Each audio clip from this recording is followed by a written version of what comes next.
Good afternoon and welcome to NASA's Kennedy Space Center in Florida for live coverage of the tanking of the Space Launch System, NASA's 32-story tall moon rocket that you see there at the center of your screen. We're tanking it ahead of our third Artemis I launch attempt. I'm Daryl Nail, and I'm glad to be with you on this 15th day in November, coming to you from inside Firing Room 1 at the historic Launch Control Center here in Florida. We have close to 93 launch system engineers in Firing Room 1 with Exploration Ground Systems. They are configuring the core stage at this moment, along with the upper stage, for cryogenic tanking, which is essentially the super chilled fueling of the largest rocket booster stage in the world. Launch is on November 16th, tomorrow, the early hours of the 16th at 1:04 a.m. Eastern Time. We have a 2-hour window, if needed, that runs until 3:04 a.m. Eastern Time. I want to get you caught up on everything that is happening. We have just gotten a go from Charlie Blackwell Thompson at 3:27 p.m. Eastern Time. She gave the, 3:22 p.m. Eastern Time. She gave the go for cryogenic tanking. And at 3:27 p.m. Eastern Time, the core stage circulation pumps and heaters were activated. The team is currently configuring the rocket for tanking. Charlie Blackwell Thompson telling her team before she gave the go that it's taken a ton of work to get here, a lot of grit and determination, and then urged them to get this rocket tanked and into terminal count.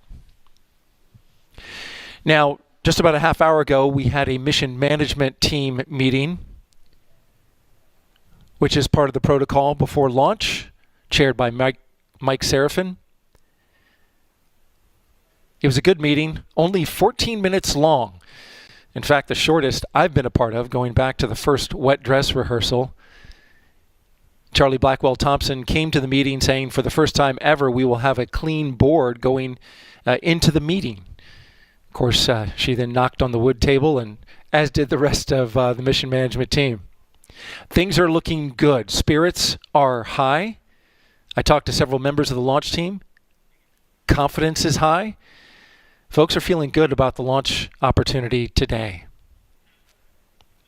Now, we had a final walk down at 1:34 p.m. Eastern Time of the pad that you see there, looking for any foreign object debris, anything that shouldn't be there that could fly around once launch happens. Then they cleared out the blast danger area,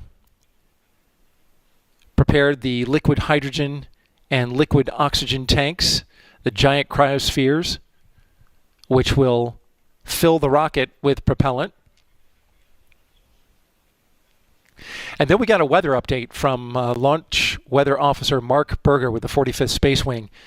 He said that we look absolutely fantastic for tanking. You do see the clouds in the sky overhead.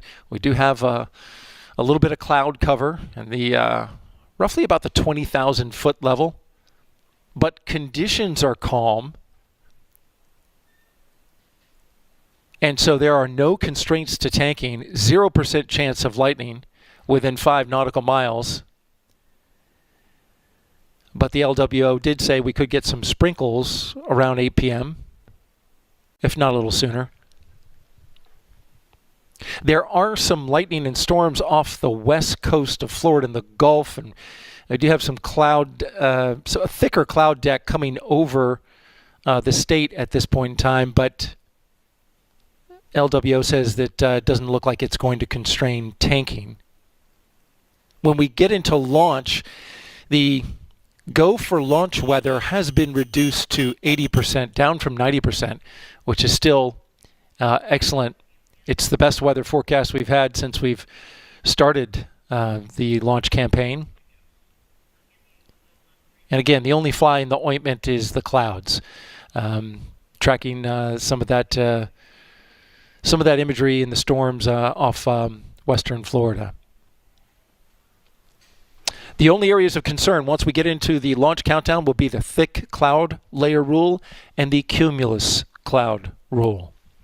thick cloud layer rule because of the possibility that the rocket could be affected by that water in the atmosphere, and then the cumulus cloud rule. If we were launching right now, the LWO did say that we could launch right through the clouds that you see there. Hopefully we get some clearing, because if you're in the area of Florida or South Georgia, well, those clouds could obscure the view. So hopefully we'll get them cleared out.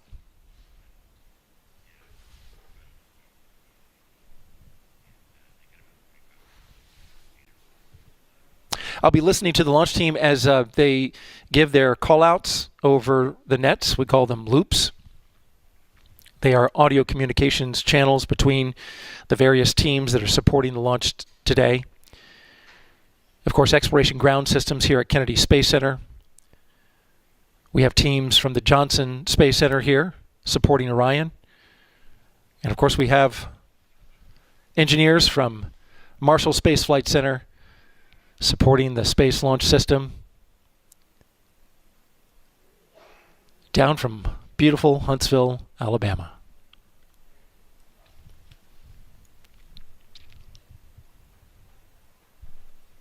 We want to tell you a little bit about the Artemis program as we go along today. If you don't know, NASA is sending astronauts to explore deep space, starting with the moon and then on to Mars, and that's what this rocket here is all about. Here's an introduction to NASA's Artemis program. NASA is returning to the moon, pushing the boundaries of space exploration, science, and technology once again. We're on the verge of exploring more of the moon than ever before. We're going to learn how to live and work on other worlds for economic benefit and to inspire a new generation, the Artemis generation. With Artemis missions, NASA will land the first woman and first person of color on the moon. We will collaborate with our commercial and international partners and establish the first long-term presence on the moon. We go together for all humanity. Artemis I, the first integrated flight test of the Space Launch System, or SLS rocket, and Orion spacecraft will launch from the historic launch pad 39B at NASA's Kennedy Space Center. It will be the first in a series of increasingly complex missions, paving the way for astronauts to explore the lunar surface and to later use what they learn on the moon to explore Mars.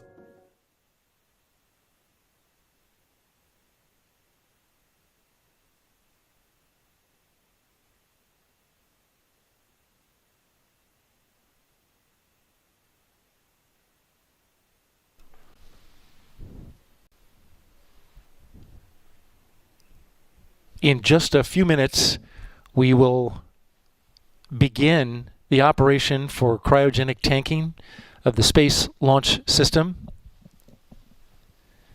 If you want to learn more about the Artemis I program, just go to our website at nasa.gov/Artemis-1.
And we just got the go for liquid oxygen loading operations.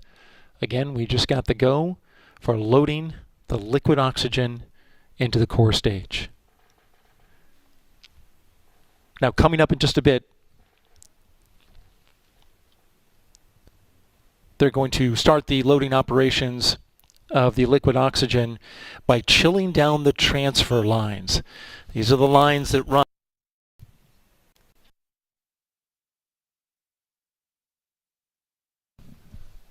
so super chilled, they must pre-chill the lines.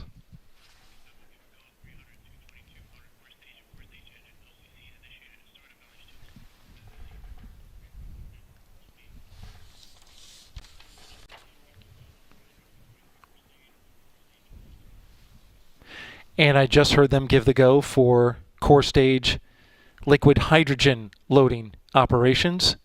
So we've got the goes on both the liquid hydrogen and liquid oxygen tanks there in the center of the rocket, the core stage, the largest such tanks in the world. That liquid hydrogen is coming in at minus 297 degrees Fahrenheit.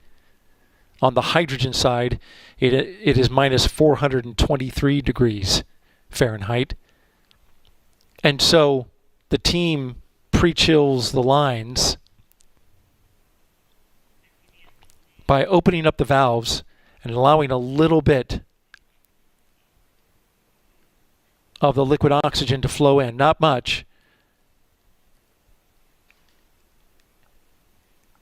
But that propellant that does go into those lines that run all the way to the mobile launcher, which then feeds it into the rocket through the tail service mast umbilical at the bottom.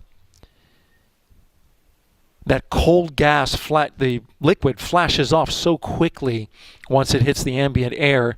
The cold gas is then enough to chill down the lines so that when the actual super chilled propellant goes through, it's not a thermal shock to the system. Also new for this countdown, we are loading liquid oxygen and hydrogen at the same time. This is part of a change in the loading procedure for liquid hydrogen, what they've come to call a kinder, gentler operation. Previous launch attempts, we had some hydrogen leaks that the team believes the thermal shock could have played a role. And so the liquid hydrogen operation was lengthened, and they will be flowing that very slowly, allowing just a little bit of pressure on the cryosphere to push that liquid hydrogen into the rocket. Now, unlike the liquid oxygen will be pumped. Liquid hydrogen will flow naturally just using the pressure that's already in the cryosphere to flow it.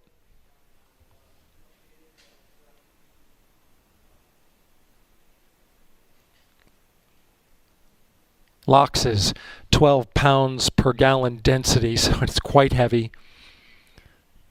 Liquid hydrogen is 0.4 pounds per gallon, so it's extremely light. We will start up our clock here in a couple of hours. Currently, we are L minus 9 hours and 11 minutes until liftoff.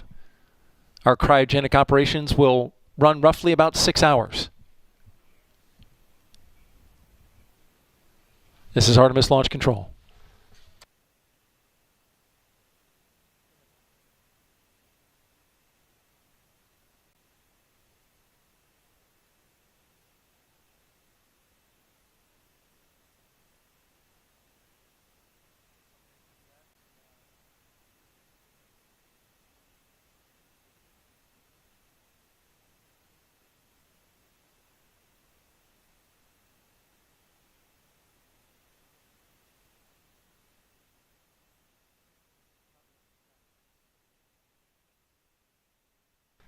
A programming note, if you were watching NASA TV's coverage of our EVA, extravehicular activity, it is continuing in the final stages now.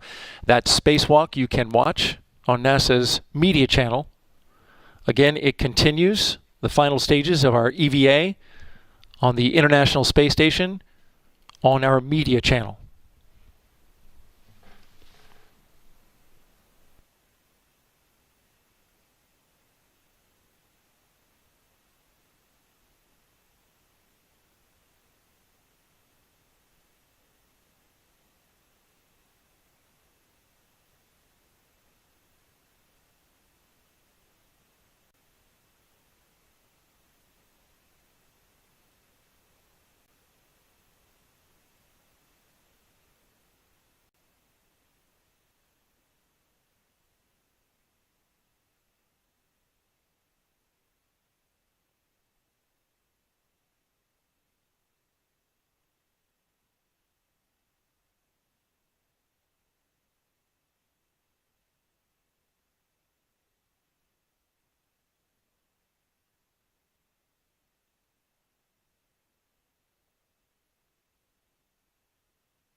And we have chill down of the liquid oxygen and liquid hydrogen transfer lines. Again, we have chill down of the liquid oxygen and liquid hydrogen transfer lines that carry the propellant from the cryosphere, both cryospheres, to the rocket.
And we have completion of the liquid oxygen transfer line Chilldown.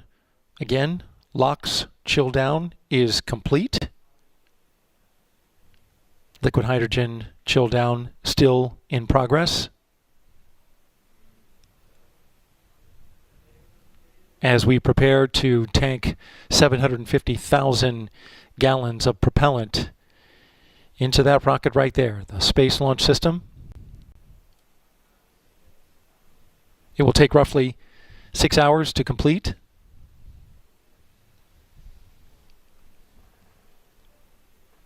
The team will then have a few hours to make final configurations. We'll get into terminal count. And ahead of that, a programming note, at 10:30 p.m. Eastern Time, we will begin our special launch broadcast here on NASA TV. At the same time, we will continue our operational commentary on the NASA Media Channel. You can find both of them on YouTube. And of course, NASA TV, where if your local programming and cable company or satellite company provides.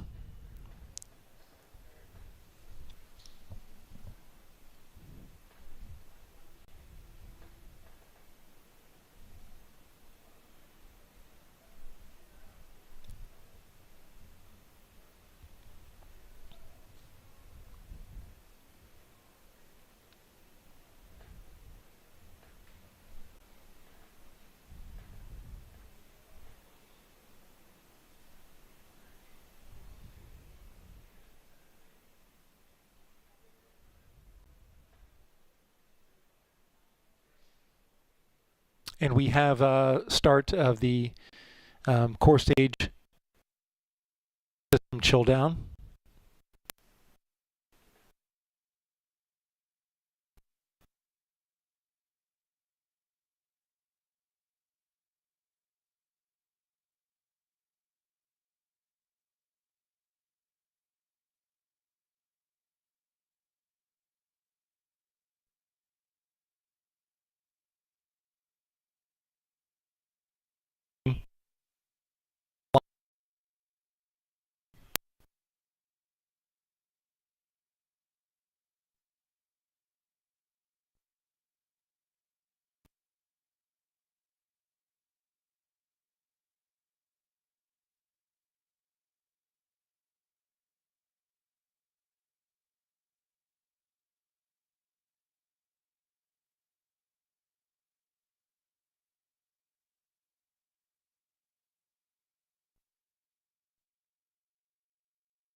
minus 8 hours, 49 minutes, and counting until liftoff of Artemis I, the Space Launch System, and Orion spacecraft. We're bringing you live tanking coverage here from the Kennedy Space Center in Florida. You're looking at the rocket, NASA's 32-foot-tall moon rocket, which is in the midst of cryogenic tanking. We got the go to begin loading the rocket with super chilled propellants at 3:22 p.m. Eastern Time. And the team is in the middle of chilling down the lines from the liquid hydrogen cryosphere and the rocket. They have completed that on the liquid oxygen side and now are looking to begin chilling down the main propulsion system.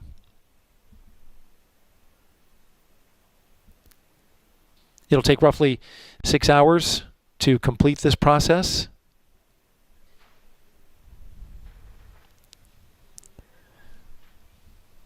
After which, the team will have several hours to finish configuration of the rocket. And then we'll go into terminal count at 12:54 a.m. Eastern Time on November 16th. Liftoff is scheduled for 1:04 a.m. Eastern Time. We have a 2-hour window today. Hopefully we won't need it. Weather officer says we're looking good weather-wise, though you do see on your screen there, got a large cloud deck across the spaceport. A couple holes in it here and there. That cloud cover, it's rather thin where we are here at the Kennedy Space Center, but off to the west, the launch weather officer is tracking some thicker clouds coming our way. It's not a constraint to tanking. We're moving ahead, moving forward. But it is something they're keeping an eye on as we get deeper into the night. This is Artemis Launch Control.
Update on the LH2 transfer line chill down. We have another 5 minutes in chilling down those lines that run between the LH2 cryosphere, liquid hydrogen, and the rocket. The tank on the core stage holds 537,000 gallons of liquid hydrogen.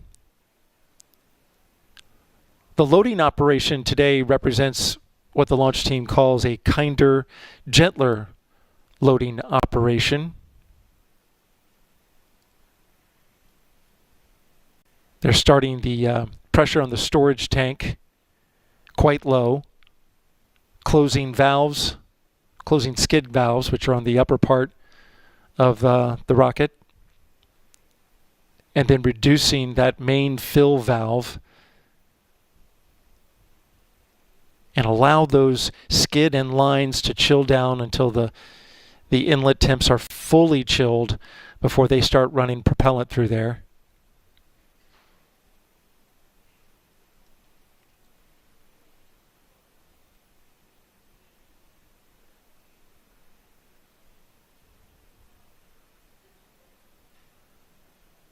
So gravity flow will be the way that they'll move that liquid hydrogen for 4 minutes and then allow the gas to chill down the entire system. Again, just a few minutes left in that. Liquid oxygen transfer lines are complete. And we're going to get into, after that, slow fill, where we actually start to run propellant into the rocket.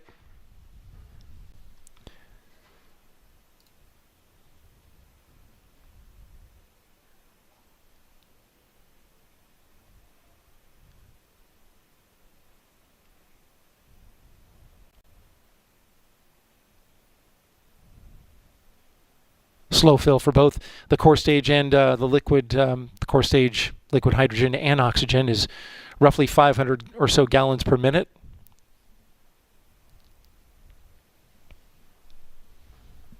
We're waiting the next milestones. We'll let you know as soon as they happen. This is Artemis Launch Control.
currently L minus 8 hours and 32 minutes until liftoff of Artemis I. Stand by. And we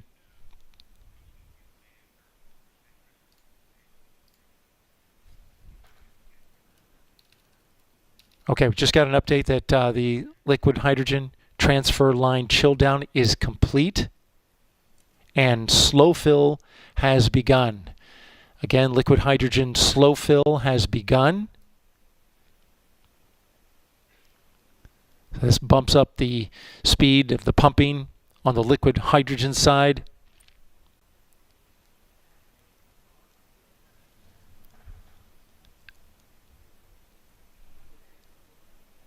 Meanwhile, on the liquid oxygen side, they are currently in a chill down of the main propulsion system.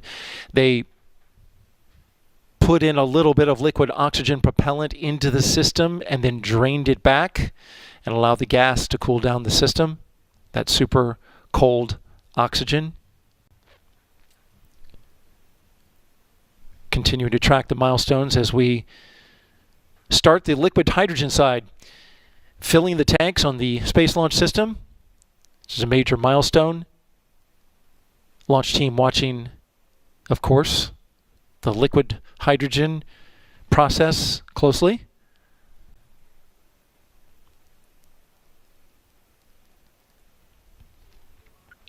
A programming note for you on our NASA media channel. It's a busy day here at NASA, both on the ground and in space. The EVA, extravehicular activity, ended at 7 hours and 11 minutes. This is the spacewalk going on at the that happened at the International Space Station. Coverage continues on NASA's media channel.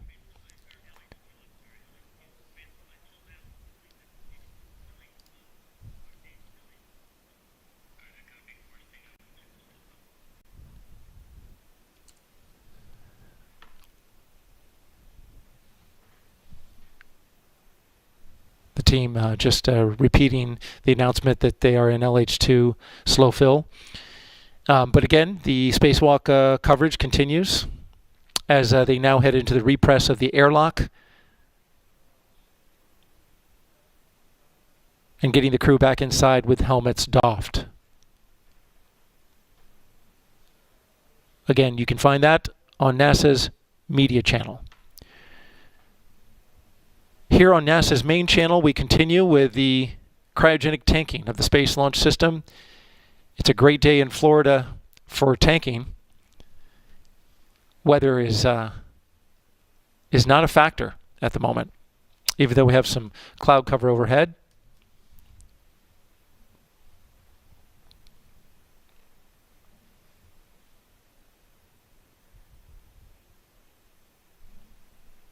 It was quite a process to get, it always is a complex process to get the rocket to the pad, getting SLS and Orion to the pad, and it all begins with rollout.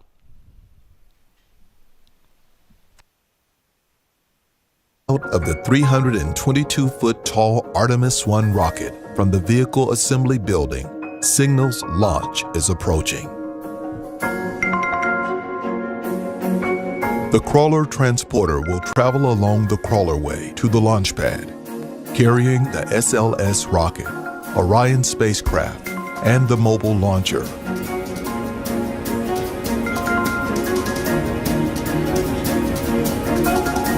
After traveling more than 4 miles, the crawler rolls the rocket and spacecraft onto the pad in position over the flame trench. Once in position, the mobile launcher is lowered onto support posts and the crawler rolls away to a safe distance. 4 mighty core stage RS-25 engines prepare to start as cryogenic propellant flows to the engines. The complex physics of rocketry are about to be put on full display. At T-minus 15 seconds, the sound suppression system releases 400,000 gallons of water, flooding the mobile launcher and flame trench in less than 30 seconds. At T-0, the umbilicals in place to provide power, communications, coolant, and fuel to the rocket and Orion spacecraft, while at the launch pad, retract.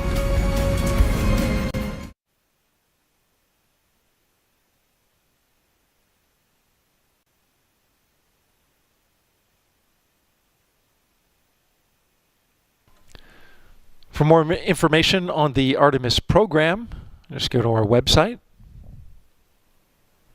nasa.gov/Artemis-1. Again, nasa.gov/Artemis-1. We have an update in the cryogenic tanking. We are now in slow fill for liquid oxygen. Again, we are now in slow fill for liquid oxygen and liquid hydrogen. Teams go about slowly filling the tank so as to prevent thermal shock to the rocket systems.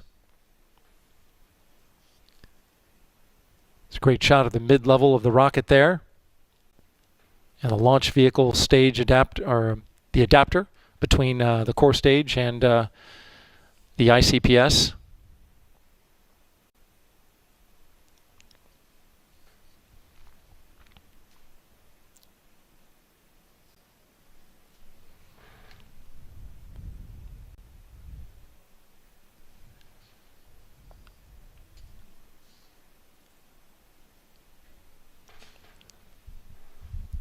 Slow fill for the core stage runs about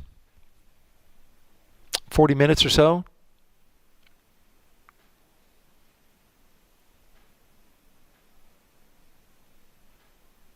Sorry, check that. It runs 15 minutes.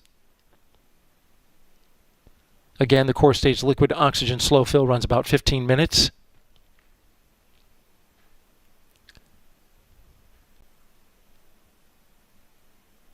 Core stage liquid hydrogen slow fill. This will be a longer process. Roughly about 70 minutes, a little more than an hour.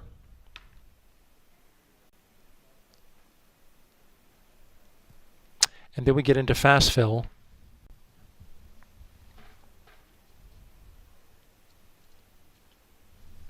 But again, we're getting propellants into both tanks on the core stage. This is Artemis Launch Control.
Now we have an update of our milestone, the slow fill portion of the liquid oxygen transfer from the cryosphere that you see off in the distance there to the right-hand, lower right-hand part of the screen. You can see one of the cryospheres is now in fast fill. Again, liquid oxygen going into the rocket is now in fast fill as of 2 minutes ago, completing the slow fill portion of liquid oxygen into the core stage.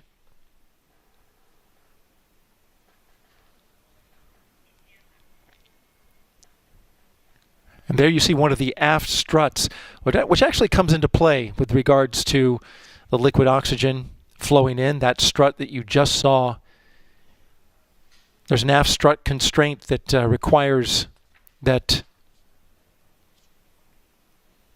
there be 50% filled liquid oxygen in the core stage tank,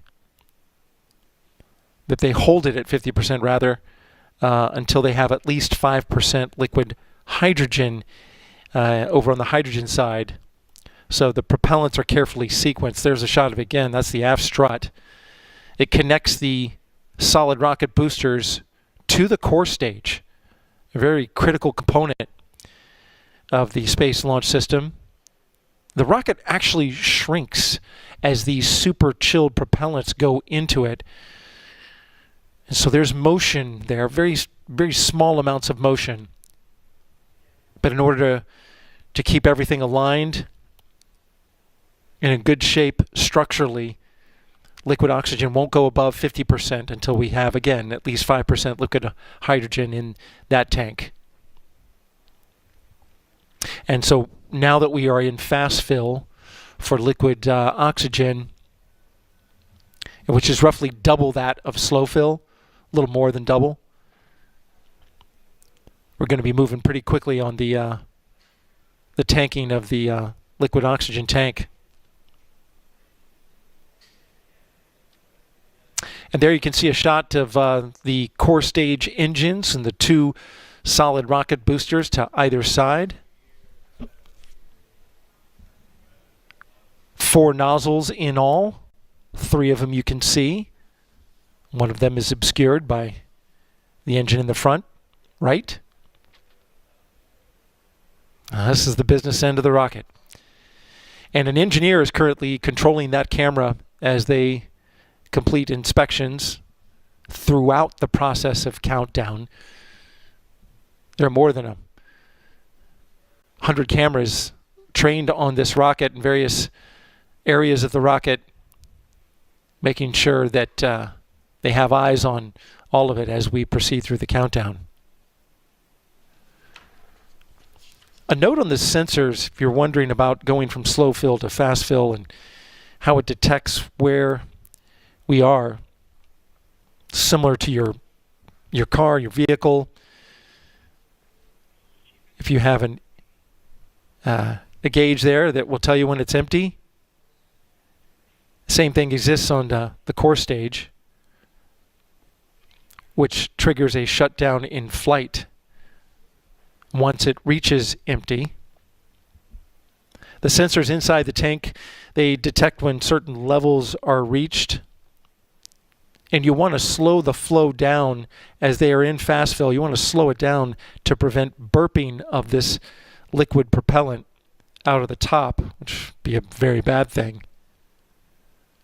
So you have cutoff sensors, which tell you when it's close to E, basically on your gas gauge. You have the 0 to 5% sensor, which is slow fill. And then there's a sensor that goes from 5% to 95%, and that is the sensor for fast fill. Once it gets up to the top, 95%, there's a sensor from 95% to 100%, and that puts the tanking into a topping, which is about half as fast as fast fill. So they slow it down as it gets up and fills up. And then there's 3 100% sensors, a 100 minus, a 100, even and a 100 plus.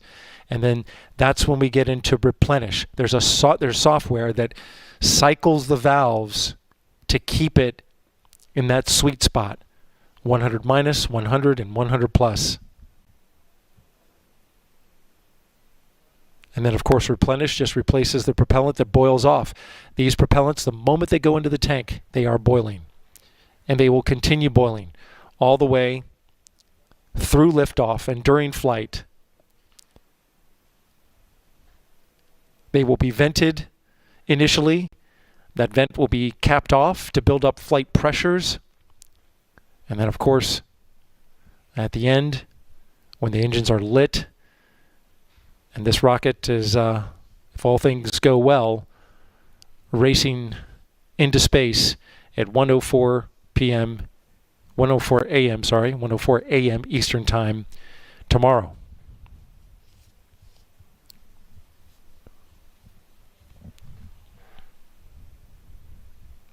We're currently 8 hours and 7 minutes until liftoff. This is Artemis Launch Control.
got a couple of notable milestones that are coming up in the cryogenic tanking of the Space Launch System.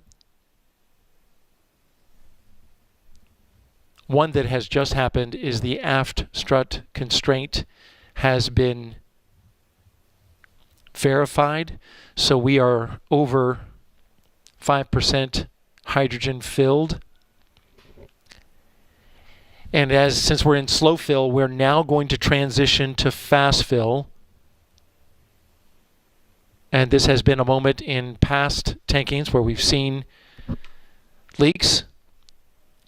But today the team is executing the kinder, gentler, as they call it, loading operation. It's a much slower, very methodical fueling, tanking of the liquid hydrogen tank. And so we'll let you know as soon as that milestone happens. After that, we will then have the liquid hydrogen engine bleed kickstart. The kickstart is essentially a bleed to get it going.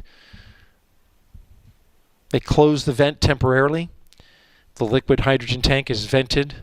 Since it is a liquefied gas, it's boiling off. It vents out the gas. They'll close that vent to pressurize the tank, and then a small amount of liquid hydrogen is bled through the engine, and that gets it going.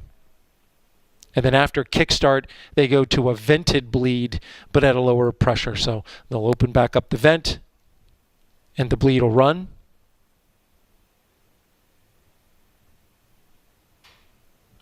And that bleed needs to run through the engines in order to properly condition it for launch. Needs to be in just the right temperatures, which match the propellants.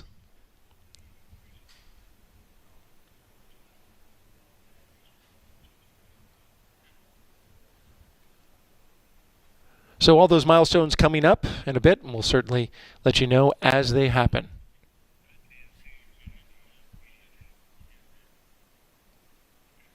And a programming note, coverage of the EVA on NASA's media channel has completed. You are now watching coverage of Artemis I's tanking.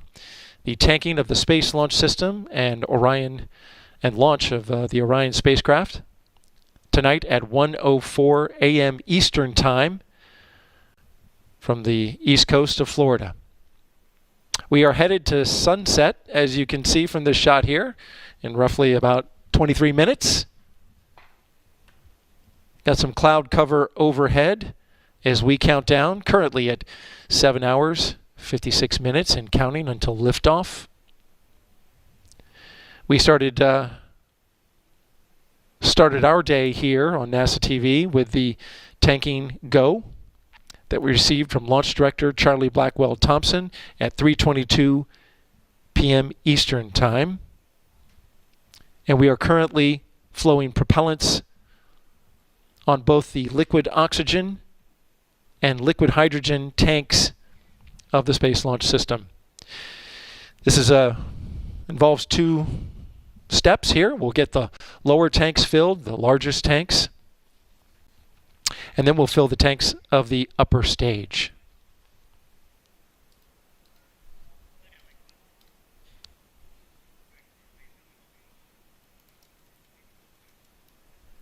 Okay, and I'm hearing in real time,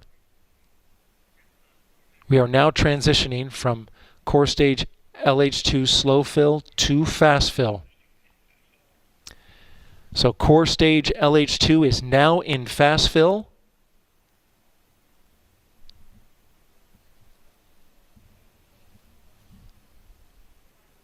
The propellant team's closely monitoring the data. So we have both tanks now in fast fill.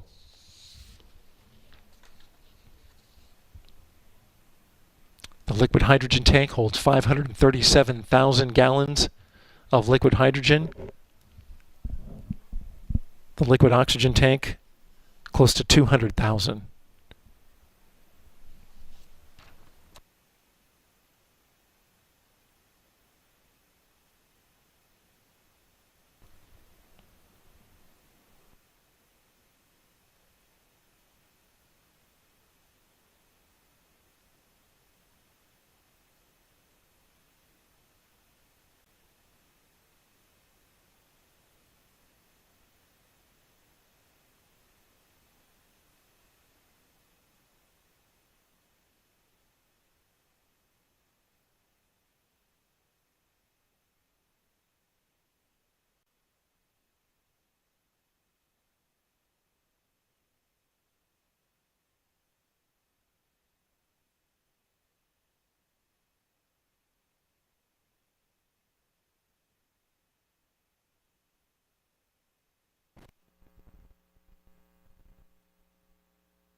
Okay, another big milestone coming up here. The engine bleed kickstart on the liquid hydrogen side is proceeding. Again, the engine bleed kickstart on the liquid hydrogen side of the core stage is now beginning. Again, this kickstart is a pressurized bleed to get it going, get it moving. Close the vent to pressurize the tank, and then a small amount of liquid hydrogen is bled through the engines there that you see at the bottom of the core stage. And then that hydrogen that's bled out is then taken out to a flare stack that burns it off. And with that wide shot, you can see we're getting close to sunset here on the east coast of Florida. In just about 7 minutes.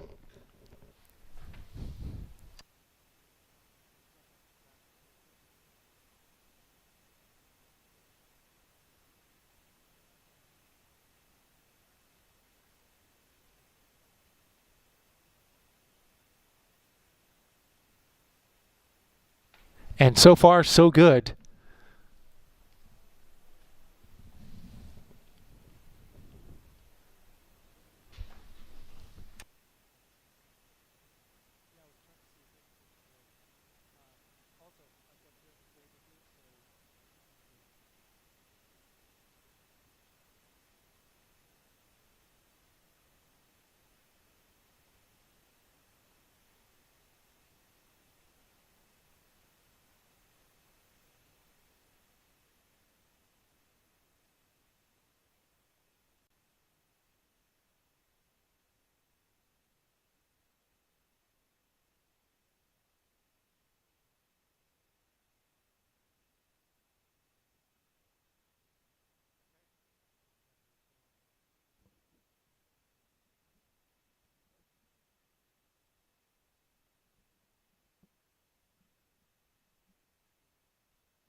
We are at L-7 hours, 36 minutes and counting until liftoff of the Space Launch System and the Orion spacecraft here from the east coast of Florida, the Kennedy Space Center. I'm joined now by Jeremy Graber, the Assistant Launch Director for the Artemis program. Jeremy, thanks for being here. Appreciate it. Thanks, Daryl. Happy to be here. So, the countdown, we're just a few hours into it, and so far, it seems awfully smooth. What's your take?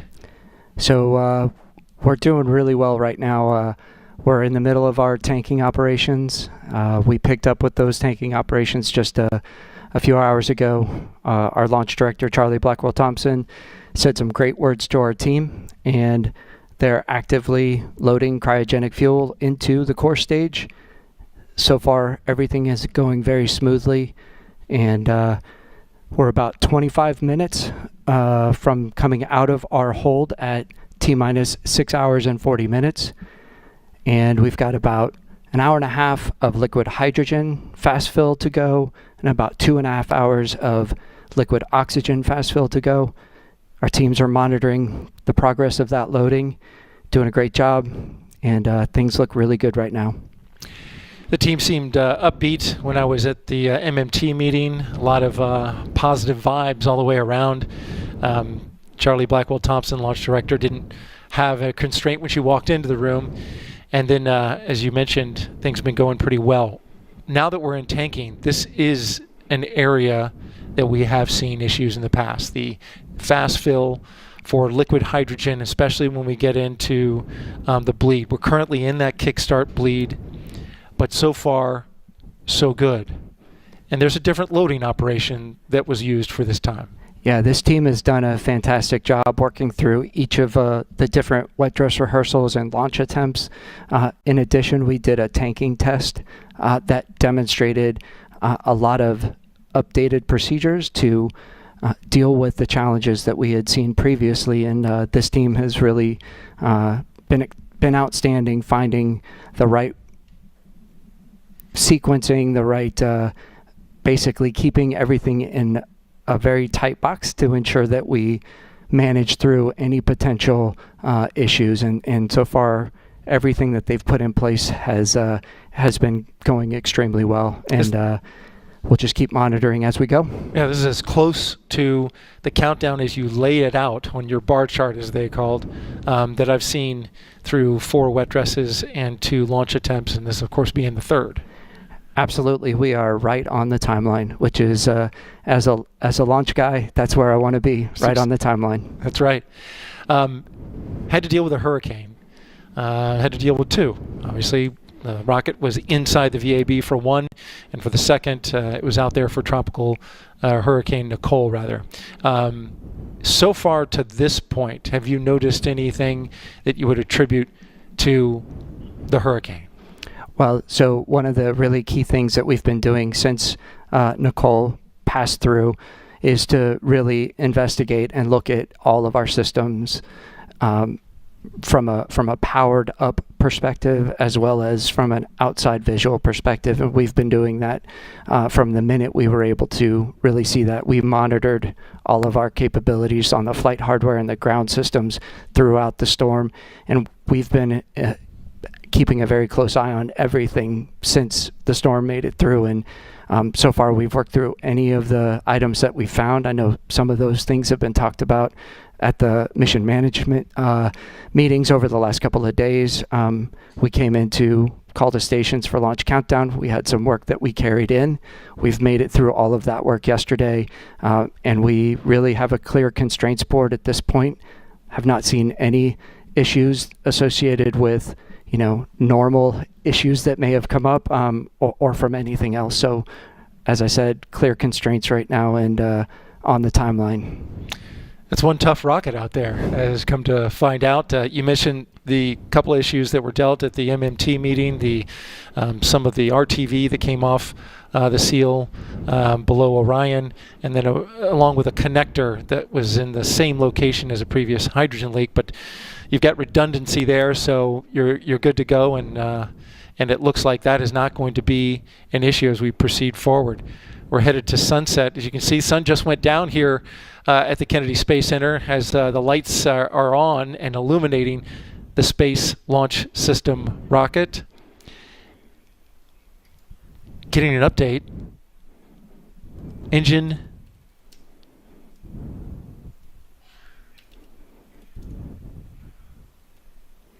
stand by.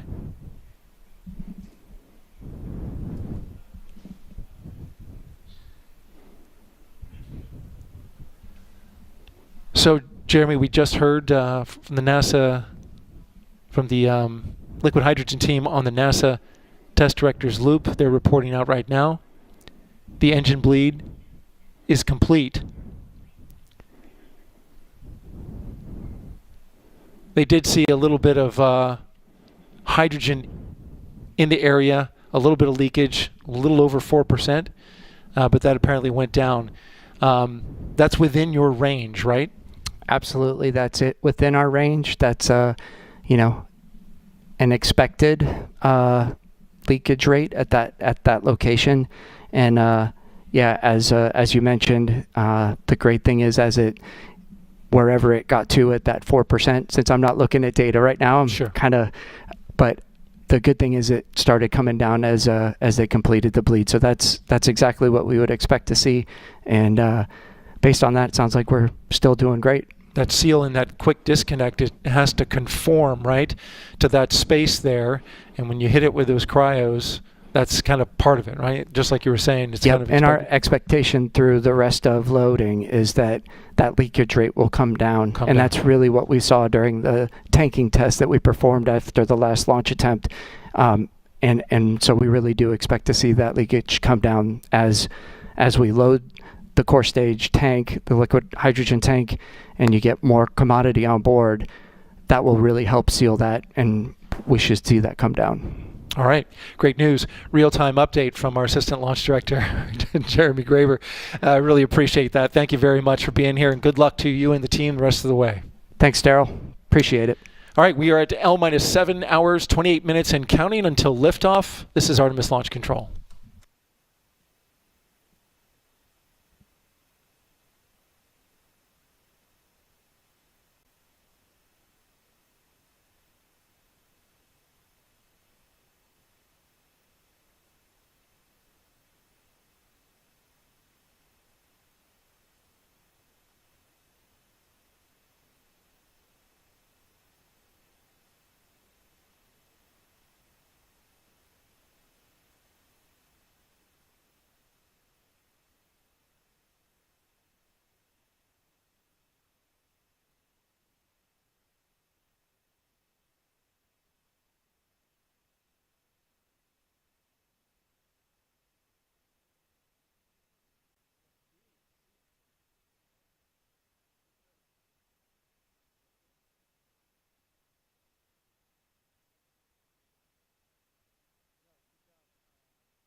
This is Artemis Launch Control. We are currently L minus 7 hours and 18 minutes until liftoff with a beautiful nighttime shot just a few minutes after sunset here on the east coast of Florida. There it is, the Space Launch System rocket illuminated against the night sky. We are currently in the middle of cryogenic tanking of the Space Launch System rocket. Its two largest tanks, liquid hydrogen and liquid oxygen. On this particular shot, I want to draw your attention to the far right-hand side of the screen. You can see the flame there. That is a hydrogen flare stack. That is part of the operation. That hydrogen flare stack takes the engine bleed, the hydrogen, the liquid hydrogen that is run through the engines, the RS-25 engines at the bottom of the rocket, to condition it for launch, get it ready at the right temperatures to light. After it runs through the engine, it then goes out to a flare stack, and there you see it burning. We are currently in a vented bleed configuration for liquid hydrogen, and we will stay in that until inside of terminal count. So this view will be with us for the duration. And just a note, the liquid hydrogen, it is burning, but it's not giving the flames the color. That's actually the impurities that get drawn in along the way, and they give the color, the orangish color of the flame. Now we have an update in terms of the tanking progress so far. We are tracking that with a real-time graphic that is taking data from both of the tanks of the core stage.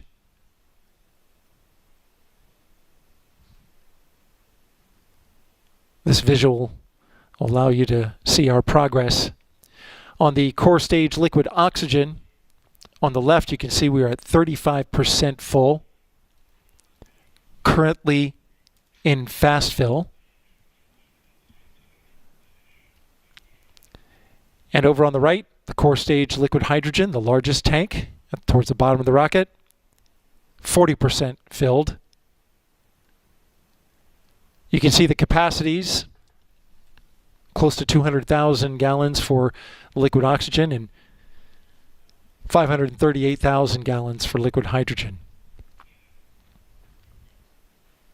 We've got about a couple hours left to fill the liquid oxygen as it fills at a slower rate during fast fill.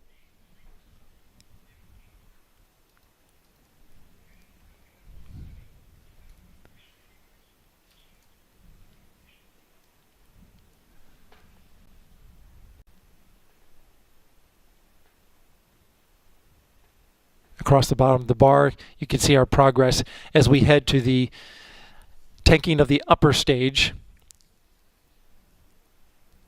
But again, just about a couple of hours left to tank the liquid oxygen, and just about an hour left on the core stage liquid hydrogen, as that one will fill faster than the LOX.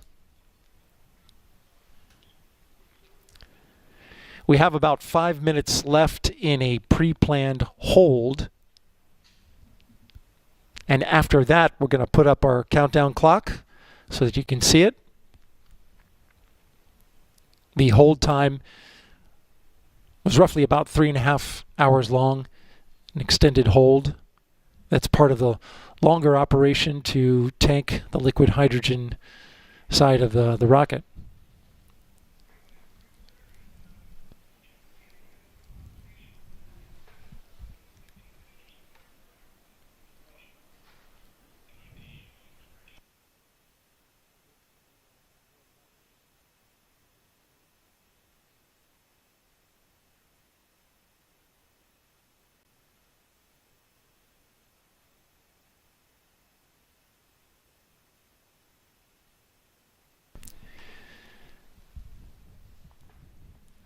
Our T0 for our launch today is at 1:04 a.m. Eastern Time.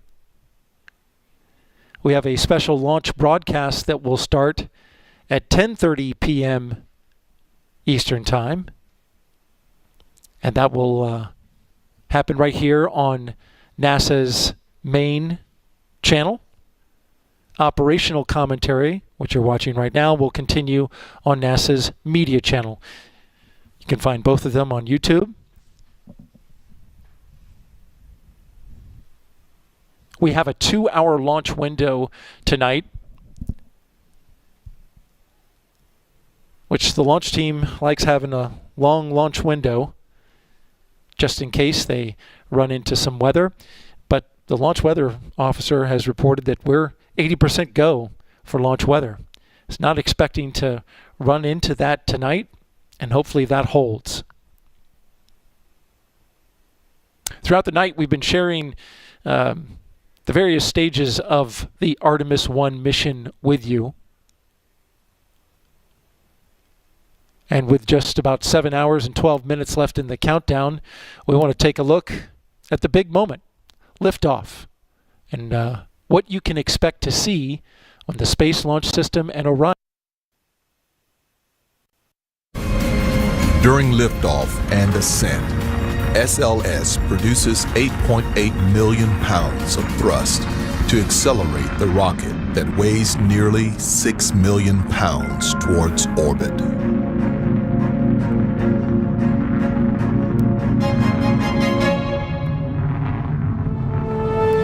Approximately 2 minutes into the mission, the boosters will have consumed all of their solid propellant and are safely released.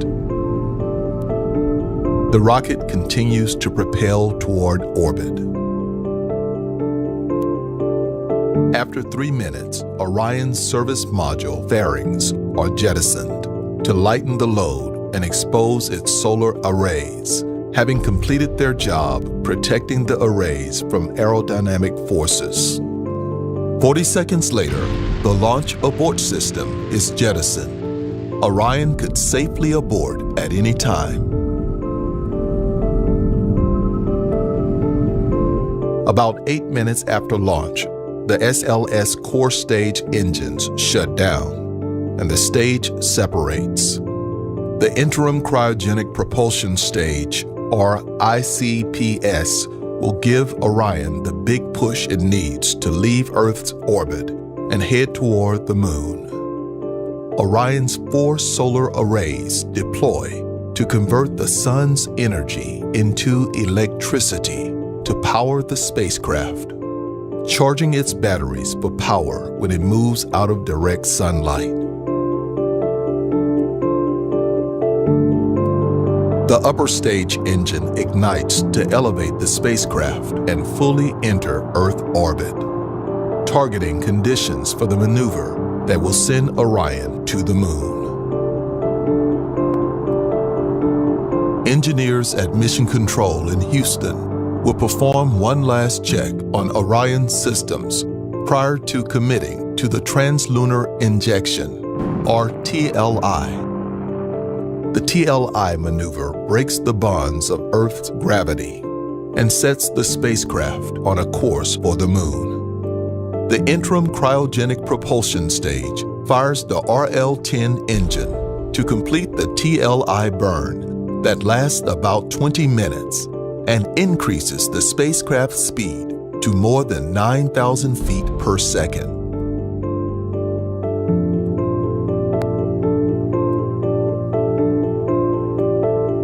Following TLI, Orion is committed to a lunar trajectory just 90 minutes after launch. The Orion stage adapter that connected Orion to the upper stage of the rocket will remain with the interim cryogenic propulsion stage as Orion separates from the stage about 2 hours after launch. Then 10 small satellites known as CubeSats will leave the Orion stage adapter and use their own propulsion systems to go to destinations including the Moon to perform experiments and technology demonstrations.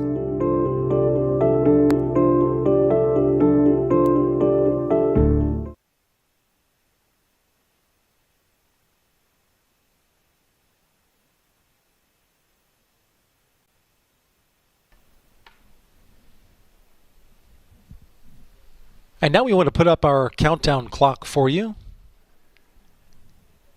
This is the T clock that you see in the upper left-hand corner of your screen. This reflects the time that the launch team is counting down, but does not include a half-hour hold that we have coming up. So the actual time until launch is 7 hours and 8 minutes, but we are 6 hours and 38 minutes away from going into a half-hour hold. And then once that half-hour hold is finished, they'll go into terminal count and the final T minus 10 minutes.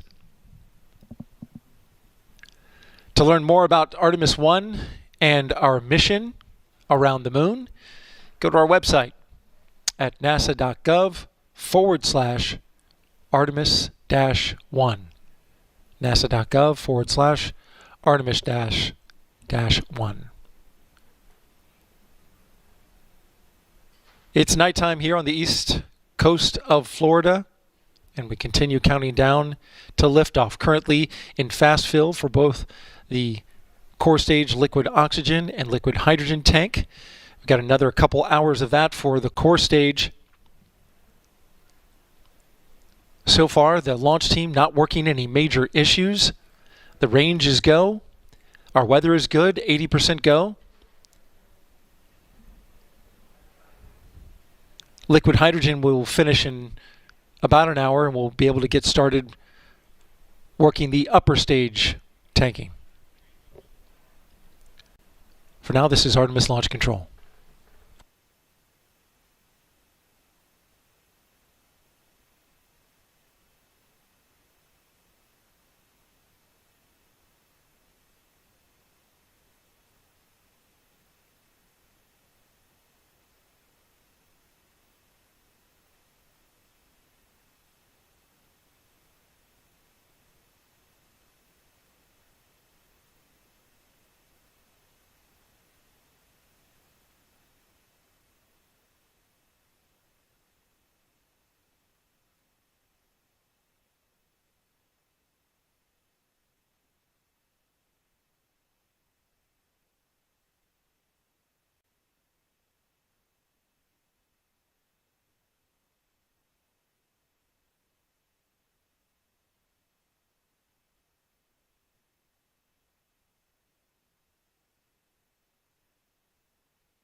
And we are now half full of liquid oxygen. You're looking there at a shot of the liquid oxygen tank venting. That's super cold oxygen gas meeting the humid Florida air and turning into vapor. And there's a look at the numbers. On your left, you can see the core stage liquid oxygen is more than 50% full. Got about another hour and 20 minutes to go in fast fill.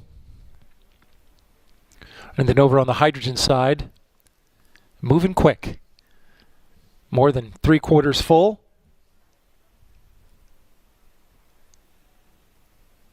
On a tank that is the largest liquid hydrogen tank ever made into a rocket booster.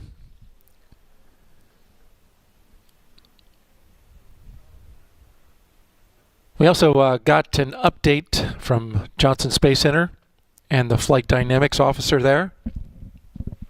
Passed to us through PAO. There are 40 cutouts in our 2-hour window tonight.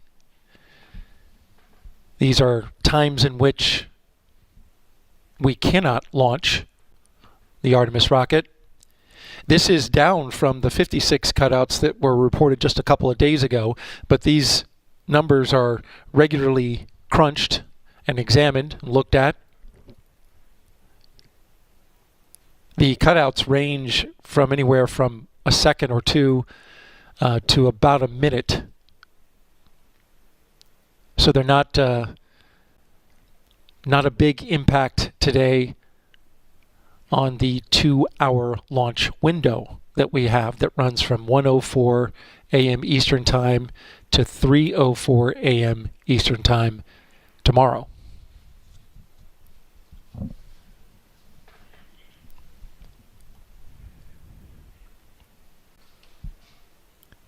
You're looking at the bottom of the Space Launch System rocket, the core stage with the 4 engines, RS-25s, built by Aerojet Rocketdyne. Those are heritage engines that came from the Space Shuttle program. And you can see the liquid oxygen vent at the bottom of the rocket as well, wafting up. A water vapor that's chilled from the liquid oxygen meeting the air.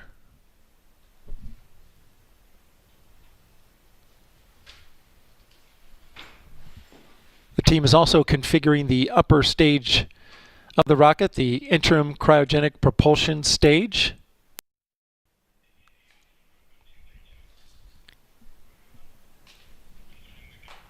Configuring its guidance and navigation.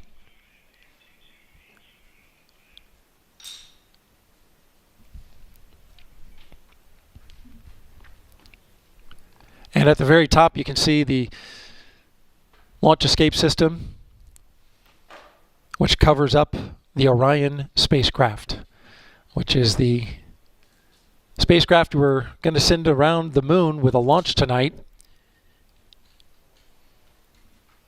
And one of the major objectives is to bring that Orion back from lunar orbit faster and hotter than any human-rated spacecraft has ever returned back to Earth. And we now also understand that on this particular flight, it's been calculated that Orion's maximum distance from the Earth, once it gets into lunar orbit, is 268,553 statute miles.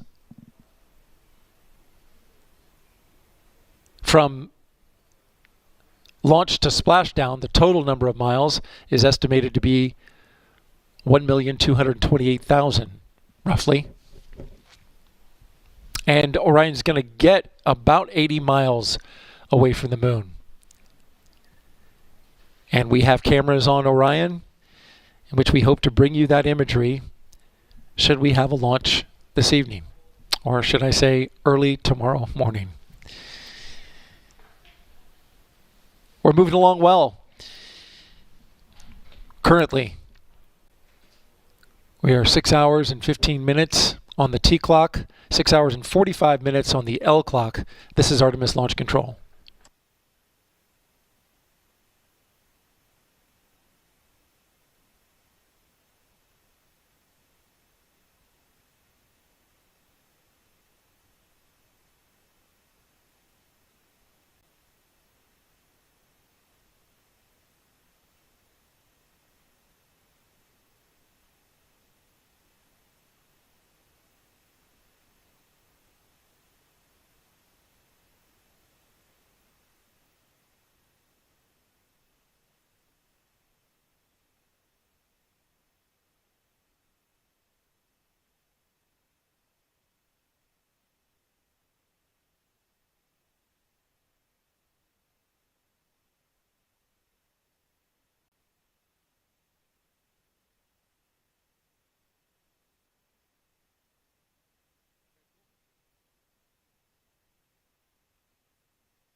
And we have an update now.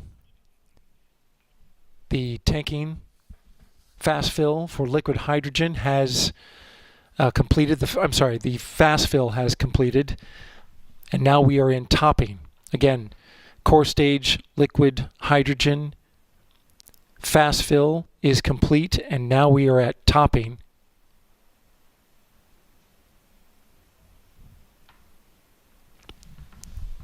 And you can see the graphic there.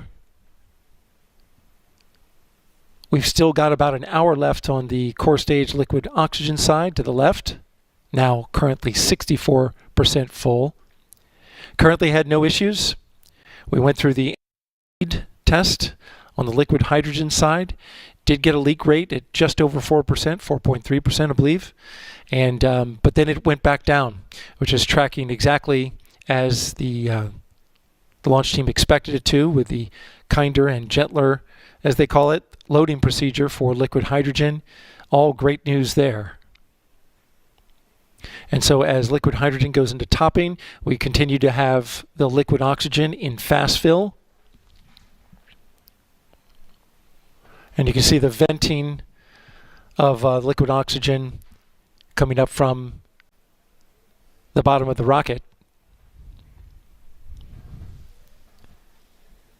We've got an update on a mission that launched not too long ago called Capstone. This is a mission to test out the lunar orbit that one day Artemis will use to put our gateway station around in lunar orbit called the Near Rectilinear Halo Orbit. It's a special orbit. The Capstone mission operations team confirmed that NASA's Capstone spacecraft arrived at its orbit at the moon Sunday evening.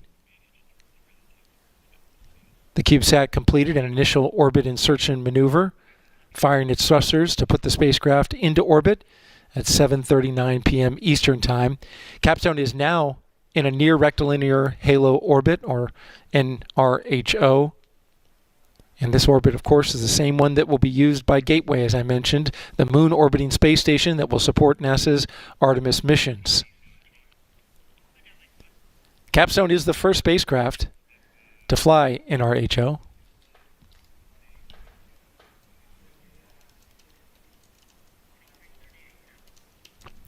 Getting an update now on the rocket. After 2 cleanup maneuvers, the Advanced Space and Terran Orbital team will review data to confirm that Capstone remains on track in the NRHO. Orion will be going to a distant retrograde orbit around the moon, but as I mentioned, follow-up missions will seek to go into the NRHO orbit. Just got an update from the launch team. Core stage is now in Replenish, now having moved from topping into Replenish, so it's at 100%, and the propellant that is boiling inside, being that liquid hydrogen is minus 423 degrees Fahrenheit, it is boiling the entire time inside that rocket, just as the liquid oxygen is, and you can see it venting out the side of the rocket.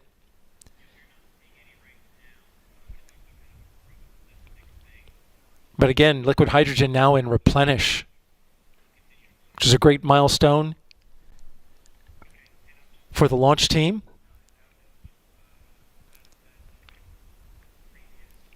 And now they're beginning to configure ICPS. We've had some RL-10 engine purges. They're purging the liquid hydrogen engine system.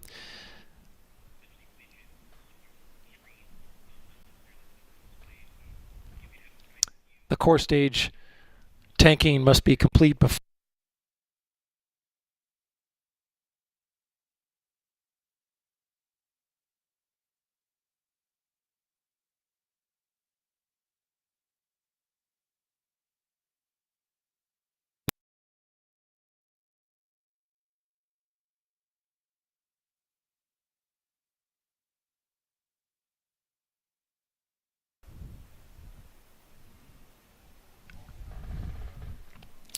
and you're looking at an engineer who is currently scanning the core stage thermal protection system. It's the butterscotch colored thermal protection system. It's spray-on foam, which helps keep these super chilled propellants cold.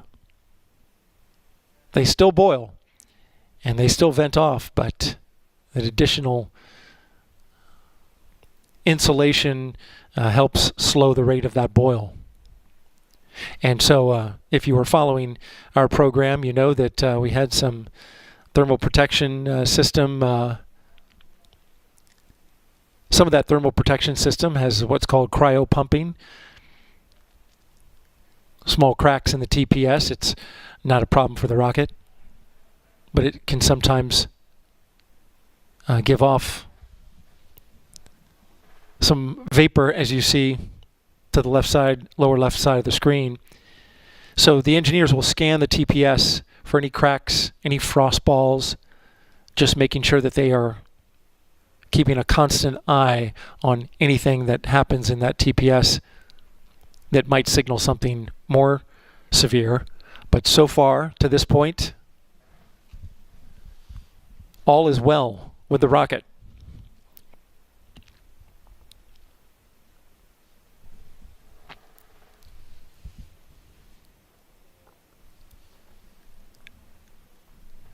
Coming up at 10:30 p.m. Eastern Time, we will have a special launch broadcast that will begin on NASA TV. Tell you all about the Artemis program. We have interviews with astronauts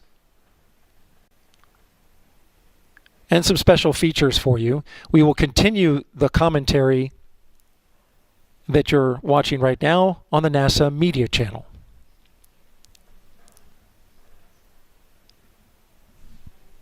This is Artemis Launch Control.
As you can see on the screen, you can see the liquid hydrogen tank is 100% filled.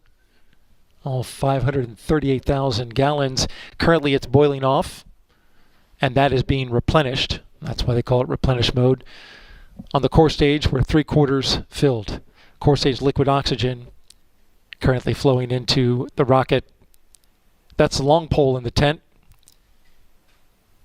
Configurations are being made to prepare the upper stage for liquid hydrogen tanking. Everything's moving smoothly so far. It's been a relatively quiet countdown, which is great. I mentioned a little earlier the calculations on Orion's maximum distance from the Earth. We just learned it'll be 268,553 statute miles. And it'll come as close as right around 80 statute miles to the moon. Once in space, the Orion spacecraft will begin a 26-day mission. So let's learn more about that right now. Orion will travel through the Van Allen radiation belts into the deep space radiation environment. The spacecraft's outbound trip to the moon will take several days, during which time engineers will evaluate the spacecraft systems and correct its trajectory if needed.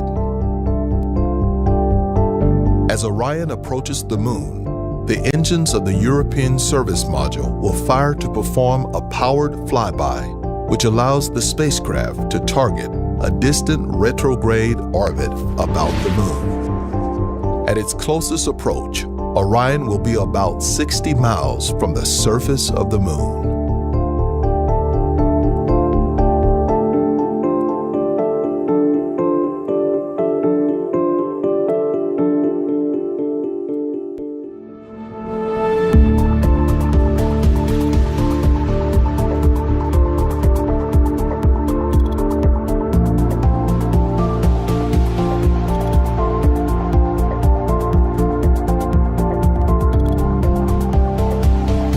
As the spacecraft flies around the far side of the moon, all communication with Earth is lost. Orion will be on its own. Mission Control will wait to acquire a communication signal from the spacecraft.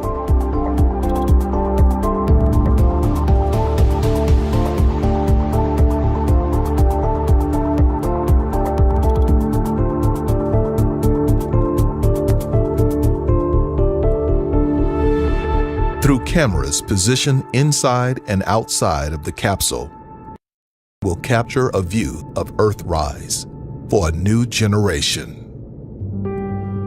The spacecraft will drift past the far side of the moon over the next several days.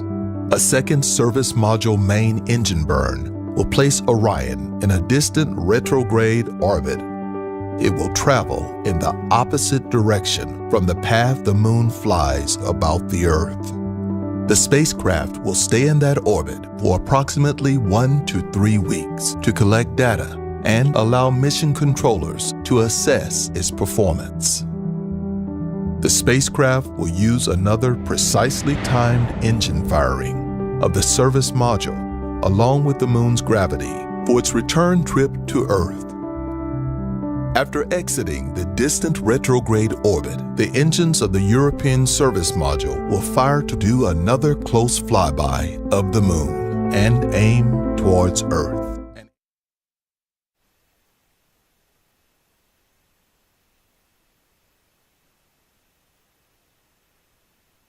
To learn more about the Artemis I mission, just go to our website, nasa.gov/Artemis-1. nasa.gov/Artemis-1. T-minus 5 hours and 37 minutes and counting until liftoff. That does not include a half-hour hold. Together it will be 6 hours and 6 minutes away. This is Artemis Launch Control.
configuration of the upper stage continues. The RL10 purge for the liquid hydrogen on the RL10 is complete.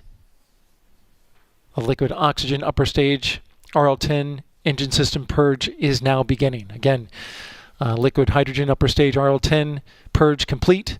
Liquid oxygen upper stage RL10 engine purge is now in work.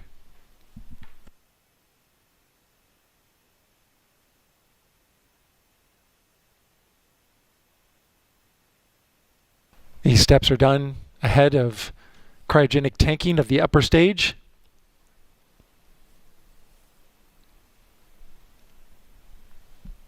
That should happen in just a few minutes. We should start get moving with the hydrogen side on the upper stage. Currently still in fast fill for the core stage liquid oxygen. It's currently at 80% filled.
We are currently L minus 5 hours and 43 minutes, T minus 5 hours and 13 minutes until liftoff of the Space Launch System from the Kennedy Space Center here in Florida. You're looking at the rocket on the pad, NASA's 32-story tall moon rocket, scheduled for liftoff at 1:04 a.m. Eastern Time, with a 2-hour window running to 3:04 a.m. Eastern Time. We have had a very clean count so far. We're running ahead of schedule as well, about an hour and 20 minutes ahead of schedule. The net's fairly quiet at this part of the countdown. Currently, we are tanking the liquid oxygen core stage, sitting at 90%, and we are fully tanked on the liquid hydrogen side.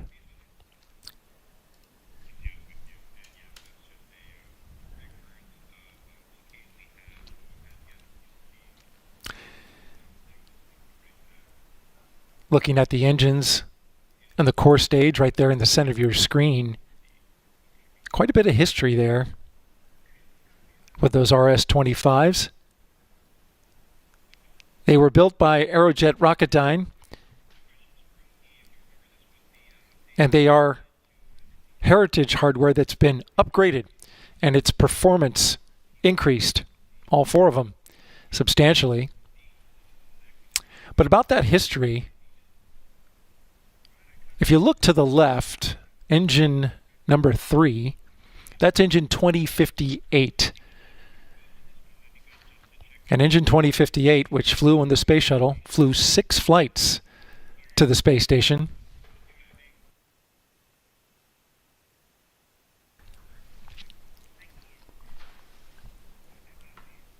Behind 2058 is engine number 4, identified with a 2060.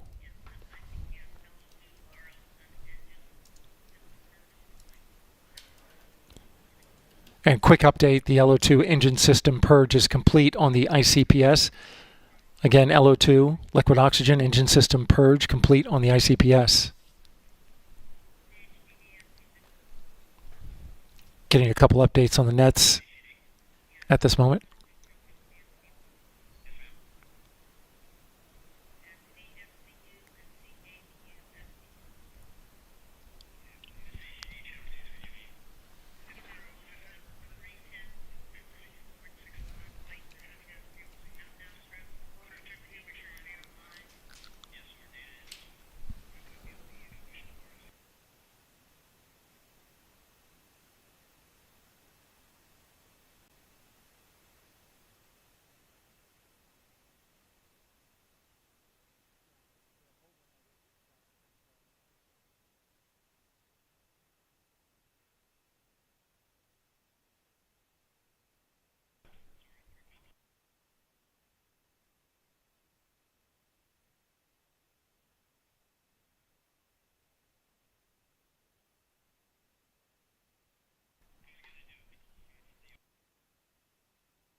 Listening to the launch team just there for a couple of moments. No major issue being reported.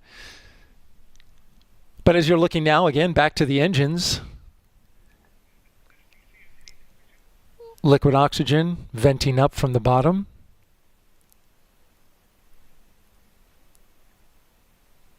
The engine in the back, 2060, engine number 4. That one flew on the space shuttle, including Hubble telescope servicing mission.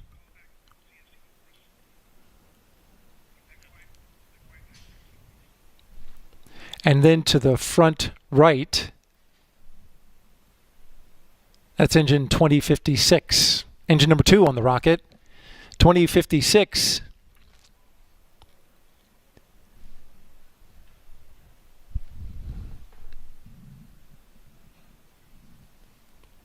2056, actually. That was the one that did the Hubble telescope servicing mission. My apologies. Engine number 2 on the right, and then engine number 3 on the left. Engine number 4 is back left. That's 2060, and that one did the 3 space shuttle flights, including the space shuttle's final mission. But the one with all the star power is engine number 1, and it is on the back right in terms of the setup of these engines. Engine number 1 is 2045. That had 12 space shuttle flights on it, including John Glenn's flight.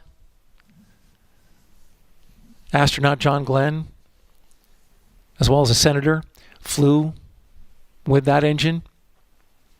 And it also included this final space shuttle mission, the final flight, STS-135, the last space shuttle Atlantis, which is currently here at the Kennedy Space Center Visitor Center.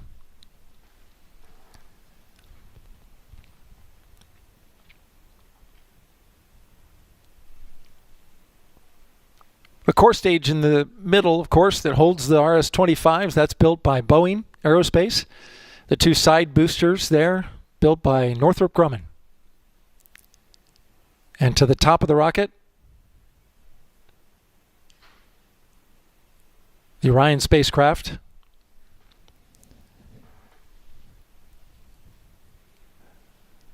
Is built by Lockheed Martin.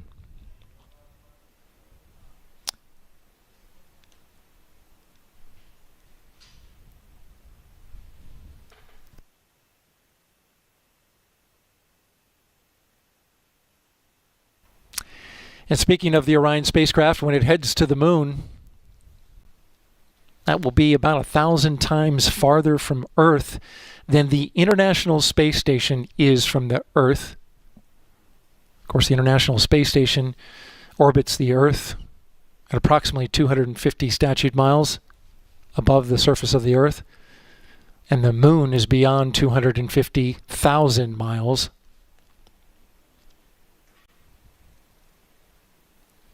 The mission will be a 26-day mission if we lift off tonight.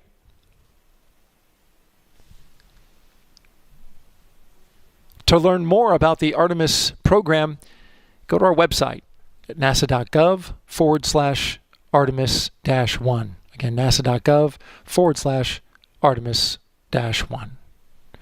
This is Artemis Launch Control.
coming on console at the Johnson Space Center Mission Control is Judd Freeling and his team. Judd Freeling is the flight director that will lead his team tracking Orion from Ascent through translunar injection. This is the third shift for the team at Mission Control Houston. And you're looking live at launch control here at the Kennedy Space Center in Florida. The top row is for the launch directors. And that row below is our NASA test directors, currently flying the ship, so to speak, overlooking the countdown and making sure that everything goes smoothly. And so far, everything has gone smoothly. Got a thumbs up just a couple minutes ago from one of the NASA test directors. Currently, they're working to configure the upper stage of the rocket, the ICPS, the Interim Cryogenic Propulsion Stage, that's built by United Launch Alliance.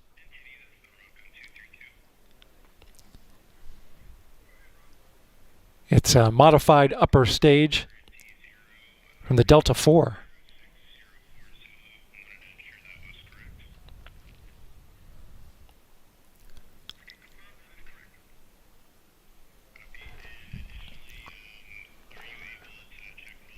Tanking-wise, we are currently sitting at 100% full for the core stage liquid oxygen and 99% filled on the liquid oxygen side.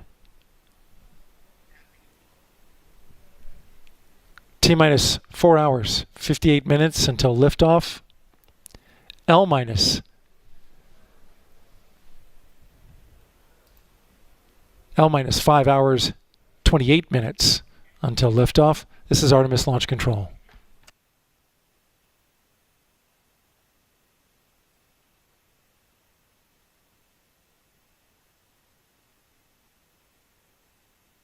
And we just reached topping for the core stage. Liquid oxygen topping on the core stage tank. Just moments ago.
Okay, we've just reached replenish for the core stage liquid oxygen tank. Again, replenish for the core stage liquid oxygen tank.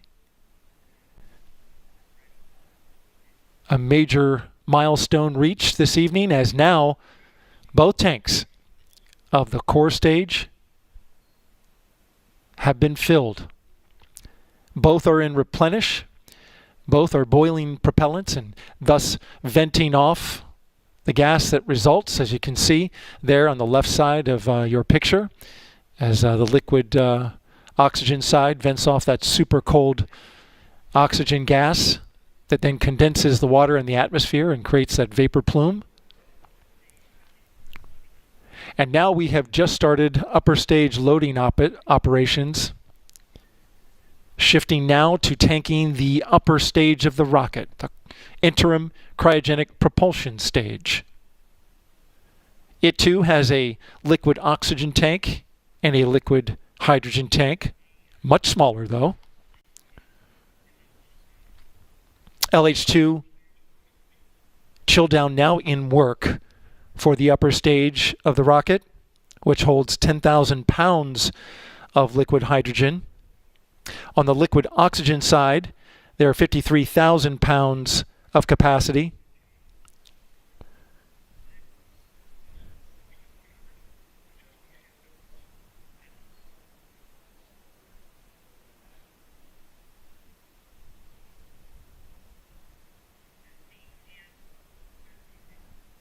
The RL-10 engine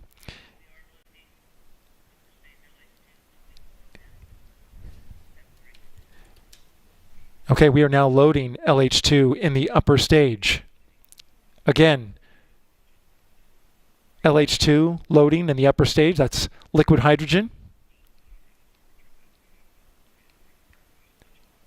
Listening to the team on their communications channels.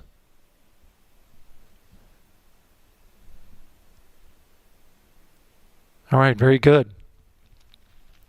And so the propellant for the upper stage, as you're looking at that shot right there with the two spotlights illuminating the Space Launch System out at Launch Complex 39B here at the Kennedy Space Center in Florida.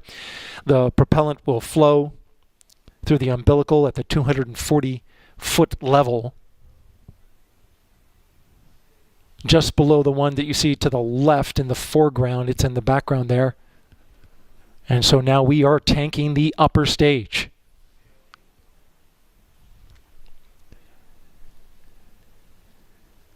SLS Chief Engineer John Blevins calling this a very clean count. So far. We're headed to a liftoff time of 1:04 a.m. Eastern Time on the 16th. We have a 2-hour window. Hopefully we won't need it.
the liquid oxygen team reporting out that they are now ready for upper stage loading operations. Again, the liquid oxygen team ready for upper stage loading operations to the interim cryogenic propulsion stage. Core stage liquid oxygen tank is at 100% and is in stable replenish.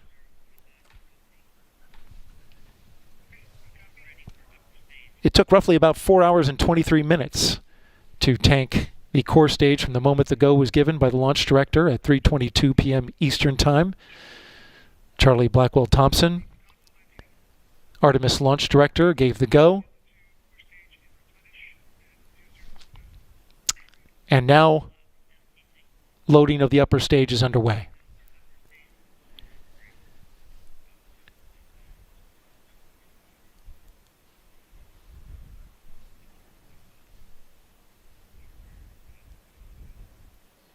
And so they're giving the call right now for the LOX team, liquid oxygen, to start their loading operations.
T-minus 4 hours and 12 minutes and counting here at the Kennedy Space Center in Florida. You're looking live at the Space Launch System rocket with Orion at the top, getting ready for a launch to the moon. We are currently in the midst of cryogenic tanking the upper stage of the rocket after a 4 hour and 23 minute successful tanking of the lower core stage. Currently, both liquid oxygen and liquid hydrogen on the upper stage are in fast fill, which is a great milestone.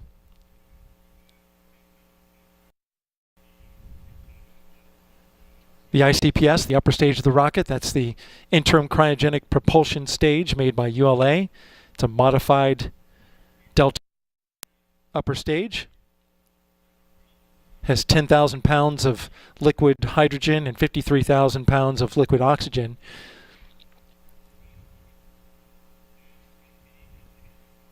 The liquid oxygen team reporting out that they'd like to pick up the pace a little bit on their side of the upper stage.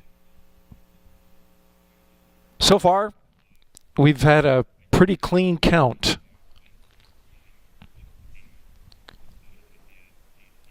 It all started at 3:22 p.m. Eastern Time when the launch director, Charlie Blackwell Thompson, gave the go for cryogenic. Finished that tanking at 7:45 p.m. Eastern Time. We are tracking towards a 1:04 a.m. Eastern Time launch on November 16th. You'll look at the clock at the upper left-hand corner of your screen. That is a time. So you have to add a half hour to that to get the true time to launch, which we call the L clock. That half hour is used by the launch team to do any catch-up work and prepare for the final 10 minutes of the count, which is called terminal count. The launch team configures the rocket up until the point, and at T-minus 10 minutes, it is then given over to the ground launch sequencer, which is software and a computer that then configures the rocket, bringing on all of the high energy systems in the last few minutes as they count down to liftoff.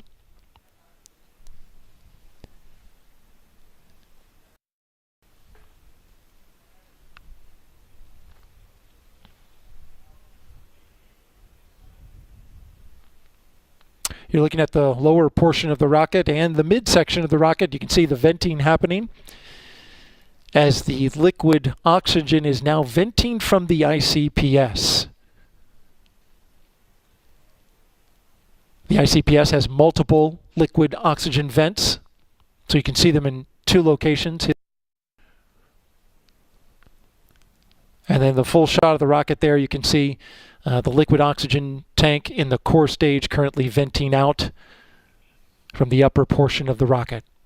That liquid oxygen tank sits in the upper third of the core stage.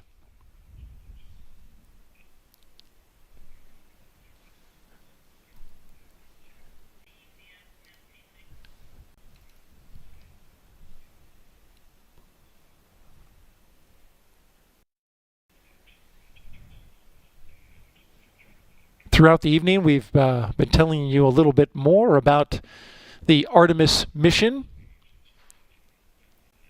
The primary objective of the Artemis I mission and this launch tonight is to send the Orion spacecraft around the moon and then test its ability to return from lunar orbit and endure the extreme heat of re-entry. Interagency team, including the United States Navy and Air Force, along with NASA engineers and technicians, will begin preparations for Orion's return home. During the journey home, Orion will maintain the desired tail-to-sun attitude to optimize spacecraft cooling and maximize power production in the deep space environment. Another week passes as Orion coasts towards Earth. The European service module separates behind Orion and is jettisoned. Following separation, engines on the back shell of Orion will ensure the spacecraft is properly oriented as it travels in the direction of entry interface at an altitude of 400,000 feet.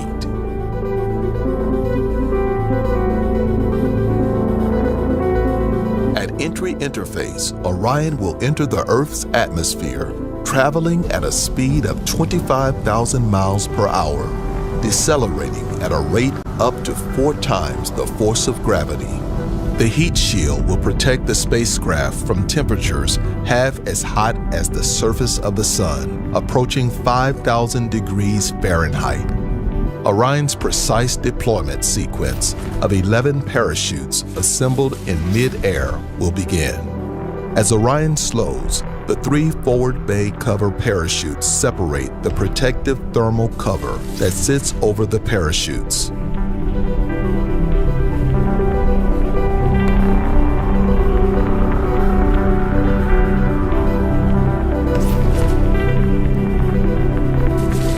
Two drogues used to slow and stabilize the crew module during descent cut free, and 3 pilot chutes are deployed, used to lift and deploy the 3 main parachutes. At 9,000 feet in altitude and a speed of 130 miles per hour, the 3 main parachutes, 116 feet in diameter, will slow the crew module to a safe landing speed of less than 20 miles per hour. After a 4 to 6 week long mission, and after traveling more than 1.3 million miles, Orion will target a landing 16 minutes after entering Earth's atmosphere. Following splashdown, Orion will remain powered for operations and recovery teams to conduct inspections. Orion will then be pulled into the ship and secured for its return to Kennedy Space Center. We are going together and invite you to follow along at www.nasa.gov/Artemis-1.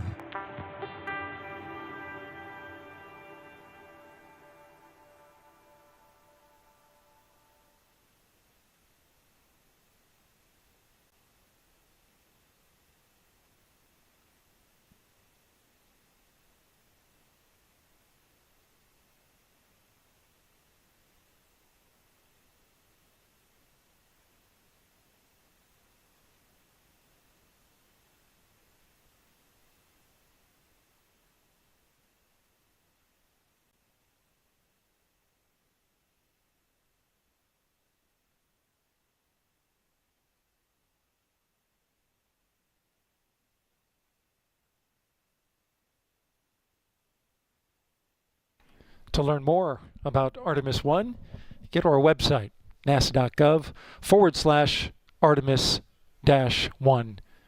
Again, nasa.gov/Artemis-1. This is Artemis Launch Control.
Quick update on the tanking of the upper stage of the Space Launch System.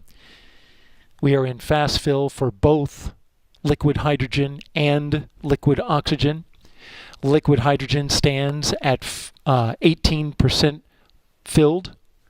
Again, 18% filled on the liquid hydrogen side. And we are 44% filled on the liquid oxygen side. Both of these are the tanks on the upper stage of the rocket, the ICPS. Again, 18% filled for LH2, 44% filled for liquid oxygen.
T-minus 3 hours, 38 minutes and counting here at the Kennedy Space Center in Florida, where we are waiting the launch of the Space Launch System rocket.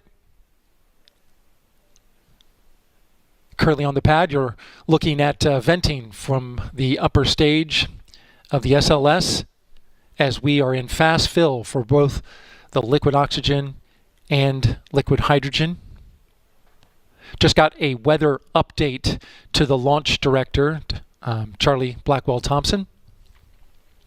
45th Weather Officer, Launch Weather Officer Melody Lovin, giving some good news, saying that the trend of the weather is our friend.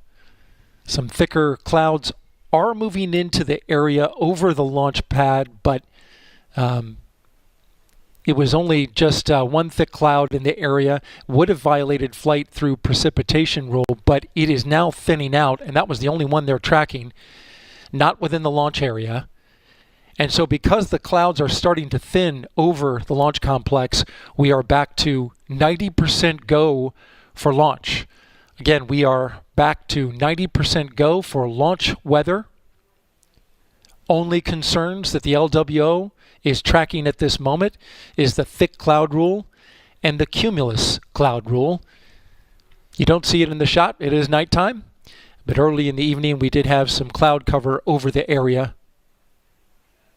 But conditions are calm enough for the LWO to bump up the go for weather to 90%. Great news there. Launch director has asked for another update in just about an hour on the weather.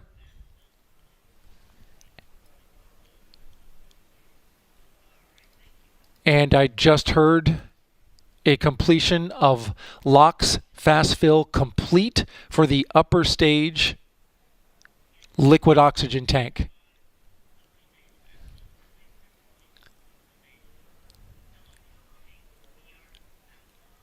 And now they are proceeding with an LO2 tank valve test. Great news there. We're still tanking the liquid hydrogen in the upper stage. Again, another milestone reached. Fast fill is complete on the upper stage liquid oxygen tank. This is Artemis Launch Control.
T-minus 3 hours and 17 minutes until liftoff of the Space Launch System.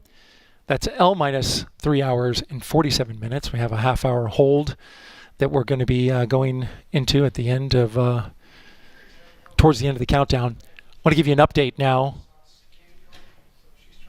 The launch team is tracking an intermittent leak on the cord stage replenish valve. This is on the hydrogen side. The location is at the base of the mobile launcher. The team reporting to the NASA test director, it's going in and out of leak measurement. Momentarily, it spiked to 1.5%, but then came back down, and they continued to monitor it. Going over 1% is the violation. It was only there for a short period of time, came back down. It's 1% is the violation, Mark, as I understand from the engineers, because this is an open air sensor, different from the closed volume sensors on the previous leaks, if you may recall from the previous launch attempts. So the team is monitoring it. If it were to continue to degrade, it would put the upper stage LH2 into stop flow. It's back down at the moment into the 0.2 range. And so, again, the team just continues to monitor, but they have advised Launch Director Charlie Blackwell-Thompson that there's not a lot they can do from here. If it were to go back up above 1%, they would have to send the red crew into the pad. Now that's the team that is specifically trained to go into the launch pad with a tanked rocket and do work. But we're not there yet. I want to emphasize, not there yet. Again, the team's monitoring this. Of course, we'll keep you updated. Percentage-wise, let's talk about the upper stage. We are at 60% filled for the liquid hydrogen upper stage. For liquid oxygen, we're almost filled, currently at 92%. Again, upper stage 60% for liquid hydrogen and 92% liquid oxygen. We're in fast fill for liquid hydrogen and topping for LO2.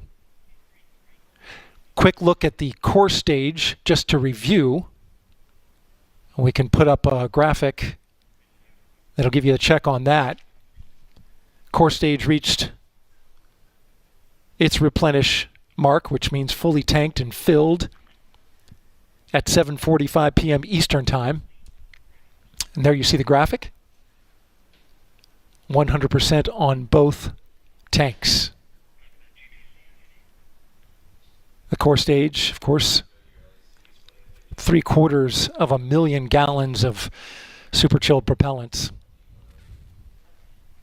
And of course, we'll continue to track the countdown. This is Artemis Launch Control.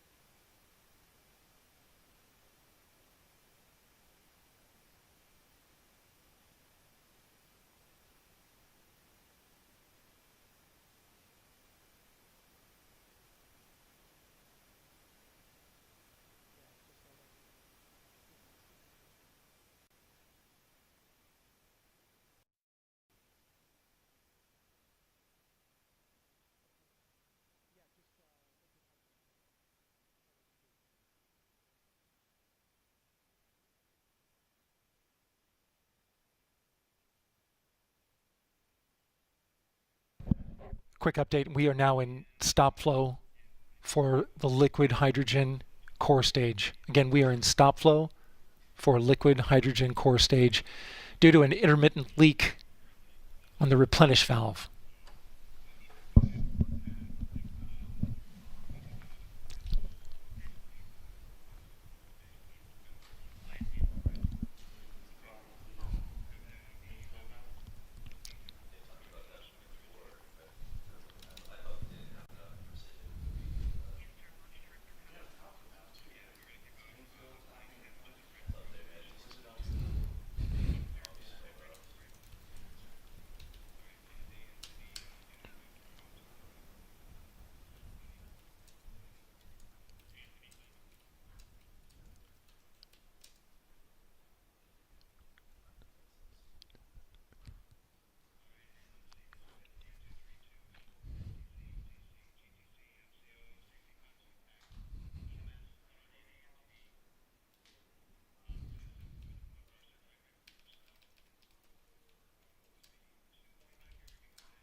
Okay, the NASA test director has advised that they are now putting a plan into work to send the red crew into the pad.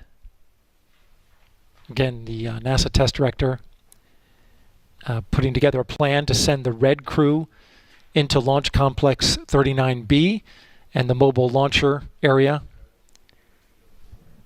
Discussion is about an intermittent leak on the upper stage. I'm sorry, intermittent leak for the core stage replenish valve, which is inside the mobile launcher. Now it's in the planning stages, so they are not going out there yet. But again, the team being mobilized.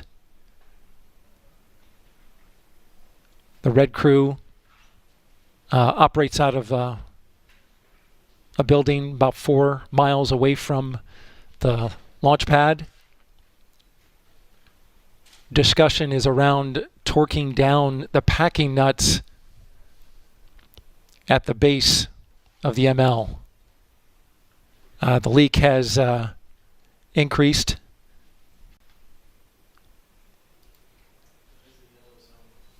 And so the team currently taking planning action to send that red crew team in. Of course, we'll keep you updated on the latest. This is Artemis Launch Control.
Upper stage LOX is in Replenish. Upper stage liquid oxygen is in Replenish. Meanwhile, the launch team continuing to work a solution to an intermittent leak at the core stage replenish valve. It is on the side of the mobile launcher, and the discussion is around sending a red crew into the launch area, up to the pad, and having them go up and torque bolts connected to a valve that has shown some intermittent leaking. They're currently discussing it now. Stand by for more information. This is Artemis Launch Control.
Okay, T-minus 2 hours, 44 minutes and counting.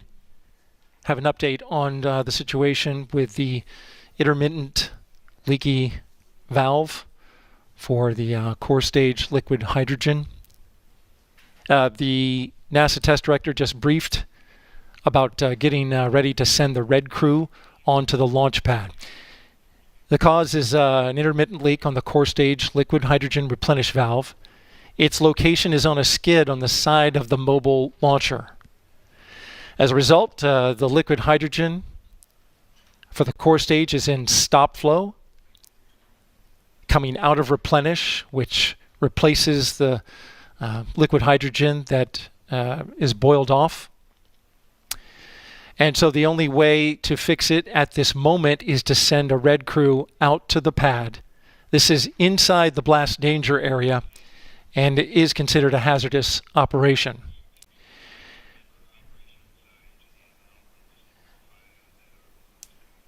Here's the plan.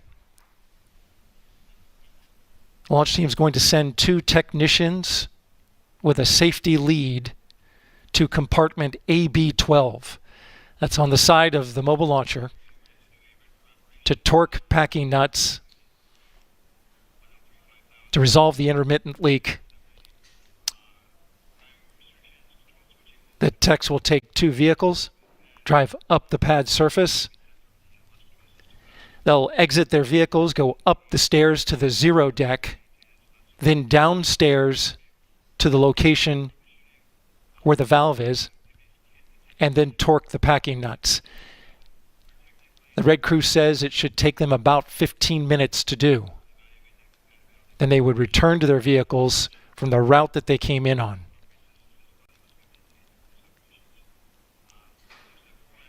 Now, emergency services, EMS, have been notified along with pad rescue, and they are standing by for the start of this operation.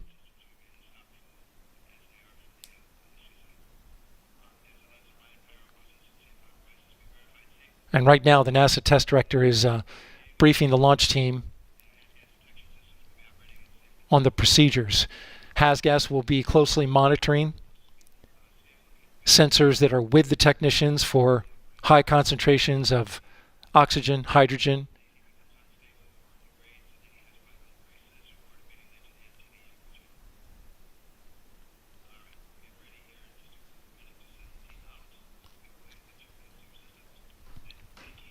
And so there is a high degree of focus by the teams, especially the safety team, hazardous operations, currently getting ready to be underway in just a few minutes.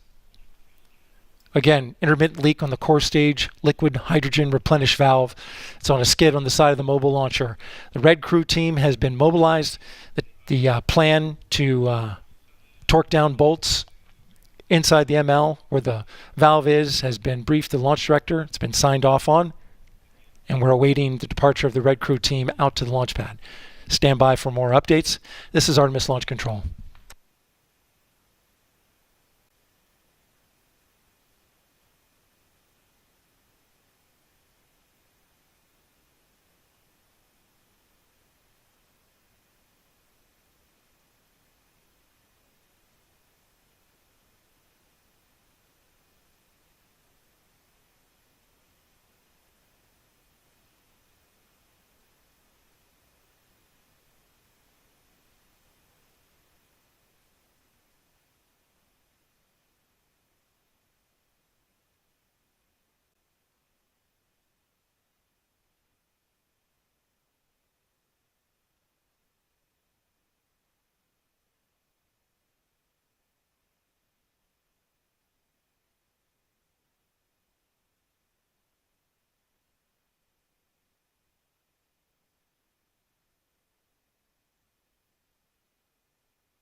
All right, Launch Director Charlie Blackwell Thompson just gave the go for the Red Crew team to enter Launch Complex 39B that you see there on your screen to work a issue with a leaky Replenish valve on the side of the mobile launcher. The mobile launcher is the gray structure that you see there. The Red Crew team is a highly trained group of individuals, 2 technicians and 1 safety lead that will be making entry into the pad to tighten down bolts, the packing bolts on the valve. It is a straightforward job as described to me by the launch team. Once they're at the valve location, the Red Crew has advised it should take about 15 minutes to do the work. So they should be in and out of there relatively quickly. There's no troubleshooting to be done. They have a specific task that they're going to go in there and perform. And then they'll depart the pad. It is a hazardous operation inside the blast danger area. And the launch team will be tracking their every movement. EMS is standing by, along with pad rescue.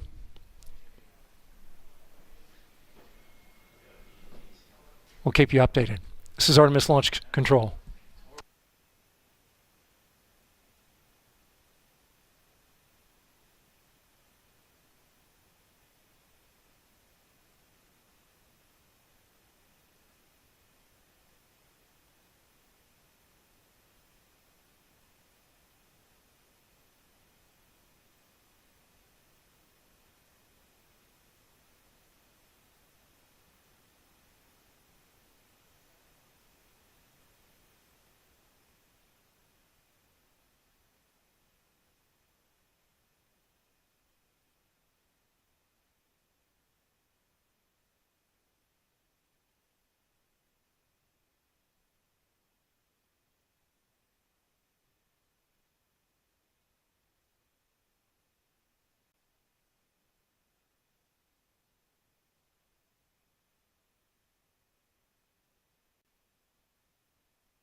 Okay, you're looking at a live shot of the launch pad and the two vehicles at the bottom that just arrived, the two technicians, and the safety representative. This is the red crew that is specifically tasked to go out and tighten some bolts on the core stage hydrogen replenish valve on the side of the mobile launcher. It is a hazardous operation. But as you can see from this camera view, and I have view of the safety team here, they're monitoring multiple camera views and watching the red crew as they do their work. Looking to fix an intermittent leak that popped up about an hour ago.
T-minus 2 hours and 13 minutes.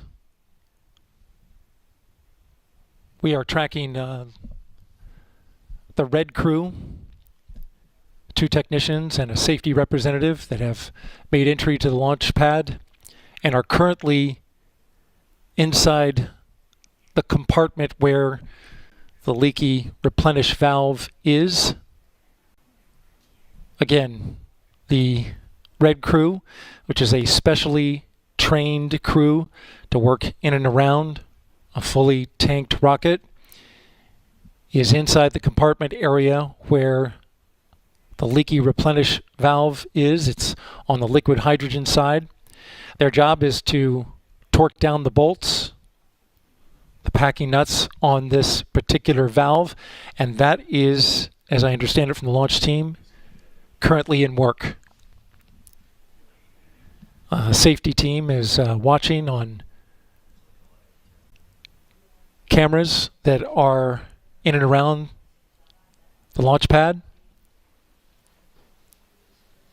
This is not a totally uncommon operation.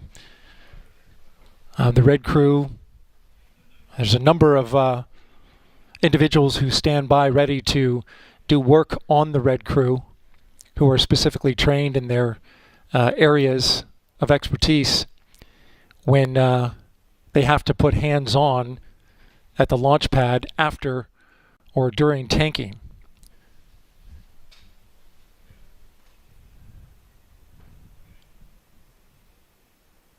So this is likely to eat into the launch window. An update on the tanks. We are in replenish on both the liquid oxygen core stage and upper stage. We are in stop flow for liquid hydrogen on the upper stage and the core stage. And that stop flow, of course, is related to the intermittent leak on the replenish valve that's on the side of the mobile launcher. We saw the red crew go in. The red crew estimates it'll take about 15 minutes to complete the job. And then they're coming right back out.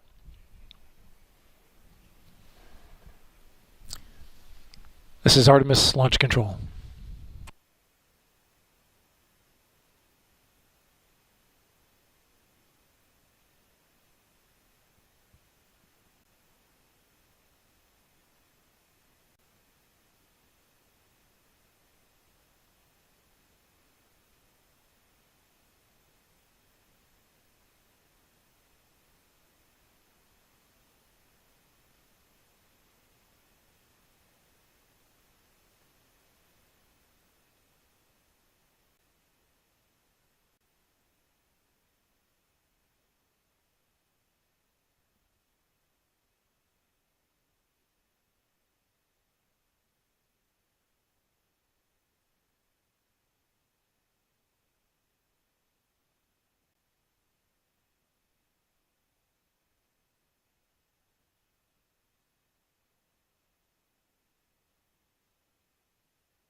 T-minus 2 hours and 7 minutes and counting. We are currently tracking work done by the red crew, currently out at the launch pad, a specially trained crew, torquing down some bolts on a hydrogen replenish valve. The safety team has eyes on it. They're currently doing that work. I want to make a programming note for you. Currently, if you're watching NASA TV's main channel, we are now going to begin the special launch broadcast that we have planned. Meanwhile, over on the NASA television media channel, we will continue with operational commentary. Again, we're getting ready to start a launch broadcast, a special launch broadcast on the NASA TV main channel, but we will maintain operational commentary on NASA TV's media channel. Please stand by for that. This is Artemis Launch Control.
"50 years after we last left footprints on the moon, NASA's Artemis I is our first bold step towards getting us back there and pushing us farther than we've ever been before."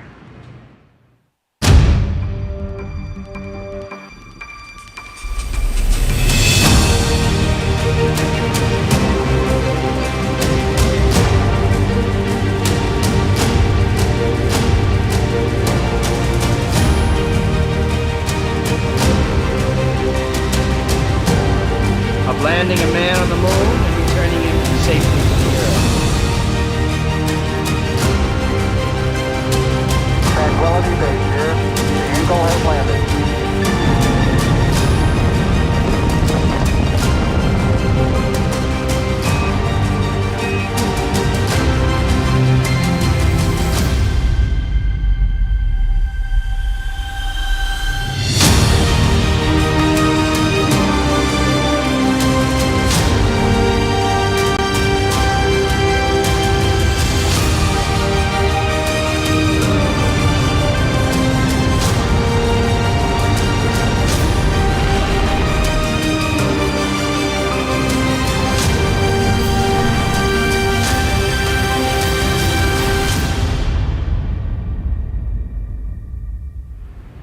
You are looking at the world's most powerful rocket and Orion spacecraft live on Launch Pad 39B.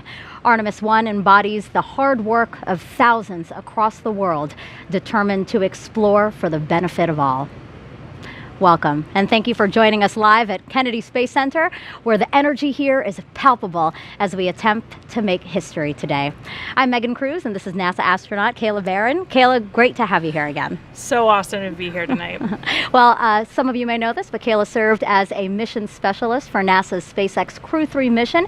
It launched to the International Space Station in November of last year, and she lived and worked there for about 6 months. Today, I am thrilled to have her here with me to talk about this rocket behind us illuminating beautifully the night sky here in Florida. Yeah, it's so awesome to be here tonight. When I first walked up and saw the view from the desk here, I was just blown away by how close it is and what an awesome view it's going to be when we get to launch time. Yeah, it's a magnificent view, and I know you're especially excited about this because if we launch today, this will be the first launch that you actually see from the ground. Exactly. I've never been able to come see a launch in person, except for my own, of course, but that's a little bit different perspective. Very different, yeah. But to be here for the world's most powerful rocket and the first test flight of Orion and SLS is just amazing. Yeah. So our 2-hour launch window opens at 1:04 a.m. Eastern Time. So Kayla, tell everyone, why are we returning to the moon? We are returning to the moon to learn more about it. The moon is a perfect place to learn more about our solar system, how the moon formed, but also how the Earth and the rest of our solar system formed. And we know so little about it. There's a lot to learn by returning there and doing some awesome geology work, but it's also the perfect proving ground for our continuation, exploring further into our solar system and eventually going to Mars. Right. We need to test all the operations concepts, all the equipment, habitats, rovers, suits, all of these things. And so it's the perfect place to test all of those things out and learn the things we need to do something that's almost hard to wrap your head around, going all the way to another planet. Absolutely. Really ambitious goals, and it all starts here with Artemis I. So Artemis I is the first flight test of NASA's brand new Space Launch System, or SLS rocket. It's the world's most powerful rocket and will send an uncrewed Orion spacecraft farther around the moon than any of the Apollo missions before it. Artemis II will be the first crewed mission around the moon, and then Artemis III will use a brand new human landing system to bring astronauts to the surface of the moon. Future Artemis missions will dock to Gateway, NASA's lunar orbiting space station, before descending to the moon. So Kayla, what must we demonstrate with Artemis I before we put astronauts on board for those future crewed missions? This is our first integrated test flight of the rocket, the Space Launch System rocket, and Orion, the capsule that crew will fly in on Artemis II. And so it's really important for us to put all of those systems together and actually send them to do a mission, test all those systems in real time in concert together. We do a lot of testing before we get to this moment, before we get to launch day, but it's not integrated and we're not actually putting the systems under all of the real world stresses they're gonna see. Right. So we wanna see the rocket perform, we wanna see Orion make it around the moon, go super deep into space, and then come home and successfully re-enter. So the heat shield actually has to withstand the fastest and hottest re-entry we've ever seen in human spaceflight. So that's a big thing we want to see. The heat shield perform successfully, and then of course recover the vehicle, test all of that. So it's a lot, but it's the important first step before we put crew on the vehicle. Yeah, lots of eyes on this one for sure. So tanking of the rocket began at 4:30 this afternoon. NASA's Daryl Nail is inside with the launch team and has some information about an issue they're currently working. Right, Megan, the launch director gave the go for tanking shortly after 3 p.m. this afternoon, but as of right now, there is a red crew, as they are named, a specially trained team of individuals out at the pad making an unplanned change to a replenish valve on the liquid hydrogen side. There are 2 technicians and a safety representative that are right now working inside the mobile launcher. It's in an open air area that has a replenish valve that goes to the liquid hydrogen side of the core stage. Now this happened roughly earlier this evening, probably about an hour ago, when a leak was detected at the core stage liquid hydrogen valve by the launch team here inside Firing Room 1 at the Launch Control Center. Unfortunately, the team here was unable to remedy the leak remotely, and so it became necessary to send a crew of individuals, called the Red Crew, out to the launch pad to make a hands-on fix, so to speak, to that valve. What they're doing is they're torquing down bolts that are on the valve. They believe that by torquing these bolts down, they'll get a better seal on that replenish valve, and that should remedy the leak. The leak was detected by the hazardous operations team here inside the launch control when the percentage of hydrogen went above 1%. Now that's significant for this particular area because it is an open air location, the skid valve that runs the liquid hydrogen into the core stage. And we had reached replenish when this leak was detected. Over on the liquid hydrogen side, of course, there's two tanks on the core stage, liquid oxygen and liquid hydrogen. Both had been topped and gotten into replenish when this leak was detected. Currently, liquid oxygen is topped off and stable in replenish, but the liquid hydrogen is in stop flow at the moment, which will prevent them from proceeding forward with a launch until that leak is remedied. Again, this red crew is inside the area, inside the blast danger area, working inside the mobile launcher, torquing down those nuts that are associated with the replenish valve for the liquid hydrogen side of the core stage. Of course, we'll keep you updated on the operation. In the meantime, I'll send it back to Megan. Thank you for that update, Daryl. And yes, we are looking forward to your next update as to what happened with the red team out there on the pad. Now, today will be our third opportunity to launch Artemis I. The launch team called off the first two attempts due to issues while loading propellant into the rocket. The team addressed those issues and planned to try again in September, but then Hurricane Ian made landfall here in Florida as a strong Category 4 storm. Satellite imagery there shows us the storm went right by launch pad 39B. Thankfully, the rocket was safe inside the vehicle assembly building at the time. The team rolled the rocket back to the pad 2 weeks ago, and it stayed there through Hurricane Nicole, which made landfall last week as a Category 1 just south of Kennedy Space Center. Teams inspected everything after the storm and confirmed they were ready to try and launch today. Now, Daryl is one of a team of people helping to bring you today's uncrewed flight test. We have Jasmine Hopkins nearby, also inside with the launch team, who will interview some key players in our return to the moon. We also have Leah Cheshire inside Mission Control at Johnson Space Center. Dan Hewitt with a new tool we're excited to show you. Leo Martin at the Kennedy Space Center Visitor Complex, and finally Brian Cizik with the U.S. Space Force monitoring weather. With 1 hour, 54 minutes until liftoff, how are we looking, Brian?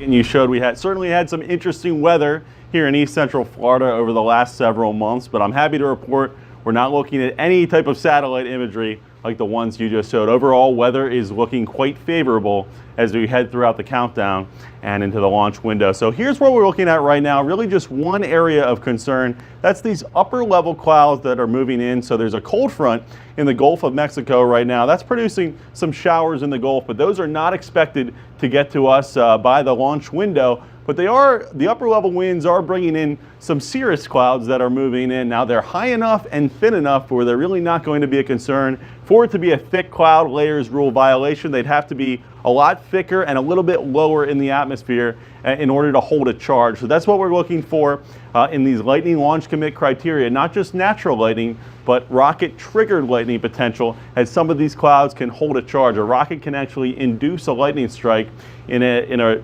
atmosphere that's not strong enough to produce a natural lightning strike. So that's really what we're watching. But right now, weather is go. These clouds, as I said, are high enough and thin enough where they're really not going to be much of a concern. But we are going to be watching it. My colleagues Melody Lovin, Mark Berger, and the rest of the launch weather team will be watching this very closely as we head closer to T0. So let's take a look at the graphic. The latest briefing, 90% go. Really the only concern being the thick cloud layers rule and a very small concern for the cumulus cloud rule. But overall, the weather is looking favorable. As I said, right now, weather is go. Those clouds are high enough and thin enough where we do not expect them to be a concern. So I'm happy to report a very favorable launch forecast as we head closer to T0. Megan, back to you. Don't you just love hearing 90%? You know, that's wonderful, especially here in Florida. You know what I mean? Weather can really be tricky here in Florida. So 90% is perfect. Now, Florida Space Coast has been the primary launch site for NASA's crewed missions for the last 6 decades. First Apollo, then Shuttle, the Commercial Crew Program, which Kayla flew up as a part of, and soon Artemis. Let's go now to NASA's Jasmine Hopkins. Thank you so much, Megan. We're here in the Launch Control Center amid all the excitement in Firing Room 2, and I'm so glad right now to be joined by our Kennedy Space Center Director, Janet Petro, and our Deputy Director as well, Kelvin Manning. Thank you both for being here. Thank you, Jasmine. Hi, Jasmine. We are so glad to have you. This team has overcome a lot to get to today. We are no stranger to storms on the Space Coast. We overcame Ian, and then Nicole. Janet, how did we embrace the challenge? That's my line, Jasmine. Yeah. I got to say, I couldn't be more proud of the team out here. Everything we did to get to this point, and then to have those 2 storms thrown at us at the last minute. Nicole, all the evacuations. As you know, one time we remained at the pad, and the other time we had to roll back to the VAB. But I got to tell you, across the workforce, whether it was our program people, across the agency, our institutional support organizations, they all came together and worked as a team. And so here we are tonight, looking forward to a great launch. Right, we're a very strong team, and we have been at this for years, for decades. We started off during the Apollo program, but now we've evolved into what we're calling a multi-user spaceport. Kelvin, what does that mean? So when we were getting ready to retire the space shuttle, a lot of people thought we were going out of business, literally shutting down. But our leadership team, we had a vision to create what we called a multi-user spaceport to become the world's premier government and commercial spaceport. And so that's happened over the last 10 or so years, probably a lot faster than we thought it would. But right, if you would say, you ask us, well, what's the future look like? I'll tell you, we're just getting started. Right, the future is very bright for us, and this is a really big day for NASA. I mean, Artemis launched, but an even bigger year for Kennedy Space Center, the Diamond Anniversary, our 60th anniversary.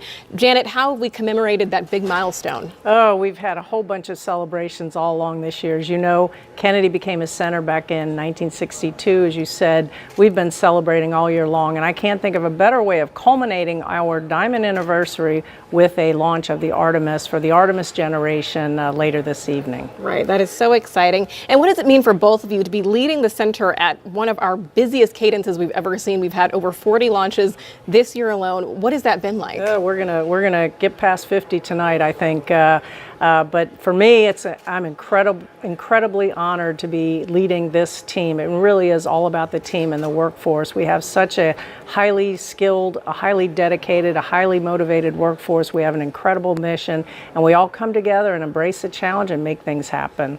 Right. Yeah, it is a privilege to work here, and it's not about us. Like Janet said, it's about the people. It really is. It's about this great team. Janet, Kelvin, thank you both so much for being here tonight. We really appreciate it. Thank you, Jasmine. Go Artemis. Yes, go Artemis. Go Artemis. Absolutely. Megan, back to you. Great to hear from them. So 1 hour and 48 minutes and counting till our 2-hour launch window opens. We heard Dale report out that there is a team at the pad working an issue. So why don't we go back to him now to see if he has an update for us. Yeah, Megan, now continuing to track the Red Crew's work at the launch pad. This is a specially trained team of 3 individuals, 2 technicians, 1 safety representative who are currently right now inside the mobile launcher at the base of the launch pad. They are doing work on a replenish valve, currently torquing down the bolts in order to remedy a leak in that replenish valve that was detected a little over an hour ago. Now, this is significant because currently with a leak, they have had to go into what's called stop flow on the liquid hydrogen tank of the core stage. Normally, under replenish, they continue to flow liquid hydrogen into the tank as it boils off in order to maintain a level of around 100%, but that has been in stop flow, and so at this moment, we are slowly losing liquid hydrogen in the core stage hydrogen tank. The Red Crew went in and is currently working a little longer than expected on the issue. It was estimated that it would take 15 minutes to do the work, but as we're now finding out, the Red Crew is torquing down the bolts and then backing out of the area and allowing the launch team to cycle the valves to test to see if they've got that leak fixed.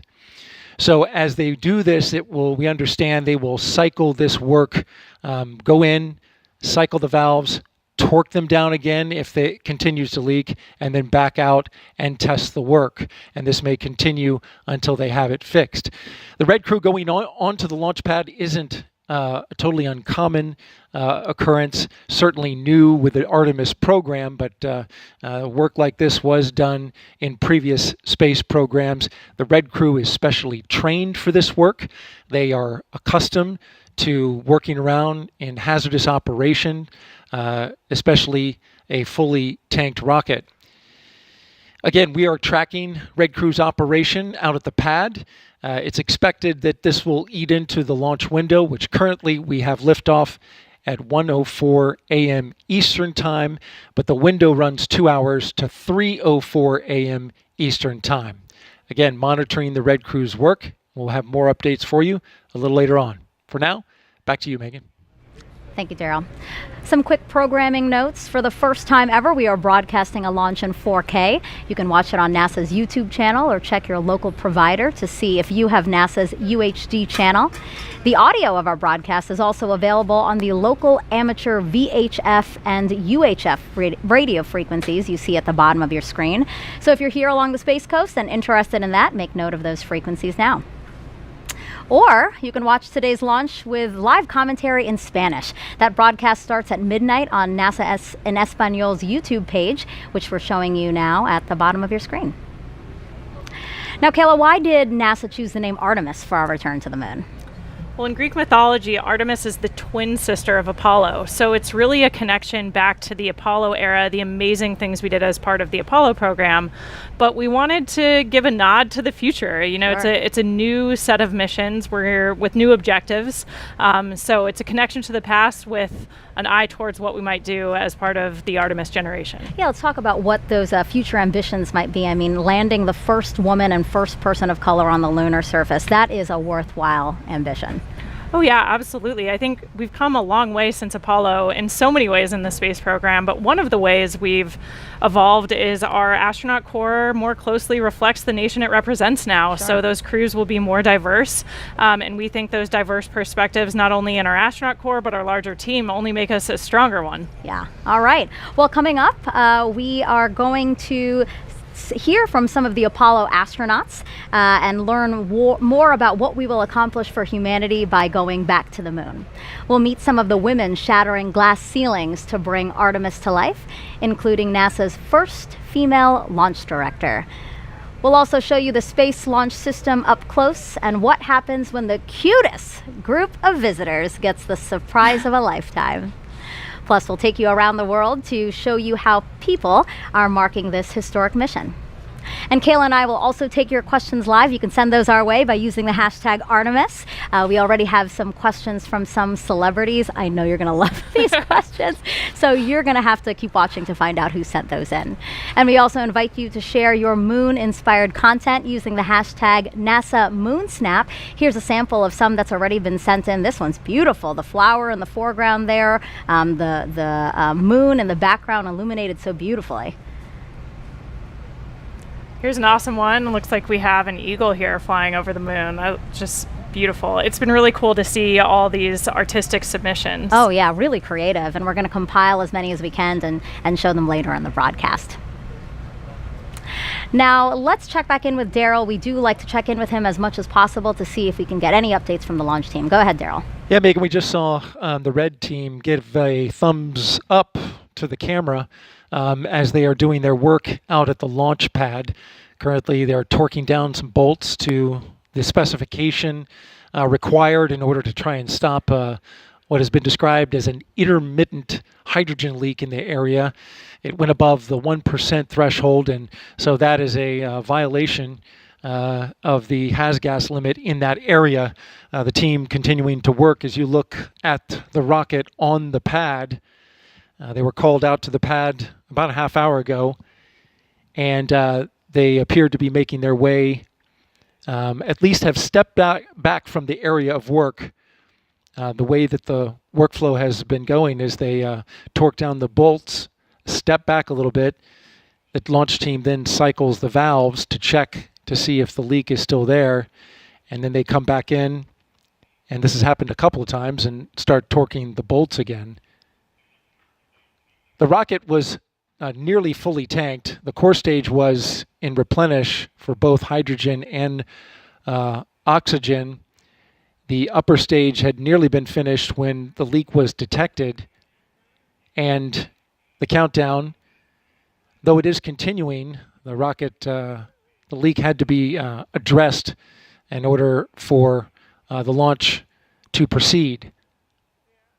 The replenish puts the hydrogen back into the tank after it boils off, and so currently we're in a stop flow which no longer allows a replenishment of the hydrogen tank, and that would not allow us to have a launch without those tanks being in total replenish, and also in a vented configuration, which has also been put on hold. I'm sorry, not a vented configuration, but rather an engine bleed has been stopped. And so that would need to continue as well in order to get the engines conditioned for launch. That's the latest here from Firing Room 1 at the Launch Control Center. Megan, will send it back to you. Thank you, Daryl. 1 hour, 41 minutes until, again, the planned start of the 2-hour launch window.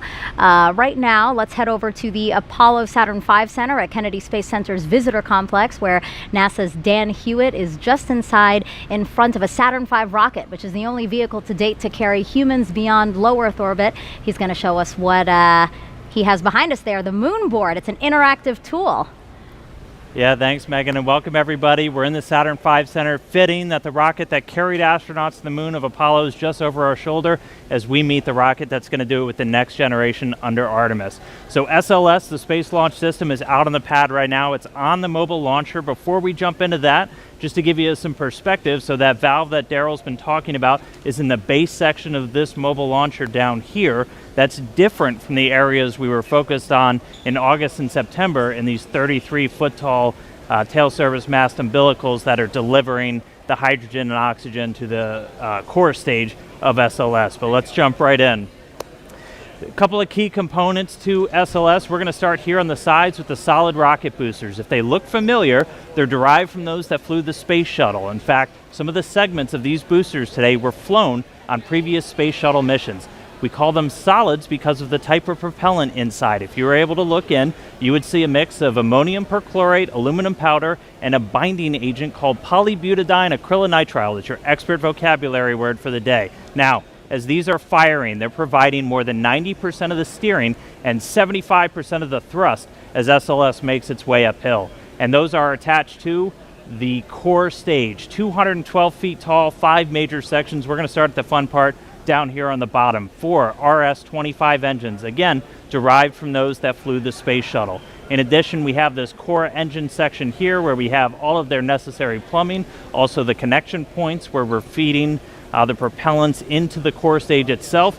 And as these are firing, each one providing up to 500,000 pounds of thrust during operation, consuming 1,500 gallons of propellant every second as they go uphill. Now, these are liquid rocket engines, which means you need a fuel, about 500,000 gallons of liquid hydrogen, and an oxidizer, about 200,000 of liquid oxygen up here. That hydrogen gets fed through feed lines down at the bottom of the tank here. The oxygen coming from these 2 feed lines you see running down out of this, the intertank section. The intertank also has the upper attachment points for the solid rocket boosters. The bottom attaches down here at the engine block.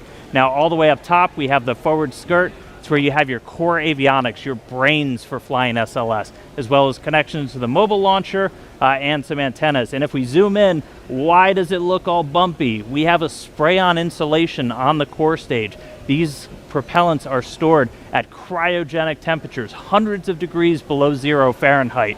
And so we have to try and keep them as cold as possible. Now, underneath this upper skirt, we have the second stage, the Interim Cryogenic Propulsion Stage, or ICPS. This is a modified upper stage from the Delta IV family of rockets from United Launch Alliance. Single RL-10B-2 engine, also propelled by liquid hydrogen, liquid oxygen. This is used for our in-space propulsion maneuvers. Critically, that translunar injection, which is going to give us the energy to go beyond low Earth orbit and head out to the moon. Altogether, that's the Space Launch System. It's going to be making its first flight, hopefully today. It's going to be a heck of a show. Let's get back to the countdown. I'll send it over to you, Megan. Thanks, Dan. 1 hour, 37 minutes and counting until our 2-hour launch window opens tonight. The Space Launch System rocket and Orion spacecraft together, standing just taller than the Statue of Liberty at Launch Pad 39B. It's the culmination of years of development and thousands of tests. Here's a look at its path to the pad. The Space Launch System is really the backbone of the Artemis missions. It's the truck. It's the big carry vehicle. It allows us to carry both crew as well as the equipment that we need to live and work on the moon. 60 years ago, NASA was in a race to get to the moon. This time is more than just a race. It's about establishing a long-term presence. Can you imagine rolling the Statue of Liberty out to put at the pad? That's what we're doing. It will lift up from Earth with more power than the Saturn V, which was the first vehicle to take us to the moon. Artemis is our next giant leap.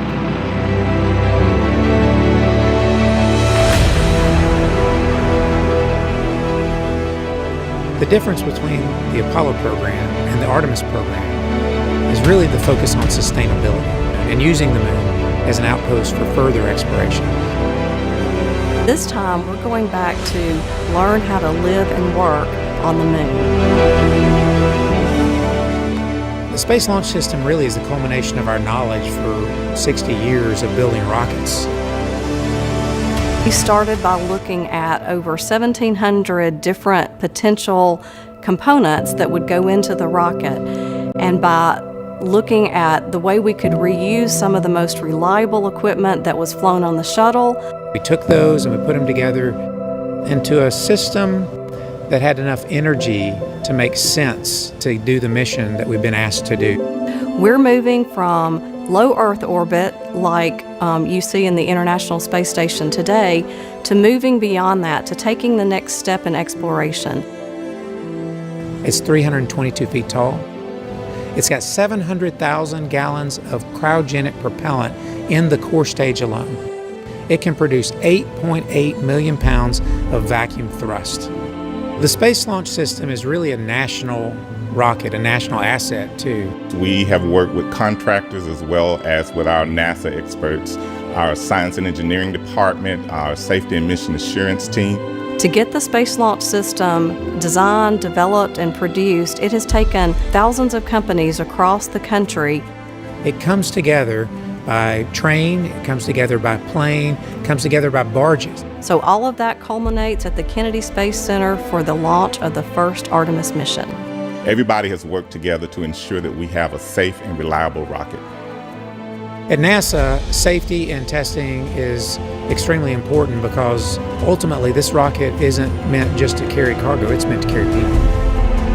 It takes all types of education, all types of backgrounds, all types of diversity to do the things we do, and it'll be great to see a diverse crew land on the moon. Where the Space Launch System comes in is providing that reliable transportation so that we can start flying these rockets on a routine basis to take people and to take payload to that outpost, the moon, and also the gateway system. We have a generation who've never seen deep space exploration, and this will give them an opportunity to see that this is something that they can potentially do themselves.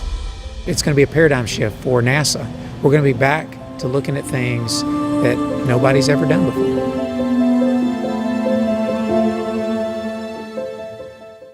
A lot to look forward to, and it all begins with launch. Afterwards, our friends at Johnson Space Center in Houston will control Orion once it's on its way to the moon. Let's get an update of operations there with NASA's Leah Cheshire. Thanks, Megan, and welcome to Mission Control Houston, home of the red, white, and blue flight control rooms. But today we're in the white flight control room, which is just across the hall from where you usually see us in the International Space Station flight control room, like this morning when we conducted a spacewalk outside the space station. Now, this white flight control room has been used before during some space station missions, plus commanding Boeing's Starliner.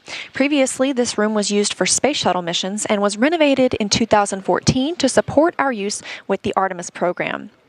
Today's flight director is Judd Freeling, a flight director of 11 years who will lead the team through the ascent portion of the mission. After Freeling's shift today, flight director Rick LeBrode will lead the team through the rest of the mission all the way to entry and splashdown when Freeling will step in again. Other console members will be monitoring the various systems on Orion like propulsion, solar arrays, and trajectory, and they arrived on console about 5 hours ago. And you might also be surprised to learn that there is indeed a Capcom or capsule communicator on console today as well. While there are no crew on board, Jay Marshke and other capsule communicators will be training throughout the mission in preparation for Artemis II and beyond. The Capcom is the single person in the room who speaks with the crew, gathering info from mission control team and keeping streamlined communication with the astronauts in space. We're counting down to liftoff when teams here will really jump into action and monitor the first Artemis flight, sending Orion further than any crew-rated spacecraft has gone before. But for now, Megan and Kayla will send it back to you at Kennedy Space Center to keep walking us through the events of the day. Well, you just heard Leah remind us that no one is inside Orion today. Again, it's because Artemis I is a flight test to prove we can safely return crew from lunar orbit on Artemis II. And when we launch the first crewed mission, NASA has a very diverse and talented core to choose from, including Kayla here. We're looking at video now of some of your friends who got to go to the pad. That looks fun. Yeah, it's always so exciting to see the rocket on the pad because you know you're getting close to launch. So we're all just really excited to see how this test goes today. I wish I could have gone out there with them. You and me, what happened? We didn't get our invite. And I thought this was fun too. Some of your friends also got to fly over the pad in T-38s. Here's video of that now, incredible video. So these flyovers were common during shuttle, right? Yeah, and we still try to do them whenever we can. We actually use the T-38 jet as a training platform. It's a chance for us to practice making real-world decisions in a high-risk environment, practice working as a team, and a good analog for spaceflight. Okay. But we also like to fly by the pad when we can, when we have a rocket out there. It's a way of saluting and thanking the team for all the work it took to get to this moment. That's great. Yeah, a worthwhile thing to do because, yes, the team has worked so hard to get to this moment. And you spoke about training. Has training already started for Artemis II for you guys? We've been developing the training, but the crews aren't assigned yet, so they're not in dedicated training flows yet. But our team at Johnson Space Center, where we train for human spaceflight, are working on all of the things that we're going to need to teach the crew and the best ways to go about that.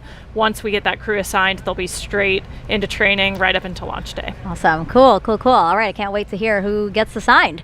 And the absence of crew today doesn't mean Orion is empty. There are plenty of other interesting things flying on Artemis I, including several technology demonstrations and science investigations we're going to show you throughout the broadcast. There are also some mementos like these seeds that we have right here, right, Kayla? Yeah, we have an example of the moon seeds that will be flying as part of this mission today. And the idea actually comes from an Apollo 14 astronaut, Stuart Roosa, who flew seeds with him to the moon, hundreds of them, and then brought them back to Earth. And then they were planted all over the country and the world, and they're called moon trees. And so we're kind of carrying on with that idea on Orion for this launch. Yeah, I love that. And the seeds that are flying on Artemis I, it's going to come back and they're going to distribute it to a number of organizations through NASA's STEM program. So it's really a neat idea. And so these moon seeds are part of what's inside Artemis I's official flight kit, along with more than 10,000 other mementos, like this Apollo 8 commemorative medal you see here, a nod to 1968 when humans first orbited the moon, and a bolt from Apollo 11, 1969, when humans first landed on the moon. Those items are on loan to us from the National Air and Space Museum, and once back on Earth, will be exhibited there, so you can check them out. There are also a variety of flags, pins, and patches like these Artemis I patches that will be distributed to people who contributed to this flight. Now, NASA spacecraft, both crewed and uncrewed, have carried mementos like these since the 1960s. Astronauts are also allowed their own personal flight kits. So I was wondering, what did you bring with you for your Crew 3 mission? I actually brought a couple of examples to show you. The moon seeds inspired me to share that I actually brought some vegetable seeds with me. Oh, that's awesome. So these are kind of fun. They're dragon themed. So I got dragon carrots and dragon beans since awesome. I went up on a SpaceX Crew Dragon vehicle. Sure. And then, of course, I think the most important, meaningful thing to all of us is usually pictures of our family and friends. So have like a picture family. of me and my family at my sister's wedding. Friends backpacking in Alberta, Canada, and then my in-laws Right side up. together on a family vacation. And I also brought some flags, some American flags, and then United States Navy flags, since I'm a naval officer. So things like that, I think it's just so human to want to bring stuff with you, right? Souvenirs. Who doesn't love that? Yeah, absolutely. But I think for most of us, pictures of our family and friends, things that connect us back home, are the most important. Yeah, 6 months might not sound like a long time for people, but it is, right? Wouldn't you say? And you're also so far, it's nice to have those tangible things that remind you of home. Absolutely. Yeah, really important for us. Cool. Thank you for bringing those. It was really fun to look at. All right, 1 hour, 27 minutes and counting until launch. And we have our first questions from social media. So let's take a look at the clip here. Kayla, you're going to notice a familiar, handsome face. Hey there, I'm Chris Evans, and I play Buzz Lightyear in Pixar's Lightyear movie. I was wondering, when we fly future Artemis missions with astronauts, how many people can fly on board the Orion capsule at once? My nephew's probably asleep, but he's a big Buzz Lightyear fan, so he's probably going to enjoy watching that question tomorrow. But we can get 4 astronauts in the Orion space capsule. It's a little bit bigger than the Apollo capsule, about 30% more habitable volume. And so instead of supporting 3 crew for about 2 weeks, Orion can support 4 crew for about 21 days. Okay, good. Good first question. Let's take a second question now. Can a microbiologist be an astronaut? Absolutely. And we already have microbiologists who are astronauts, like my training classmate, Zena Cardman. We hire people from all sorts of different backgrounds. All you have to do is have a STEM degree. Beyond that, you can come from any pathway. So some of us are military astronauts like me, either aviation or I'm a submariner, but we have a ton of people from different scientific and engineering communities, including microbiologists. Yeah, I love that it's so diverse, because I think diversity really adds to what you guys can do. Yeah, and those unique perspectives, I think, make us stronger as a team whenever we're tackling a new problem. Having people with different, not only academic backgrounds, but all of these scientists, a lot of them have different field experience. So like Zena worked in some really extreme environments in Antarctica, in caves, doing a lot of her research. So it's not that different than what we're hoping to do at the South Pole of the moon. So these perspectives are really important for us to form the best team that we can. Yeah, that's interesting. All right, I think we have time for one more question, so why don't we pull one up? What is the coolest part about Artemis to you? I mean, I think I can't even quite get my head around how it might feel for the crew to orbit the moon on Artemis II and see it up close. And then, of course, on Artemis III to actually land on the moon and conduct a moonwalk. It's just going to be incredible to have that view back of our home planet. And so just the thought of sending human beings back to the moon, it's just super exciting for all of us. I honestly didn't know how you're going to answer that, because there is so many things to look forward to pinpoint, the thing that you're most excited about. I thought that was going to be a hard question, actually. All right, so great questions. Keep them coming using hashtag Artemis wherever you're watching this broadcast, and keep sending those moon-inspired content too. Again, that's hashtag NASA MoonSnap, and we're going to show some of them later in the broadcast. Okay, 1 hour, 24 minutes and counting until hopefully liftoff of Artemis I, and it's time for another update with NASA's Daryl Nail, who's with the launch team as they were monitoring a leak. Yeah, that's right, Megan. We're inside the firing room number 1 here at the Launch Control Center at the Kennedy Space Center. And currently we have an update on that red crew, which went out to the pad to torque down some bolts on a leaky hydrogen replenish valve for the core stage. And that update is that the red crew has departed the blast danger area. They have completed their work. They got the go at 10 p.m. this evening, 10 p.m. Eastern Time, to go out and conduct work that took roughly an hour from the time they were given the go till the time they left the blast danger area.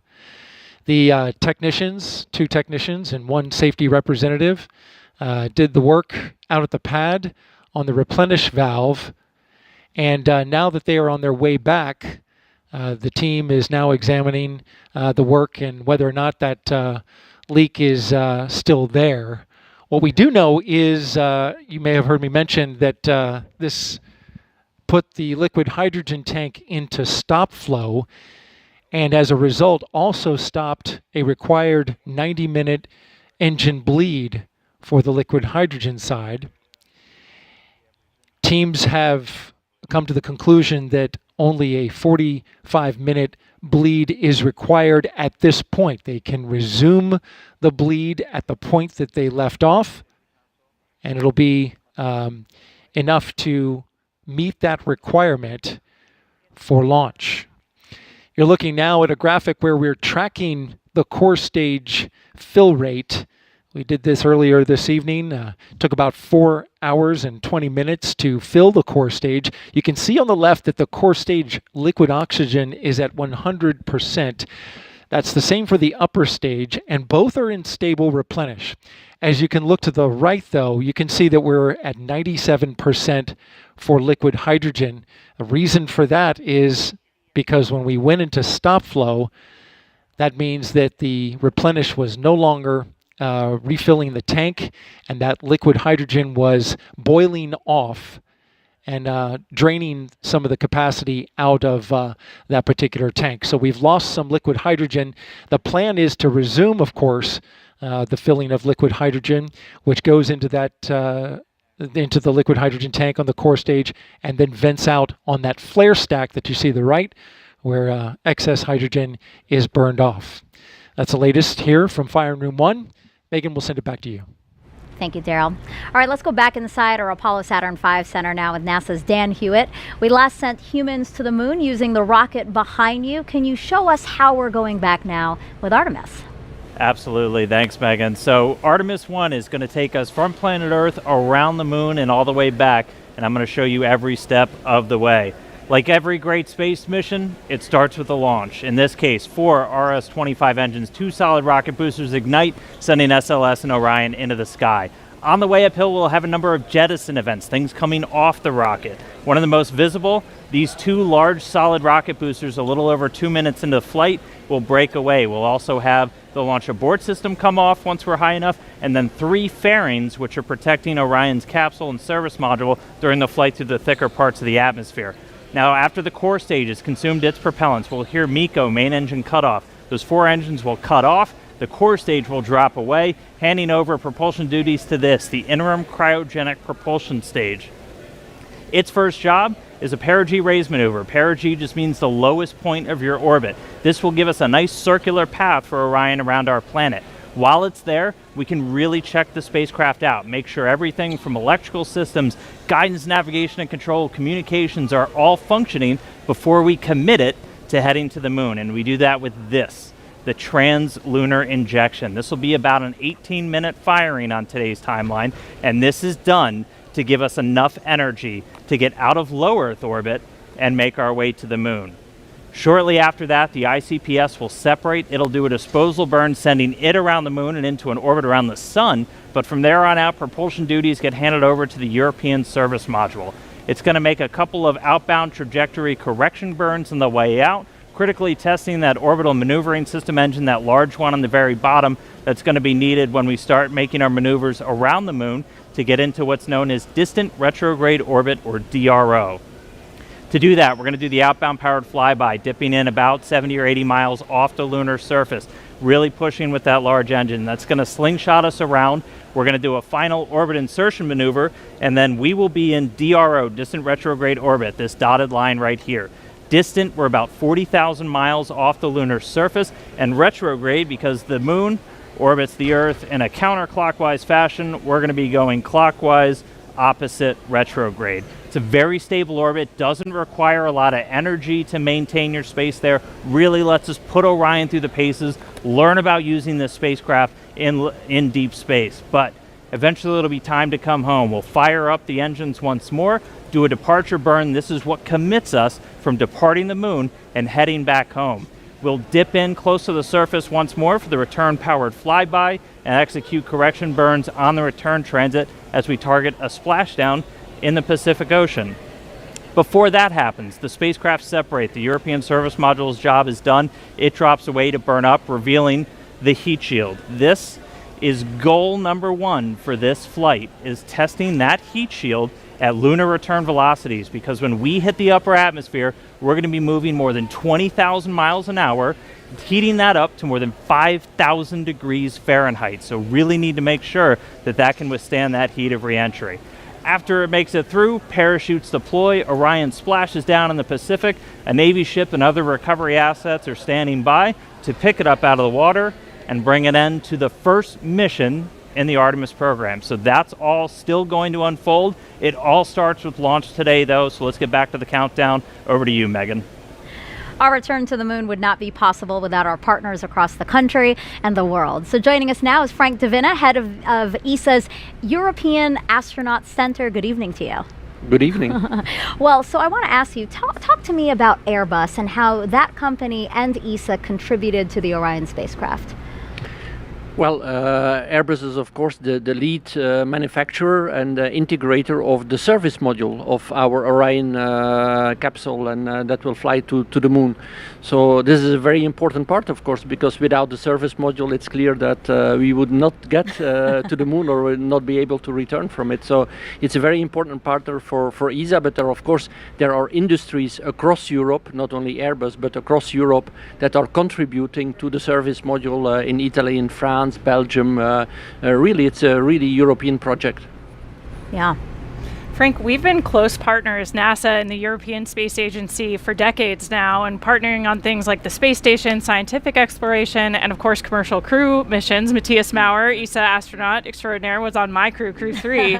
Can you tell us a little bit more about what makes these partnerships so important?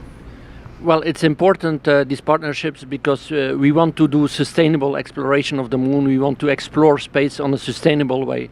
And I think partnerships in that sense are essential.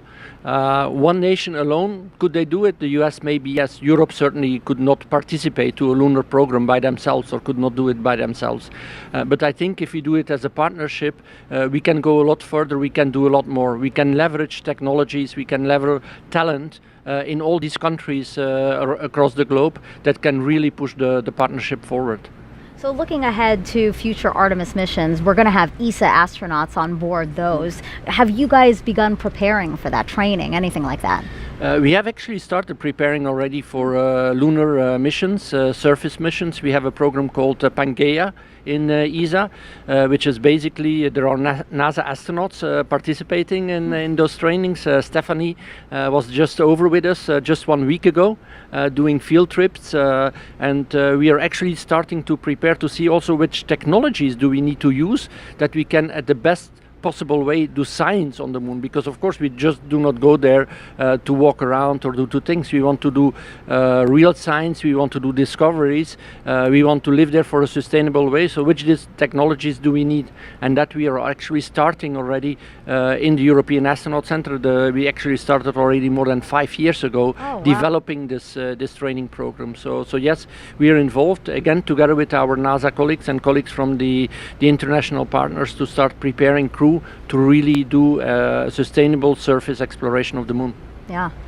And you guys are doing more than just crew, right? You guys are contributing to the Artemis programs in other ways? We are contributing to the Artemis program in many ways. Of course, the service module that we will see launching here hopefully today is the biggest part today. But we are looking into a lot of other capabilities. First of all, there is the gateway.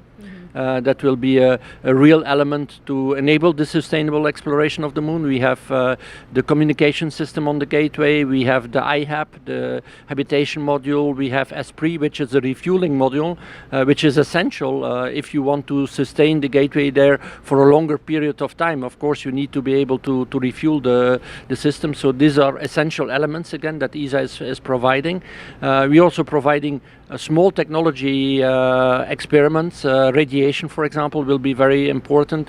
We are looking in crew exercise device for the gateway. We are looking into medical systems. So these are also small components, but for the crew that are very important because we need to keep the crew healthy there, of course. You're a great partner. You have so much that you're contributing. We really appreciate it. We have a lot that we can contribute. And, Thank you. And of course in this ministerial, because we have now our ministerial conference coming up next week, where the big decisions are going to be made for the next decade, and there we will propose a European lander that will bring logistics to the moon.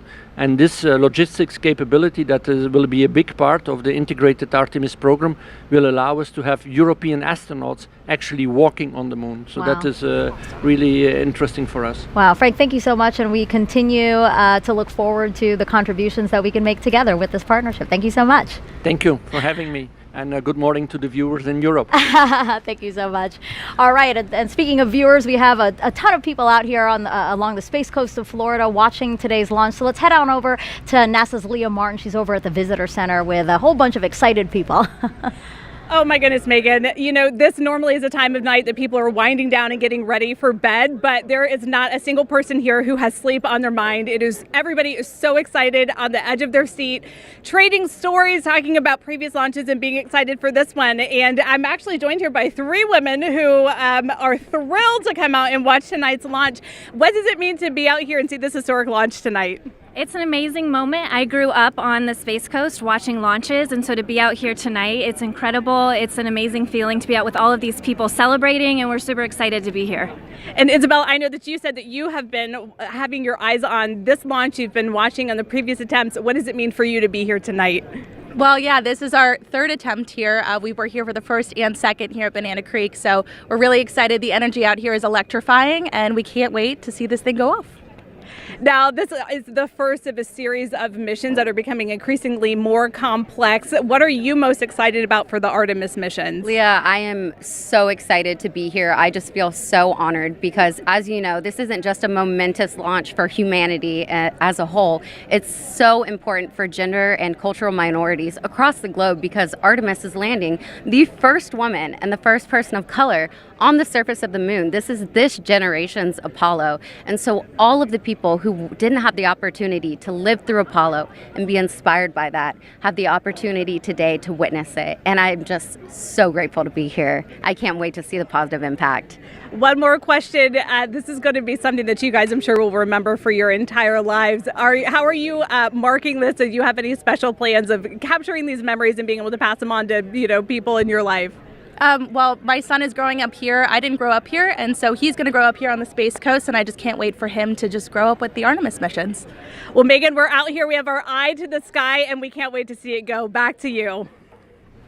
Really great interviews, and wow, I saw that drone shot that we had showing all of the bleachers filled with people there to watch the launch. That was incredible.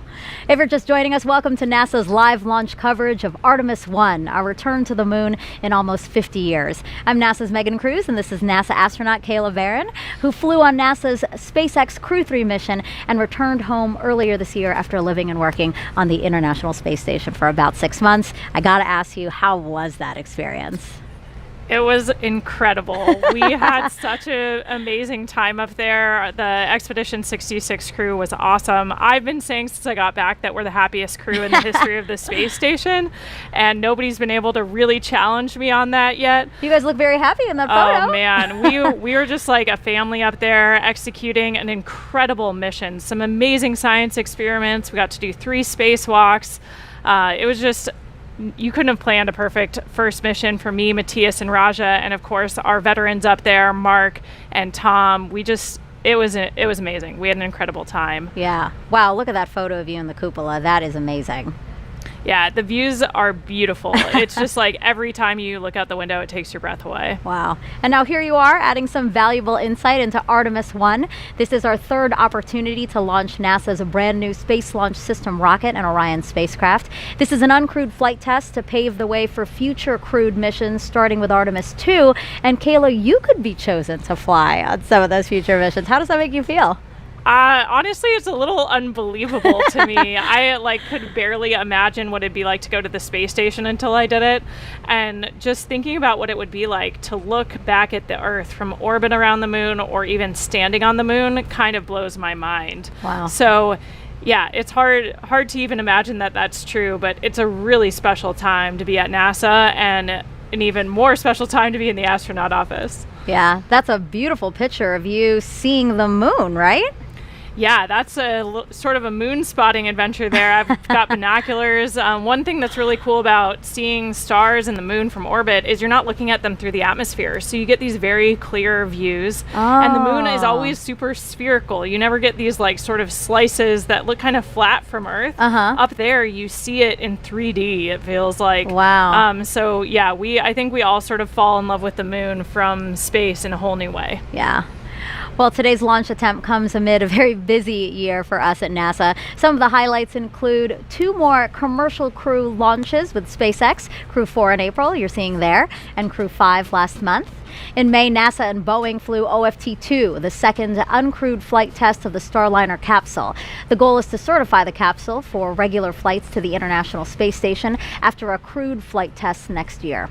In July, we released the first images captured by our James Webb Space Telescope, and wow, they are magnificent. Pictures like these could help us answer some of astronomy's biggest questions about how our universe began. And then in September, we intentionally slammed the DART spacecraft into asteroid Dimorphos and successfully changed its course. The asteroid wasn't headed for Earth, that's important to say, but the test was to show that we could defend our planet if needed. And recently, 2 other missions that benefit the Artemis program. Last week, we tested a new inflatable heat shield that could help us eventually land humans on Mars. And just 2 days ago, Capstone arrived at its intended orbit around the moon. The small satellite launched from New Zealand in June and will now test the unique lunar orbit for a future space station there. You heard us talk about it, Gateway. Now, Kayla, what do you think about all that NASA is accomplishing? I mean, those are all just amazing examples of why it's such a cool time to be part of human spaceflight and the larger space program. We're learning so much, not only about our home planet, but our galaxy and the universe. Like those James Webb images just capture my imagination every time they release a new set. Yes. And so we have a lot going on and a lot to be excited about right now. I hope people are following along for it because it is truly great, and we want people to share along with that. So, all right, 1 hour, 6 minutes and counting from liftoff of Artemis I. Let's head back to the Launch Control Center with Daryl Nail. Yeah, thanks, Megan. And so we get an update for you now. The Red Crew, of course, completed its work on torquing down the bolts for that replenish valve on the core stage hydrogen side. And now we are back in replenish for core stage hydrogen, which is good news.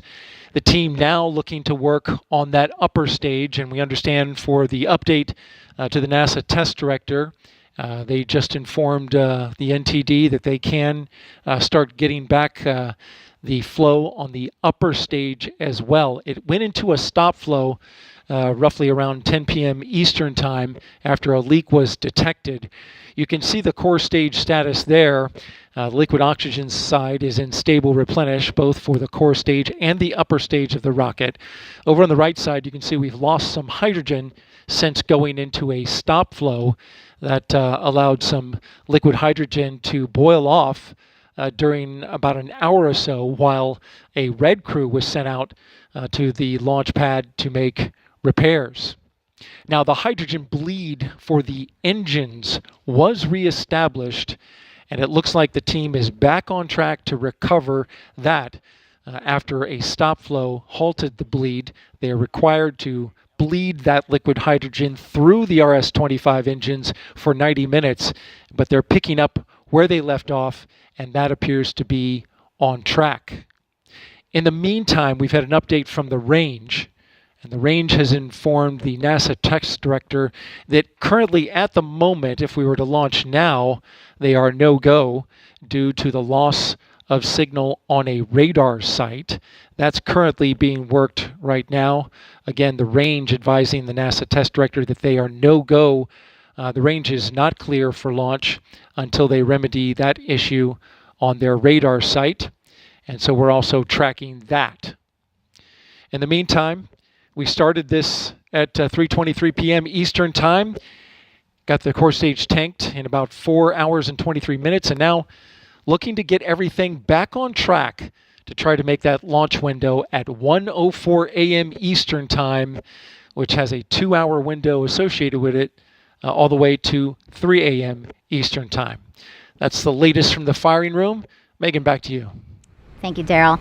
Now, there may not be astronauts aboard the Orion spacecraft for this flight test, but there are some passengers there with very important missions. Inside the Orion spacecraft, as we fly around the moon, we have some cool experiments going on to help us understand what the environment is like. Although there's no humans aboard Artemis I, we do have a few special passengers aboard that will help us pave the way for future Artemis missions. So there's basically 3 occupants riding. You can kind of think about it like 3 astronauts. We have a moonican. We will also have 2 torsos that are learning about the moon and learning about the environment for our astronauts before they go. We have a mannequin on Artemis I. We call him our moonican for short. That moonican is called Commander Moonican Campos. The name is actually in homage to Arturo Campos, who was an important person who helped bring the Apollo 13 capsule home. The moonican will sit in the commander's seat, and it will wear a suit just like our astronauts will wear. Moonican Campos is actually weighted to simulate an actual human aboard the Orion spacecraft. So it will help us understand what our astronauts will experience as they go to the moon and home. The Orion Crew Survival System suit and the Orion seat were designed simultaneously to fit together as a seamless package. The actual design of the suit was built into the Orion seat such that when they're in the seat, it is a true cocoon of protection for them. During this test flight, the seat will actually be instrumented with accelerometers. Sensors that tell us how much the chair is shaking during launch and re-entry and how many G-forces or gravitational forces it experiences. We expect Commander Moonican Campos to have a very exciting ride on his way to orbit. The thrill of launch, the experience of weightlessness, the excitement of landing. What we learn on Artemis I with our mannequins assistants will help us better understand how a human will actually behave in the seat, both for landing and for launch to allow us to ensure their safety. In addition to the moonican, we'll have 2 seats that have basically what's like a human dummy, an upper torso that are detecting how much radiation they're experiencing. It's called the Matryoshka Astrorad Radiation Experiment, MARE. MARE is an international collaboration with German Aerospace Center, DLR, and with Israel Space Agency. The MARE experiment consists of 2 anthropomorphic phantoms called Helga and Zohar that are simulating a female body in a space radiation environment. One of those will be wearing a safety vest, the Astrorad radiation vest, that we hope will help protect our astronauts from radiation. Each one of the 2 phantoms will be equipped with about 20 battery-operated radiation instruments. So between the 2, we'll be able to determine how well we can protect our astronauts from radiation events. Space radiation is a mix of high-energy heavy-charge particles that originate from the sun. To put things in perspective, 1 year of Earth exposure to cosmic rays is equivalent with 1 day of space radiation exposure in deep space. The purpose of the MARE experiment is to learn more about the radiation exposure as well as the biological effects of different organs. So basically, it's like we have 3 occupants inside Orion that are learning about the moon and learning about the environment for our astronauts before they go. Going back to the moon with new exploration goals and new technologies will help us gain better understanding of the challenges we encounter with deep space exploration. We will have to develop new technology and solutions to meet really difficult challenges. But that's what NASA does. That's what Artemis is all about. And we have one more passenger to tell you about. It's everyone's favorite beagle that's had a special connection with NASA ever since Apollo. Artemis is NASA's plan to go back to the moon, and Snoopy is to be the zero gravity indicator. A zero-G or zero gravity indicator demonstrates the moment that the crew in the spacecraft reach weightlessness. Snoopy is about to take his first trip around the moon. The relationship with NASA and Snoopy goes back about 50 years since the Apollo days. He was the face of the safety campaign, the icon for NASA's culture of safety and mission success. So NASA and Peanuts have a Space Act agreement. And we collaborate together on STEM content. And we really were excited when it was decided that Snoopy would be the zero gravity indicator on Artemis I. We wanted to go all out, so we created a custom Snoopy. And the spacesuit is actually made out of material worn by the NASA astronauts. Everything was done with extreme detail. They cut patterns for his suit, even how his collar worked and how the NASA Meatball logo looked. We're very excited. I'm personally very excited. I can't contain the excitement I am feeling about this day. Snoopy is going farther in space than he's ever been before. This is a day that we've all been waiting for. It's fantastic. And we snapped this picture of Snoopy and Orion. He's comfortable and ready for his journey to the moon. Lucky for us that Snoopy has this twin that's staying here on Earth. That way we can take a closer look at how cute he is. And this orange suit, I mean, it is amazing. It's actually the same material that would be worn by Artemis astronauts, right? Yeah, you know, the suits we'll be wearing in Artemis ultimately are an update of the suits that the shuttle crews wore. They're this iconic orange color, and we've updated them though with new technologies and also new crew capabilities so that they can best protect the crew in our return to the moon. I actually got to work with that suit team before my assignment, that's cool. And so the suit's kind of near and dear to my heart. Yeah, I think we have a picture of you wearing the suit as part of when you were helping to design it, right? Yeah, so I was our representation from the crew office, from the astronaut office, to the engineering team that's working on putting this suit together. So I got the chance to wear it for some of the early testing, and it is an amazing suit, and it'll protect us while we're in the vehicle. Cool. So what was your zero-G indicator? Yeah, like the video mentioned, we always choose stuffed animals. So we actually had a turtle. We named her Fowl, which is German for peacock.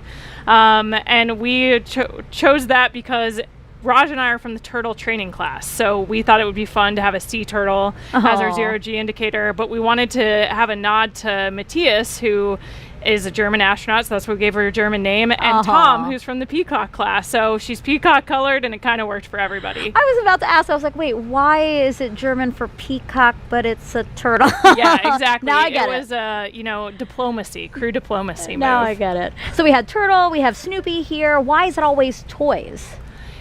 I think the tradition goes back to crews taking stuffed animals from their children and sometimes flying the stuffed animals of their kids. That still happens to this day when a crew selects a zero-G indicator, but they're convenient because they're nice and soft. So if you're going to allow something to bounce around in the capsule, you want to make sure that it won't hurt the crew or any of the equipment. And they're cute. I mean, come on. Who doesn't want a mascot? Makes you smile, yeah. Absolutely. Well, NASA's workforce has changed over the last 50 years. For Artemis I today, women make up 30% of the launch team. But when we first stepped on the moon with Apollo 11 in 1969, take a look at this picture here. You see this woman highlighted near the center there?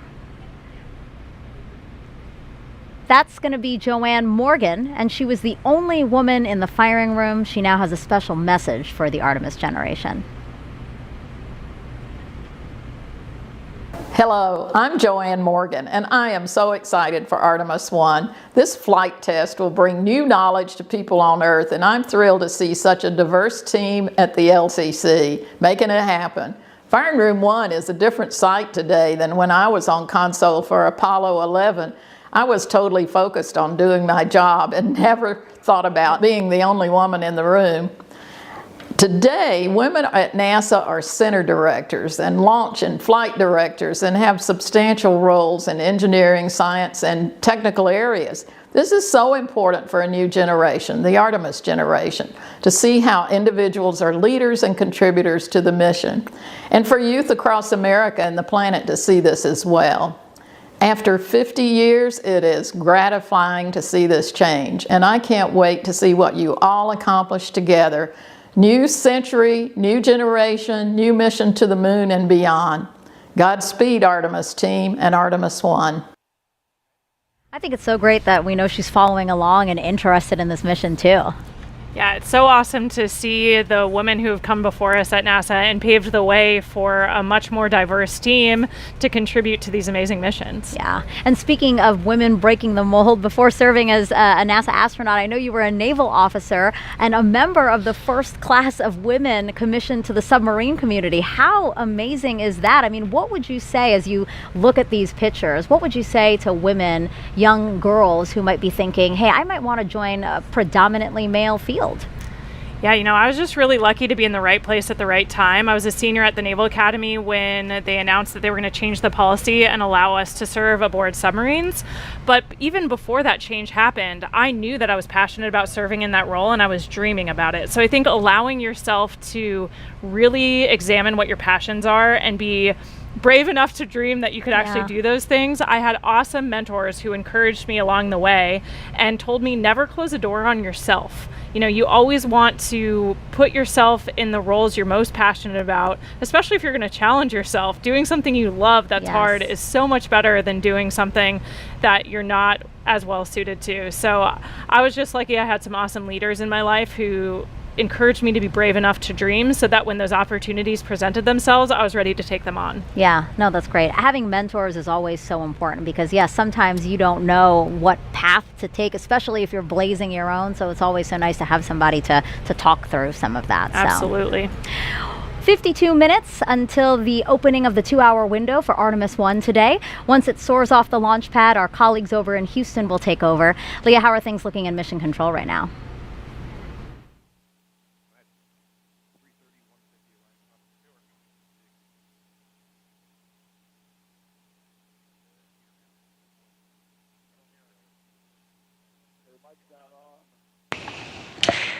Hey Megan, I'm here now, and thanks for joining us again here in the White Flight Control Room here at NASA's Johnson Space Center. So you might be wondering why Johnson Space Center will control the flight of Orion after liftoff, even though it's launching at Kennedy Space Center, and that's all about how our flight control centers are designed. Launch control is at Kennedy, while mission control is in Houston, and we also have the SLS Engineering Support Center at NASA's Marshall Space Flight Center. Ever since the Gemini 4 mission in 1965, all flights have been commanded from Houston after launch, so we have the infrastructure and the experience here at Johnson Space Center to work through long-duration missions with, or in this case, without crew.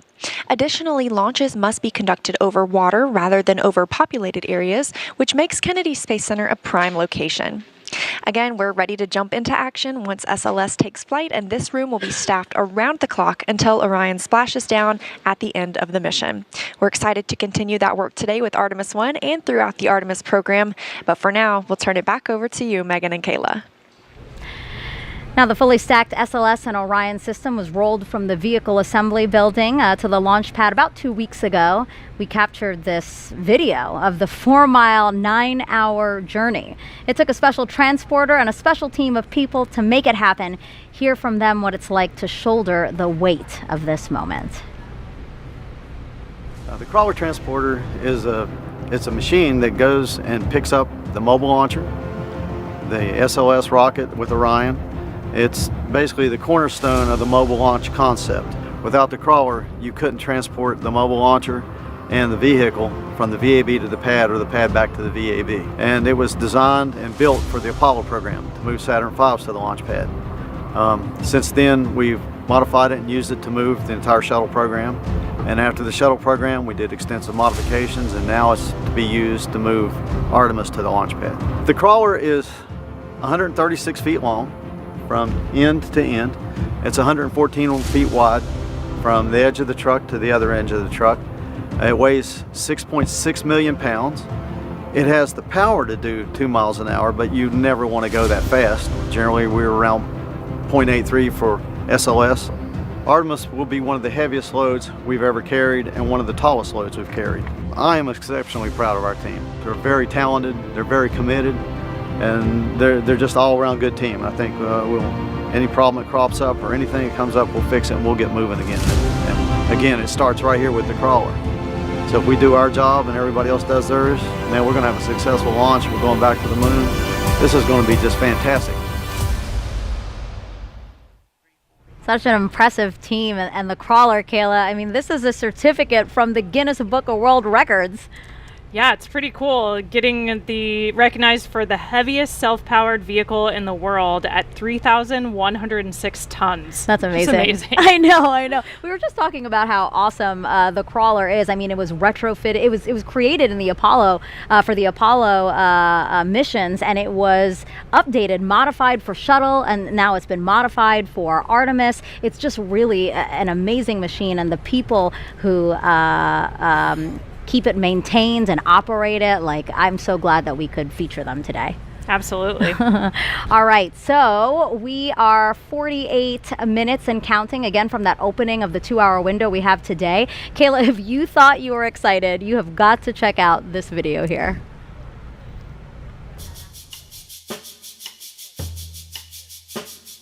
This is really cool. We got some children that are on a bus, and they're going to come here to the vehicle assembly building, and the administrator and I are going to jump on the bus and surprise them. We're going to give them the opportunity to come in and go up the elevator with the rocket. Wow! It's so cool! Look at that thing! Whoa, that's awesome! Hey guys, would you like to see a moon rocket? Yeah! Because it is the future of our country, indeed the future of the world.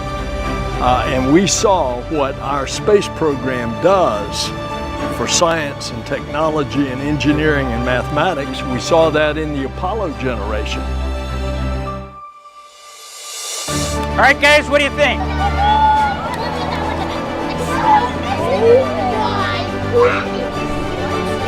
What I hope to achieve today is inspiring a new generation.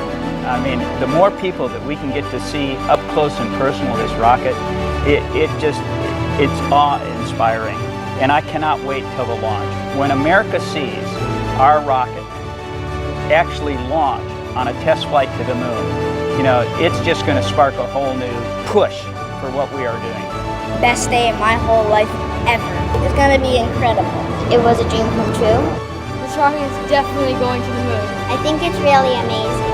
And I was actually really excited because I've never seen a rocket like this close up.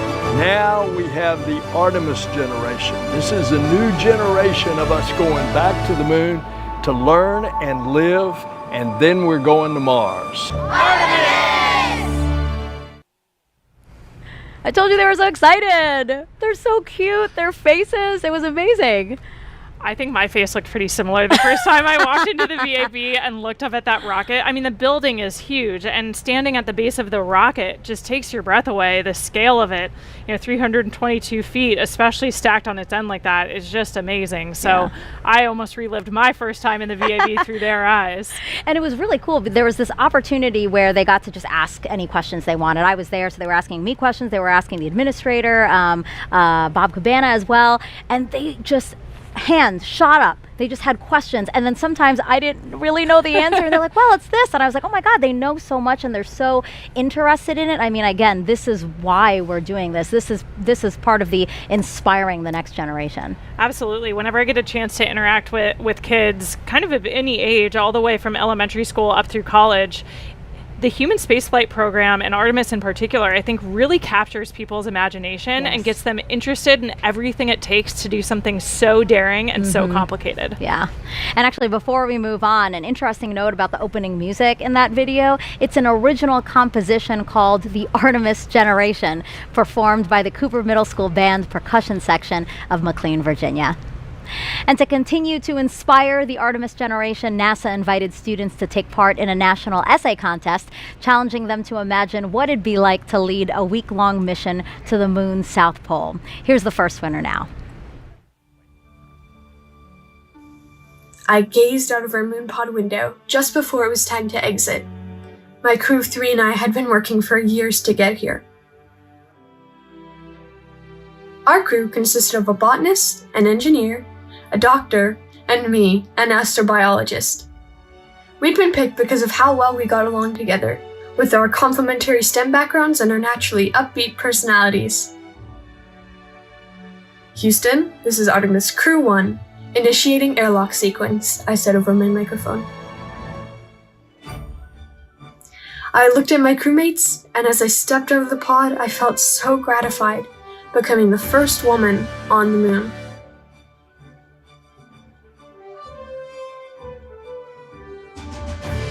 Our purpose was to set up a moon habitat containing the 4 things needed to keep a crew safe: oxygen and clean water, a waste disposal system, the veggie project for food, and a protective outside shell made of regolith and mycelium. We will build it over the next week, and it will be used by other astronauts for years to come. Embarking on this incredible adventure, I couldn't help but be grateful to be given this opportunity to lead the most remarkable crew and to know that I was a part of the Artemis generation. So that was beautifully written by Taya Sauer of Laguna, California, and she was one of 3 essay winners. The 2 others were Austin Pritz of Walcott, Indiana, and Amanda Gutierrez of Lincoln, Nebraska. If you want to check out their essays, you can scan the QR code you see on the screen. The 3 of them beat out nearly 14,000 students who submitted essays, so you definitely want to check out the other 2, again, by scanning this QR code. So right now you're looking live at right outside of Kennedy Space Center's visitor complex. We have plenty of bleachers set out to accommodate, as you can see, a lot of guests that are hoping to see the launch today. So why don't we go in there and check back in with NASA's Leo Martin. Hi, Megan. Yeah, this place is filling up. You can feel the excitement, people chattering, people sharing stories, people talking. And, we just heard about those Artemis Moonpod essay winners who are part of the Artemis generation. Also joining me tonight from the Artemis generation, we have 2 students who were actually able to come down and visit at Kennedy Space Center to watch this launch live tonight. I'm joined here by Denham and Allison. How does it feel to be here tonight? Really, when I first found out, I was really nervous. I didn't really know what to expect. Like, we really just looked at each other and we kind of screamed. Yeah. Just out of excitement? Yeah. How did you feel? Honestly, it was amazing. It was surreal. That we have this opportunity out of so many people who applied for this. It was outstanding. And you guys actually got to take a tour of Kennedy Space Center a little bit earlier this week. What was something that you got to see that was just really outstanding? I think it was the shuttle experience, how it is when the rocket ship goes on up with people in it. It was honestly really fun doing it and learning how they feel at the moment. And Denham, what do you think it will be like to watch the world's most powerful rocket launch tonight from just across the river? Well, really, I don't really know what to expect because I've never really done this before, but I feel like it would really be outstanding. I might shed a little tear, but I don't really know. I'm really excited to be here, and it's amazing. It is amazing, and I don't think you're going to be the only one shedding tears tonight. Megan, we're super excited, eyes on Artemis, and we're ready to see the launch. Thanks so much, guys. Now, Kayla, are you ready for more questions from social media? We're getting them in. Always. All right, let's take a look at the screen now. We have another celebrity question. Hey, I'm Keke Palmer, and I play Izzy Hawthorne in Pixar's Lightyear, and I can't wait to see Artemis I launch today. How will going back to the moon pave the way to Mars? Thank you, Keke. Yeah, what an awesome question for tonight. I mean, the return to the moon is going to give us a chance to test all of the capabilities we need to operate on Mars. Mars is really far from home. It's going to take us 6 months just to get there, and that's with ideal planetary alignment and expected advances in propulsion technology. Then we'll spend about a year plus on the surface before it's 6 months home. And so the moon is a lot closer. We can get there in 3 days.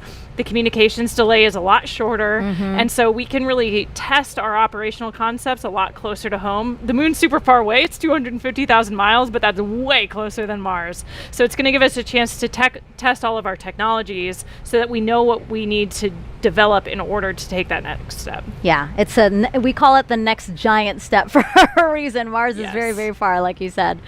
All right, let's take another question from social media. Kayla, what inspired you to be an astronaut? My journey was a little bit different than some of my colleagues. I didn't grow up specifically dreaming of becoming an astronaut. I don't know what the barrier was there. I was aware of and inspired by the space program, but I never allowed myself to dream of becoming an astronaut until I had served on a submarine, actually. think that operational experience that's so similar to what we do in the space program, if you think about it, we're sending humans to live, work, and do something of importance in a place where people aren't supposed to be, the depths of the ocean or the vacuum of space. And so I think those experiences gave me the confidence to even dream that I could become an astronaut, and then inspired me to apply in the first place. And that doesn't deter you, again, like being in a place where, yeah, we're not supposed to be, a confined space at that. Yeah, I think those parallels, I got a chance to meet an astronaut after serving on my submarine, KHOU, who's also a Naval Academy graduate, class of 1981. And hearing about her experiences working on the space station really made me click. All of a sudden I said, the space station's a submarine in space. Yes. And it sounds silly, but I had never made that connection before. And once I did, I just couldn't stop dreaming about it. Oh, that's so cool. I love that your story isn't, the typical one, as you said. Okay, I think we have time for one more question. Is Snoopy ready and excited?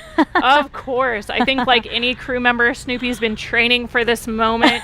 He knows what to expect in a nominal and an off-nominal launch and all the actions expected of him. So like any good crew member, he's ready to go. And he has his suit that's been tailored to him. It's especially made for him, the way that the astronaut suits are especially made for them. So yeah, I think he's ready. Yeah. Seeing the moon up close, he's ready to go. So keep those questions coming. Use that hashtag Artemis and tweet or drop them in the comments wherever you're watching this broadcast. And don't forget those NASA Moon Snaps. Hashtag NASA Moon Snap for your moon-inspired content. Okay, we are now 37 minutes from the opening of our 2-hour launch window today. Let's check back in with Daryl with the launch team. Yeah, we've had a couple of issues that the launch team has been working, and we have an update on both of those. First of all, is the leak, the liquid hydrogen leak in the replenish valve out at the mobile launcher. We understand from the launch team that that leak has not recurred. The work that happened out at the pad is that the Red Crew and the work that they did out there remedied the leak. That's good news. And now the liquid hydrogen tank on the core stage is back in replenish at this moment. And the upper stage of the rocket, liquid hydrogen side, is in fast fill. You can see from the graphic there that we are back up to 100% over on the liquid hydrogen side on the right hand of the screen. On the left hand of the screen, you can see we have been in stable replenish for liquid oxygen. Now, with regards to the range, they reported that they had an issue to the NASA test director with their radar sight. Later found out that that was actually a bad Ethernet switch that was cutting out and not providing them the data. The range reported that they will swap out that bad switch, and they're currently working on that. They advised at the time, about a half hour ago, that it would take them about 70 minutes, or about 25 minutes into that work.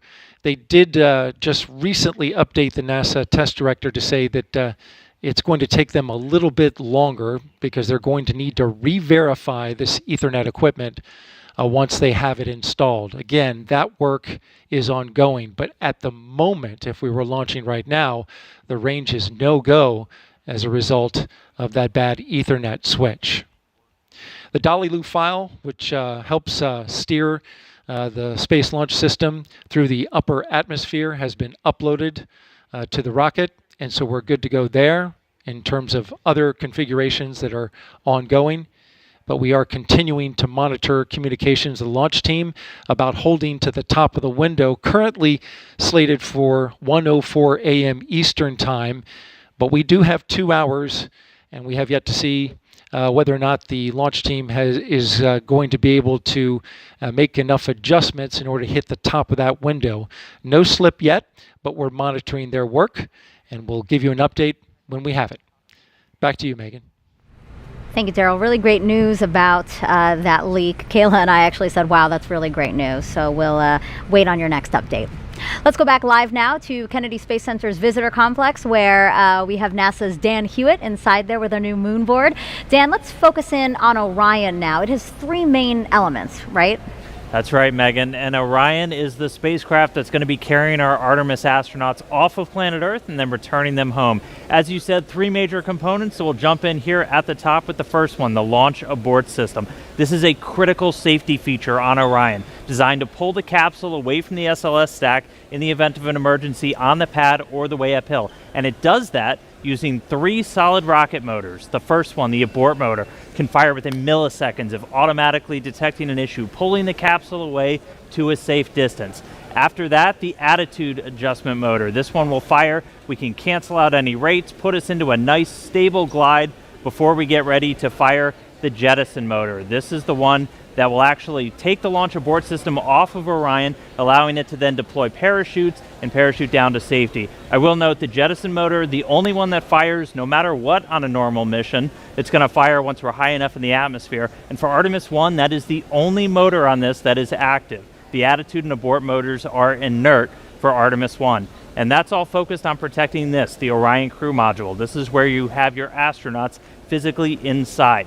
In the capsule, you have everything you need to keep a crew safe, happy, healthy, thriving in deep space. You have a pressurized environment, seats, crew displays, toilet, everything that you need. On the outside, couple of critical features. On the bottom, the heat shield. Remember, this is goal number 1 for this mission, is testing that heat shield. It's an ablative structure made to survive that fiery re-entry at the end of a mission. Along the outside, you see these small gray circles. Those are reaction control system thrusters. Orion can use that at the very end to control the yaw, pitch and roll as it's hurtling through the atmosphere.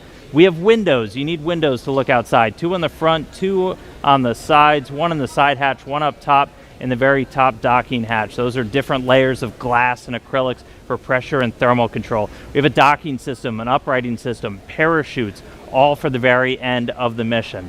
Third and final piece, down here at the bottom, the European service module. This has all of the propulsion assets for after SLS has done its job. Starting on the bottom, the large orbital maneuvering system engine. This is the one that's providing the most thrust for all of those key maneuvers around the moon. 8 auxiliary thrusters also around the aft to the bottom part of the service module to provide some additional push as well. And then 24 of these smaller reaction control system thrusters. They can be used for attitude control, which way you're pointing, as well as small translational maneuvers moving side to side. We flip the vehicle up, we see 4 solar arrays, each one 24 feet in length, altogether generating 11 kilowatts of electrical power for Orion systems. Inside the service module, you have tanks for things like the thermal control system, potable water when we have a crew on board, and also pressurized oxygen and nitrogen for an atmosphere, which gets fed through this umbilical here to the crew module along with electrical lines. That's also what's going to separate us at the very end of the mission. So that's Orion. It's going to be making its first flight around the moon on Artemis I. Can't wait to see it, taking those selfies around our lunar neighbor. Send it back over to you, Megan. Thanks, Dan. That last component Dan talked about, the European service module provided by the European Space Agency. Let's go to Jasmine for that. Thank you, Megan. We are back in Firing Room 2 with the Launch Control Center, and joining us now is Philippe Delou, ESA's program manager for the Orion European Service Module. You have quite the title there, a big title for a big job, I'm sure. We are very glad to have you here, and we understand that the European Service Module is powering Orion that's going to send humanity farther than ever before. Philippe, how is it getting us there? Yeah, thank you. Good evening, everyone. So yes, the service module accommodates the propulsion system that contains among the tanks and the pressurization of the system the engine, all the engines, 33 engines in total, among which the main engine, which is going to perform the burns to put Orion into the moon orbit and then back on the trajectory to return to Earth. The other engines are used for attitude correction during, attitude control and trajectory correction during the travel to the moon. In addition to the propulsion system, the service module generates the power and distributes the electricity to the crew module and the service module equipment so that they can operate. And the third function is the thermal control. of the system. The service module accommodates radiators to reject the heat that is produced by all the equipment and the crew that will eventually be in the Orion. Finally, not on Artemis I, but on future Artemis mission, it will have tanks to store the crew consumable, the water, the oxygen, and the nitrogen. Right. So we understand, too, that you are monitoring launch here in Firing Room 2 with us. And you also have a team. We're going to bring up a picture of that team right now, or a live look inside ESA's control room in the Netherlands. So can you tell us, what is your team working on today? Yes. Well, the ESA team is not only back in the Netherlands, it's one aspect, but we have also a significant team in the control room in Johnson, in the MER control room. And their role is to monitor the telemetry from the service module to make sure that all parameters are within their nominal behavior, that the operations are performed also nominally, and for sure identify if something goes wrong, if something goes not nominal. And if something non-nominal is identified, then they will have the role to support the NASA team to troubleshoot the anomaly and prepare the recommendation to be brought to the mission management team for a decision on how to operate the vehicle forward. Great. We're really glad to hear that your teams are monitoring here, Johnson in the Netherlands as well. And this has been a huge collaboration. There were 10 countries that contributed to the European service module. Can you tell me about that teamwork? Indeed, it was a real teamwork of about 60 companies across 10 European countries. Together with the prime contractor, we have selected the finest companies available in Europe to build the state-of-the-art equipment which is needed to go back to the moon with humans. Right, we're going back to the moon and farther even beyond. Thank you so much, Philippe. I really appreciate you being here tonight. You're welcome. Thank you very much. Of course, of course. Megan, back to you. Now it's time to check back in with Mission Control in Houston. Leah, how are things over there? Things are good over here at Johnson Space Center, which is just one part of an agency-wide effort with many NASA programs doing their part to make future missions a reality.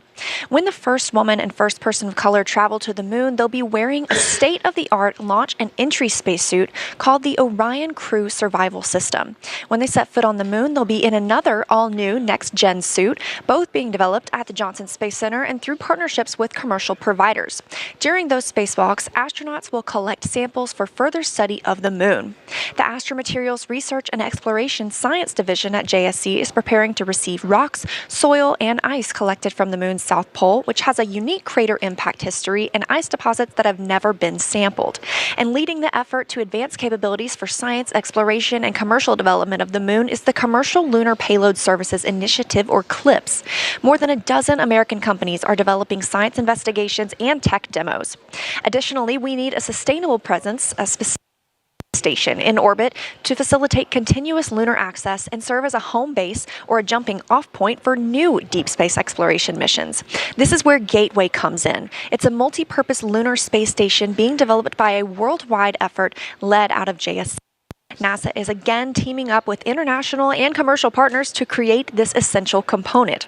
Artemis and Gateway will enable NASA's Human Research Program to better understand how the human body adapts beyond low Earth orbit, ensuring future astronauts traveling to the moon and Mars have the tools to keep healthy and thrive in new environments. And with that, we're going to turn it back over to Megan and Kayla at Kennedy. Thank you so much.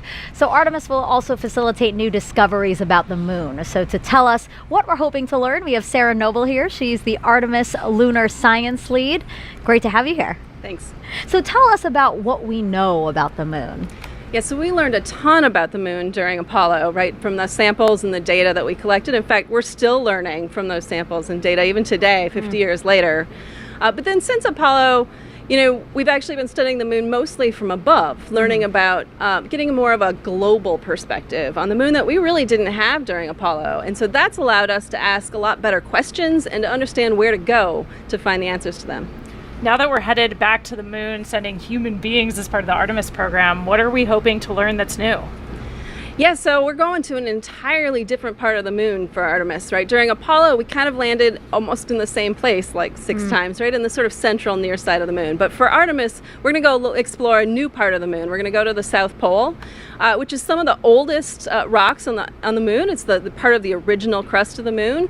And there's places there that are permanently shadowed, where we think that water and other molecules sort of get trapped, and we really want to understand what those are, and so that we can use them for both science and for as a resource. Sarah, we're also planning to land a rover at the South Pole of the moon in late 2024. Can you tell us about that? Yeah, absolutely. The Viper rover, the Volatiles Investigating Polar Exploration Rover, is going to go land near the South Pole, and it's actually going to explore some of these permanently shadowed areas. It's going to dip into them, drill down, try to find out what that water is, what else is there, what form that water is, how much is there, so that we can really understand it both from a science perspective, and if we want to use it as a resource, we will understand how to extract it. So some people might say, you know, we have all these rovers, we have access to machines that can do a lot of the work on the surface of the moon for us, so why is it important to return humans to the moon? Yeah, it's not an either-or proposition, right? There are some things that robots are better at and some things that humans are better at. And it turns out that humans are much better field geologists. We're really much more efficient and better at that. Plus, we can do better. We can deploy more complicated instruments, and we can use tools in ways that it's very difficult for robots to do, so we can collect better samples. And one of the great things is that we can bring back a lot of samples, right? When we do robotic sample return, it's usually a very small amount. But if you look at what we brought back from Apollo, it's a large amount of samples that literally hundreds, probably maybe thousands of scientists have been able to study over the years and over generations. And that's a lot of brain power to put behind those samples. So again, that's how Artemis and Apollo are different. Now we're utilizing machines and people. That's right. To hopefully advance. Yeah. That's right. Perfect. Sarah, thank you so much for your time. Thanks for having me. So in honor of our destination, the moon, we asked you all to create moon-inspired content and share them with us using the hashtag NASA MoonSnap. We got so many wonderful submissions, so why don't we check them out now?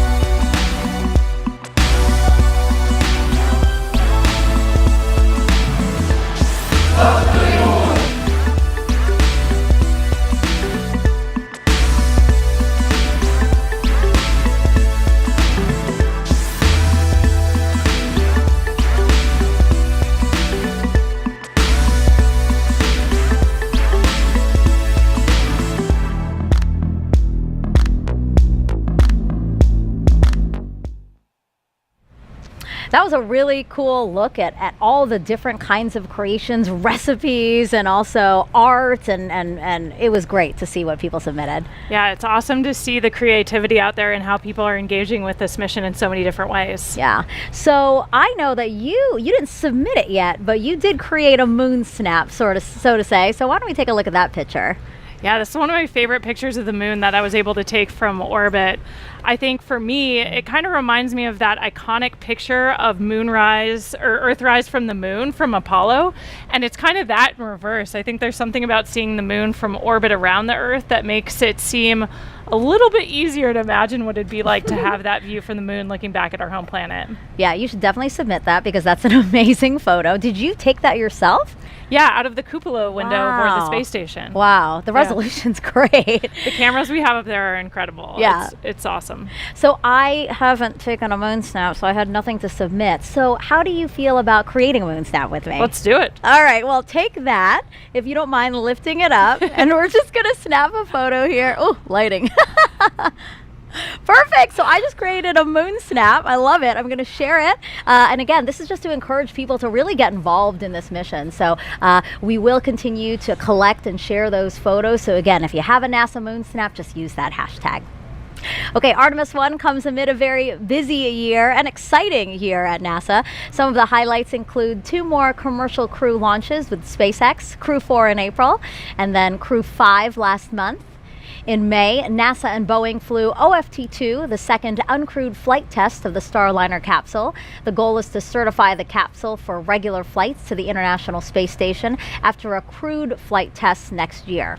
In July, we released the first images captured by our James Webb Telescope, and oh my, those are really beautiful, fascinating photos, and they're going to really help us answer some of astronomy's biggest questions about how our universe began. And then in September, we intentionally slammed the DART spacecraft into asteroid Dimorphos. Boom, look at that. And we successfully changed its course. The asteroid wasn't headed for Earth, but the test was to show we could defend our planet if needed. And recently, 2 other missions that benefit the Artemis program. Last week, we tested a new inflatable heat shield that could help us eventually land humans on Mars. And just 2 days ago, Capstone arrived at its intended orbit around the moon. The small satellite launched from New Zealand in June and will now test a unique lunar orbit for a future space station there. Artemis I heralds a new era in the history of human spaceflight. It marks a pivotal next step in humanity's return to the moon, ushering in a new generation of astronauts, technology, and research. This critical flight test sets the course for a bright future at the moon. It represents our ability to safely send Artemis astronauts and critical hardware to lunar orbit.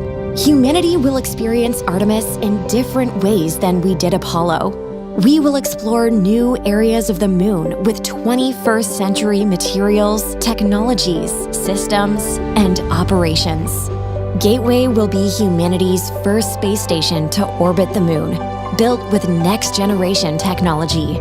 Gateway will not only provide a deep space outpost for future lunar expeditions, it will also serve as a station for landers, experiments, and supplies.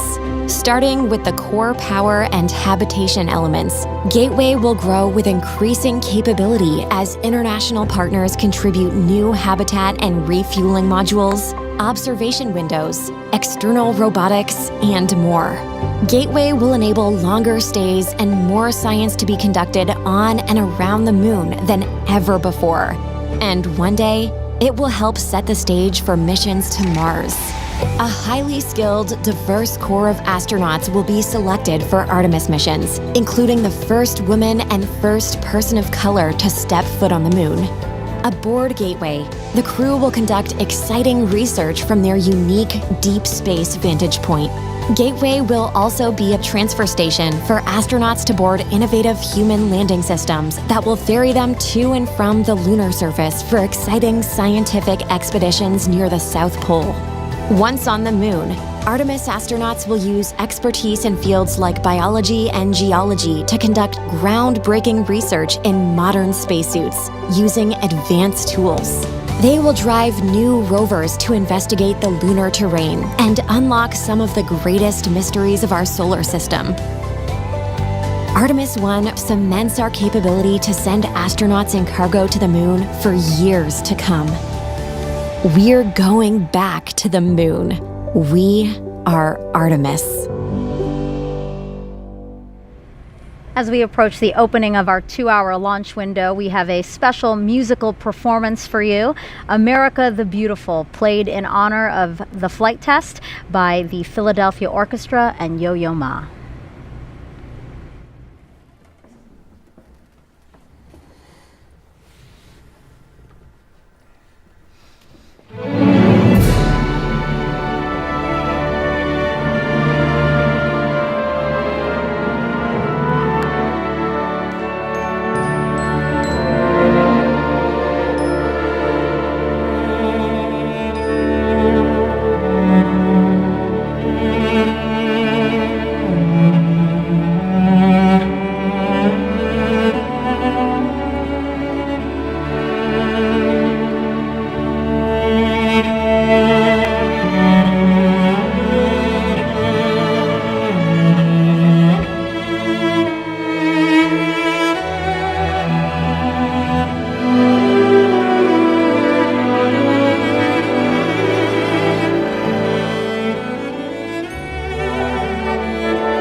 Truly beautiful performance. It really has me feeling quite emotional right now. Yeah, perfect tribute for tonight's launch. You know, it's just, it gives me a sense of pride, really, to just remember that our country continues to lead our nation in space exploration. So, and as such, the White House is closely watching this historic launch. Earlier this year, Vice President Kamala Harris came down to Kennedy Space Center and met with NASA leadership as well as astronauts.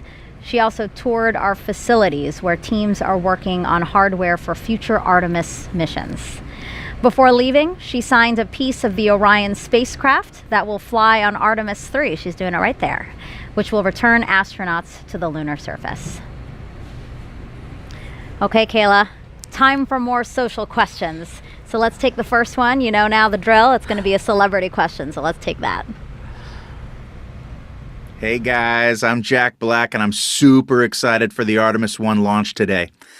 I was part of a little movie called Apollo 10.5, A Space-Age Childhood, and I have a few burning queries. Question the first. How is Artemis different than Apollo? Artemis is different than Apollo because we're returning to the moon, but this time we're going to stay. So rather than a short visit where we can do some amazing science, but it was pretty limited by these short visits, kind of a small area of the moon, we're going to the South Pole and we're going to learn how to live there long term. So we're going to be building habitats, we're going to have rovers, we're going to have all of this infrastructure on the moon supporting scientific discovery, but also that next big step to Mars. I love seeing celebrities also take part and ask questions because it really shows that this is something that's captivating a lot of people. So that was really fun to see Jack Black. Also, query the first. That was funny. All right, let's go to the second question. How does it feel in space? Being in space is amazing. I mean, for us launching to orbit around the Earth and then go to the space station where I just was for 6 months, we're in an apparent microgravity environment. So for us, it feels like we're weightless, like we're floating. So you have to relearn how to live and work in that space. But once you get used to it, it's a lot of fun. Yeah, we were just talking, Jessica Watkins, another NASA astronaut, was just here. And she was saying that actually when you came back on Earth, that was an adjustment as well because you got so used to living on the space station. Yeah, the transition home was actually a lot harder for me than the transition up there because our vestibular systems kind of remap. We start ignoring all the sensors in our inner ear that tell us how our bodies are moving because the space environment is so strange, but we really need that on Earth to balance and control our bodies. Sure. So when we get back, it takes a couple of days before we feel comfortable again. Really interesting. Thanks so much for those. Okay, so we are 10 minutes until the opening of our 2-hour launch window today. So why don't we head back over to Daryl. Daryl, tell us what's happening now. Yeah, Megan, we actually have about 10 minutes before we go into a half-hour hold. That half-hour hold is part of the L clock, and what you see on your monitor right now, I believe, is the T clock. So in about 10 minutes, we'll hold for a half hour, and currently the launch team is trying to evaluate how much of a delay may result from some issues that we've been facing over the past hour. Just to recap those, we had a leak in a replenish valve on the mobile launcher that feeds into the liquid hydrogen core stage tank. That's been resolved. The leak has been fixed, and we're moving forward. Currently, the upper stage of the rocket for liquid hydrogen is roughly 78% at the moment. So that is tracking. Progress continues there. The core stage has been topped off, and now both liquid oxygen and liquid hydrogen are 100%, along with the upper stage of the liquid hydrogen side of the equation. So we're just waiting on the complete tanking of the upper stage liquid hydrogen. Now, with regards to the range issue that we had, we just got an update from the range, the 45th Space Wing officer reporting in to the NASA test director that the Ethernet switch has been replaced. This problematic switch took down their ability to see radar from one of their assets, which is key in getting acquisition and signal for the flight termination system if it were to be needed. Of course, this is a critical system that has to be tested before we can launch. So at the moment, we're looking still at a 1:04 a.m. Eastern Time launch. But it is pretty clear from the work that is ahead that it looks like we're going to slip into that window. How much exactly, we don't have an accurate calculation from the launch team as of right now. But of course, we're anticipating that. So for the moment, you see on your clock now, we are in the T-minus 10-minute hold. We just entered that, and now roughly we're looking at 28 minutes to resume terminal count.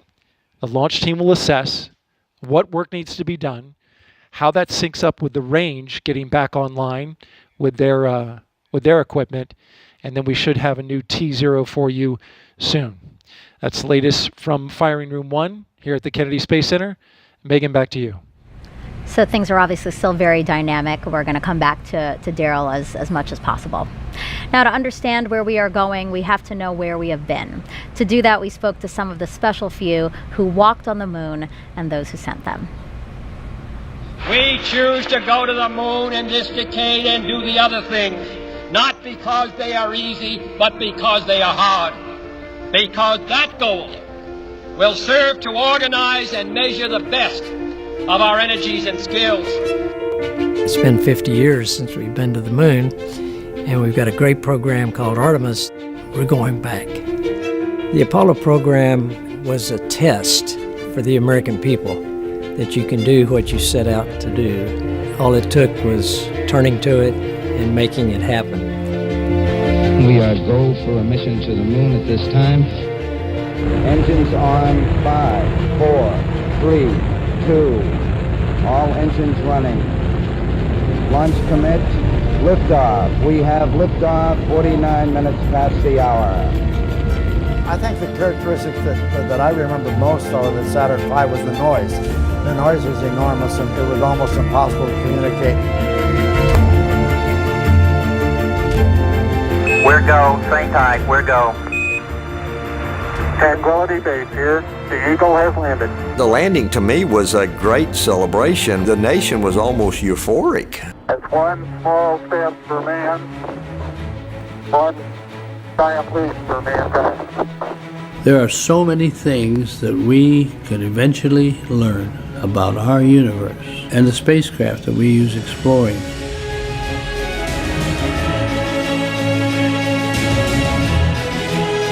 We are a nation of explorers. During Apollo, we were on national TV literally every day because we were doing something visible that Americans could see and they could feel and say, look what we are doing.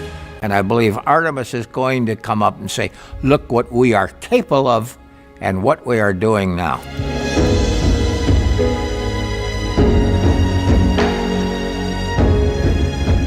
Artemis will stand on the shoulders of Apollo. They're going to have the eyes of the world on them when they start down this trail. The science of spaceflight is one that will continue to inspire. Going to the moon generates technology, more communications, more computer technology, more sophistication in manufacturing that help us in everyday life. We have a generation that is ready, a generation with that technology, a generation with the education. Artemis represents the future in space. It is our next big step, and it is time to take it.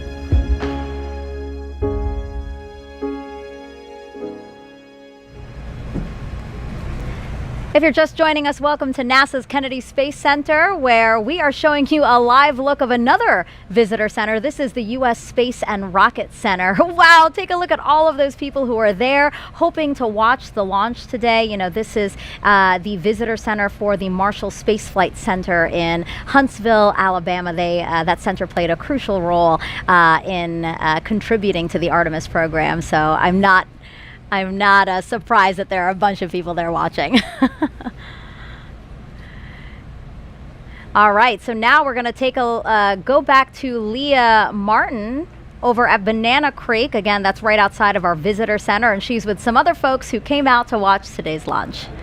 Yeah, you know, Megan, we talked about this being America's rocket, right? Every state in the United States has contributed to this rocket, so it should be no surprise that we have people from all over the country joining us here tonight. I'm actually joined by some friends of ours who are joining us from Georgia and Utah. What does it mean to be here tonight to see tonight's launch? I think it's amazing. I know that tons of people from all over the United States have helped build the rockets and are here tonight, so it's awesome to know that we all have a little bit of personal ties to the rocket. And go ahead. No, I'm just excited to be here because I've been a fan of space travel and going to the moon and back, and I'm glad to see it's happening again later in life. And you were actually telling me a little bit earlier that you grew up in the Apollo era in those years following those first launches, and now here, how does it feel to be watching the sister program launch and seeing at the beginning? Look at the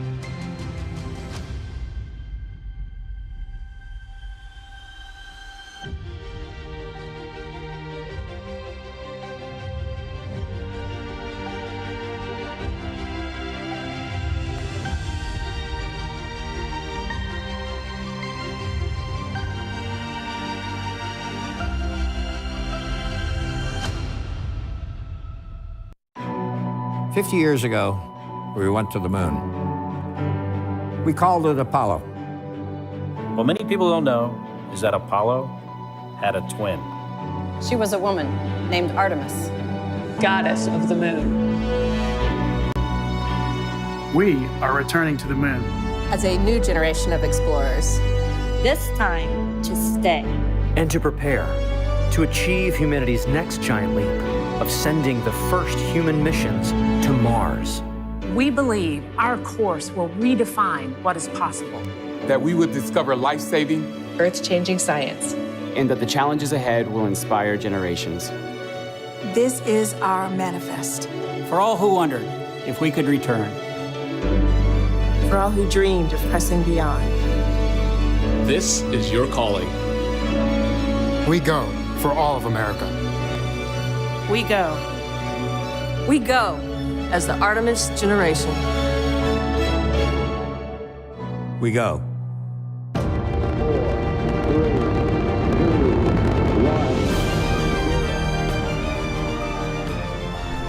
2, 1. All right, well, good early morning. It's 12:32 a.m. Eastern Time. I'm meteorologist Brad Panovich here in Charlotte, North Carolina. Next to me is meteorologist Betsy Kling. Betsy, where are you at right now? I'm in Cleveland, Ohio, Brad.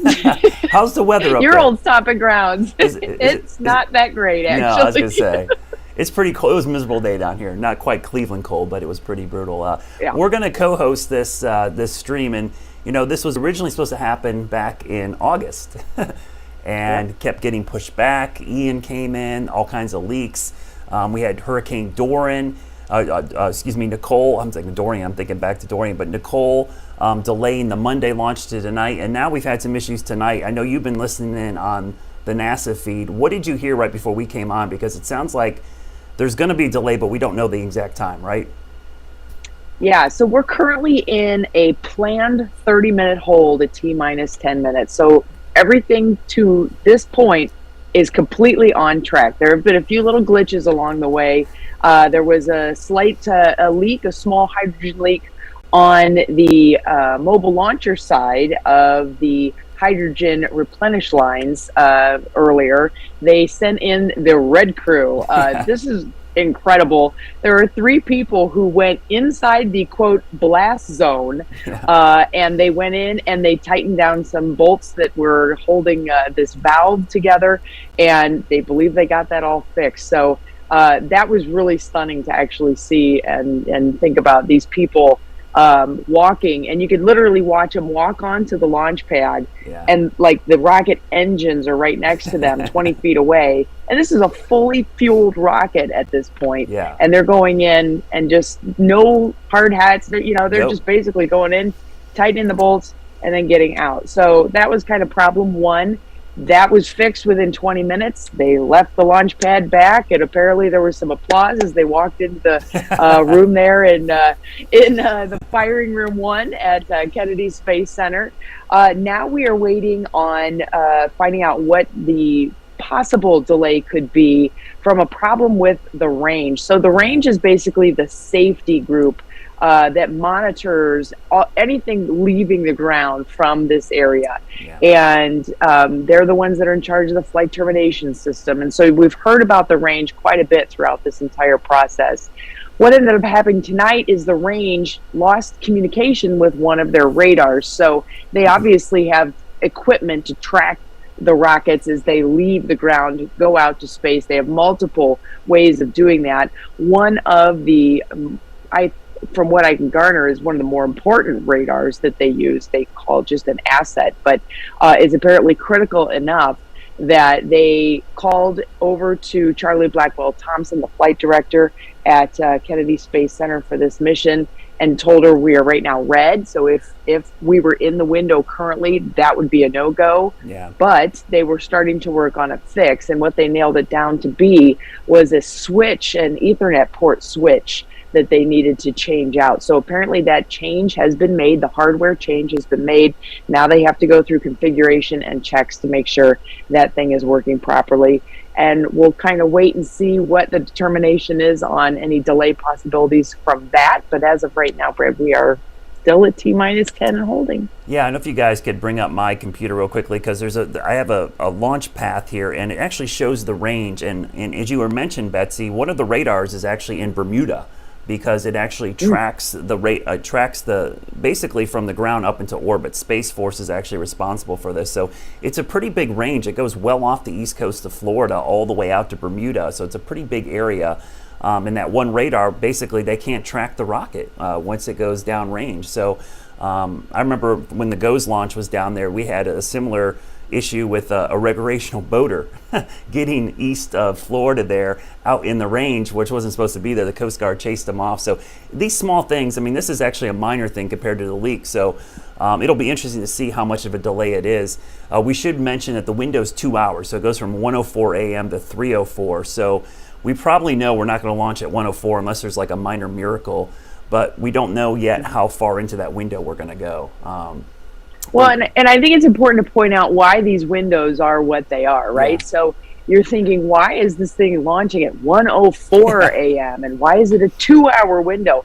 Well, interestingly enough, you can only imagine the number of calculations that have to go into play to put this rocket into perfect orbit, to get it into the perfect place, to hit an engine at the perfect time, to start it on its way to the moon and get in the perfect orbit around the moon and avoid all the debris that could be flying around. Yeah. They call these cutouts in the actual launch window. There are little time frames that are cut out that they can't launch during a certain time frame in case they hit something like a satellite or some kind of debris. But beyond that, they are planning on when this rocket, or when the space capsule, when the Orion space capsule will be splashing down. Yeah. They are timing all the way to the moment of splashdown. That's how precise this is. They have to have Orion coming back during daylight for splashdown. Yeah. So everything is calculated based off of that. As of right now, the latest that we've heard is a 26-day mission. It'll be one orbit around the moon.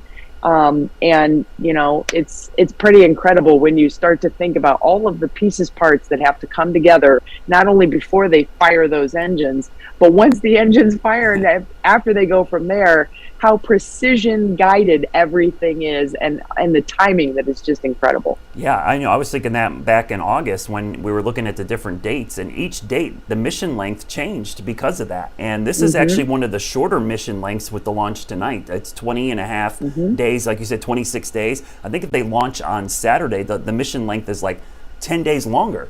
So it's like really interesting how, like you said, the calculations of not getting that orbital path, also avoiding all of the debris, and then the splashdown. So it's amazing. It's a lot of math that goes into this. So I had that question today from a lot of viewers, you know, because they didn't want to get up at 1 o'clock in the morning to watch this. Like, why does it have to be at 1 o'clock? Well, it's not really up to us, you know. It's up to science and calculations here on when they're going to launch. So it'll be interesting to see, you know, if this gets pushed back later in that window or not, you know, what effect that's going to have on the overall mission. Because I'm looking at the countdown clock, I don't see like any changes so far. It doesn't look like they're adding time to it right now.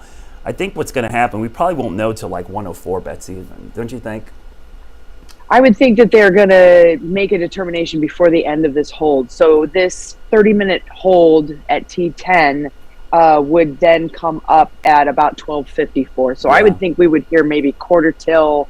We're probably going to hear before the end of this 30-minute window ends, and then they'll start that countdown clock up, or they'll continue to hold. And then once they release that time, and we're getting an update now. So actually now is a good time to tell everybody, if you're wondering what the heck everything is going on and what we're even talking about, which there's a lot of people who may be just hearing about this for this first time. Artemis is incredible. Oh, we have the update. Let's listen in. Off course and endanger the public. This is a mandatory test that needs to be completed. Again, the range finishing the work on the replacement of their Ethernet switch that was rendered their radar acquisition and sending of the flight termination signal to the SLS rocket repaired. And so now they need to run an open loop test to confirm that they have good signal going into the rocket in case they need to send a flight termination signal. For the upper stage of the rocket, we are, well, let's talk about the whole rocket, core stage and upper stage. We have the core stage in stable replenish, both hydrogen and oxygen. And in the upper stage, we're stable on the liquid oxygen side. We briefly paused fast fill on the upper stage, which is currently at 80% filled, in order to do a test of the vent valve on that liquid hydrogen tank. Fast fill has resumed, and currently we are in topping on the upper stage of liquid hydrogen. So that is just in. We are into topping on the upper stage of the liquid hydrogen tank, and we are awaiting the range testing their flight termination system with the launch team. This is Artemis Launch Control. All right. So that was Daryl Nail, who is just the GOAT for all the media people. Yeah. He's the one who kind of walks us through everything. He's a commentator for the communications team there with NASA. And he has just such a knack for explaining everything and what's going on. So what we find out is that the communications problem that the range was having was not necessarily a radar, meaning a tracking radar, but it is the signal that sends the flight termination to the rocket if something were to go wrong. Yeah, it's like the kill kind switch. Of a big deal. Yeah. I mean, that's pretty important. It's so fascinating to get this information, and it's just constantly coming in. But it does sound like they're still going through the fueling process, making sure everything's topped off and everything. So it sounds like they at least think maybe it's going to be an easy fix. Is working to catch up to what appears to be as we listen in real quickly, a slip into the launch window, which is currently 2 hours and goes until 3:04 a.m. Eastern time. Now we'll get a solid T0 once the launch team is able to determine how much work is left.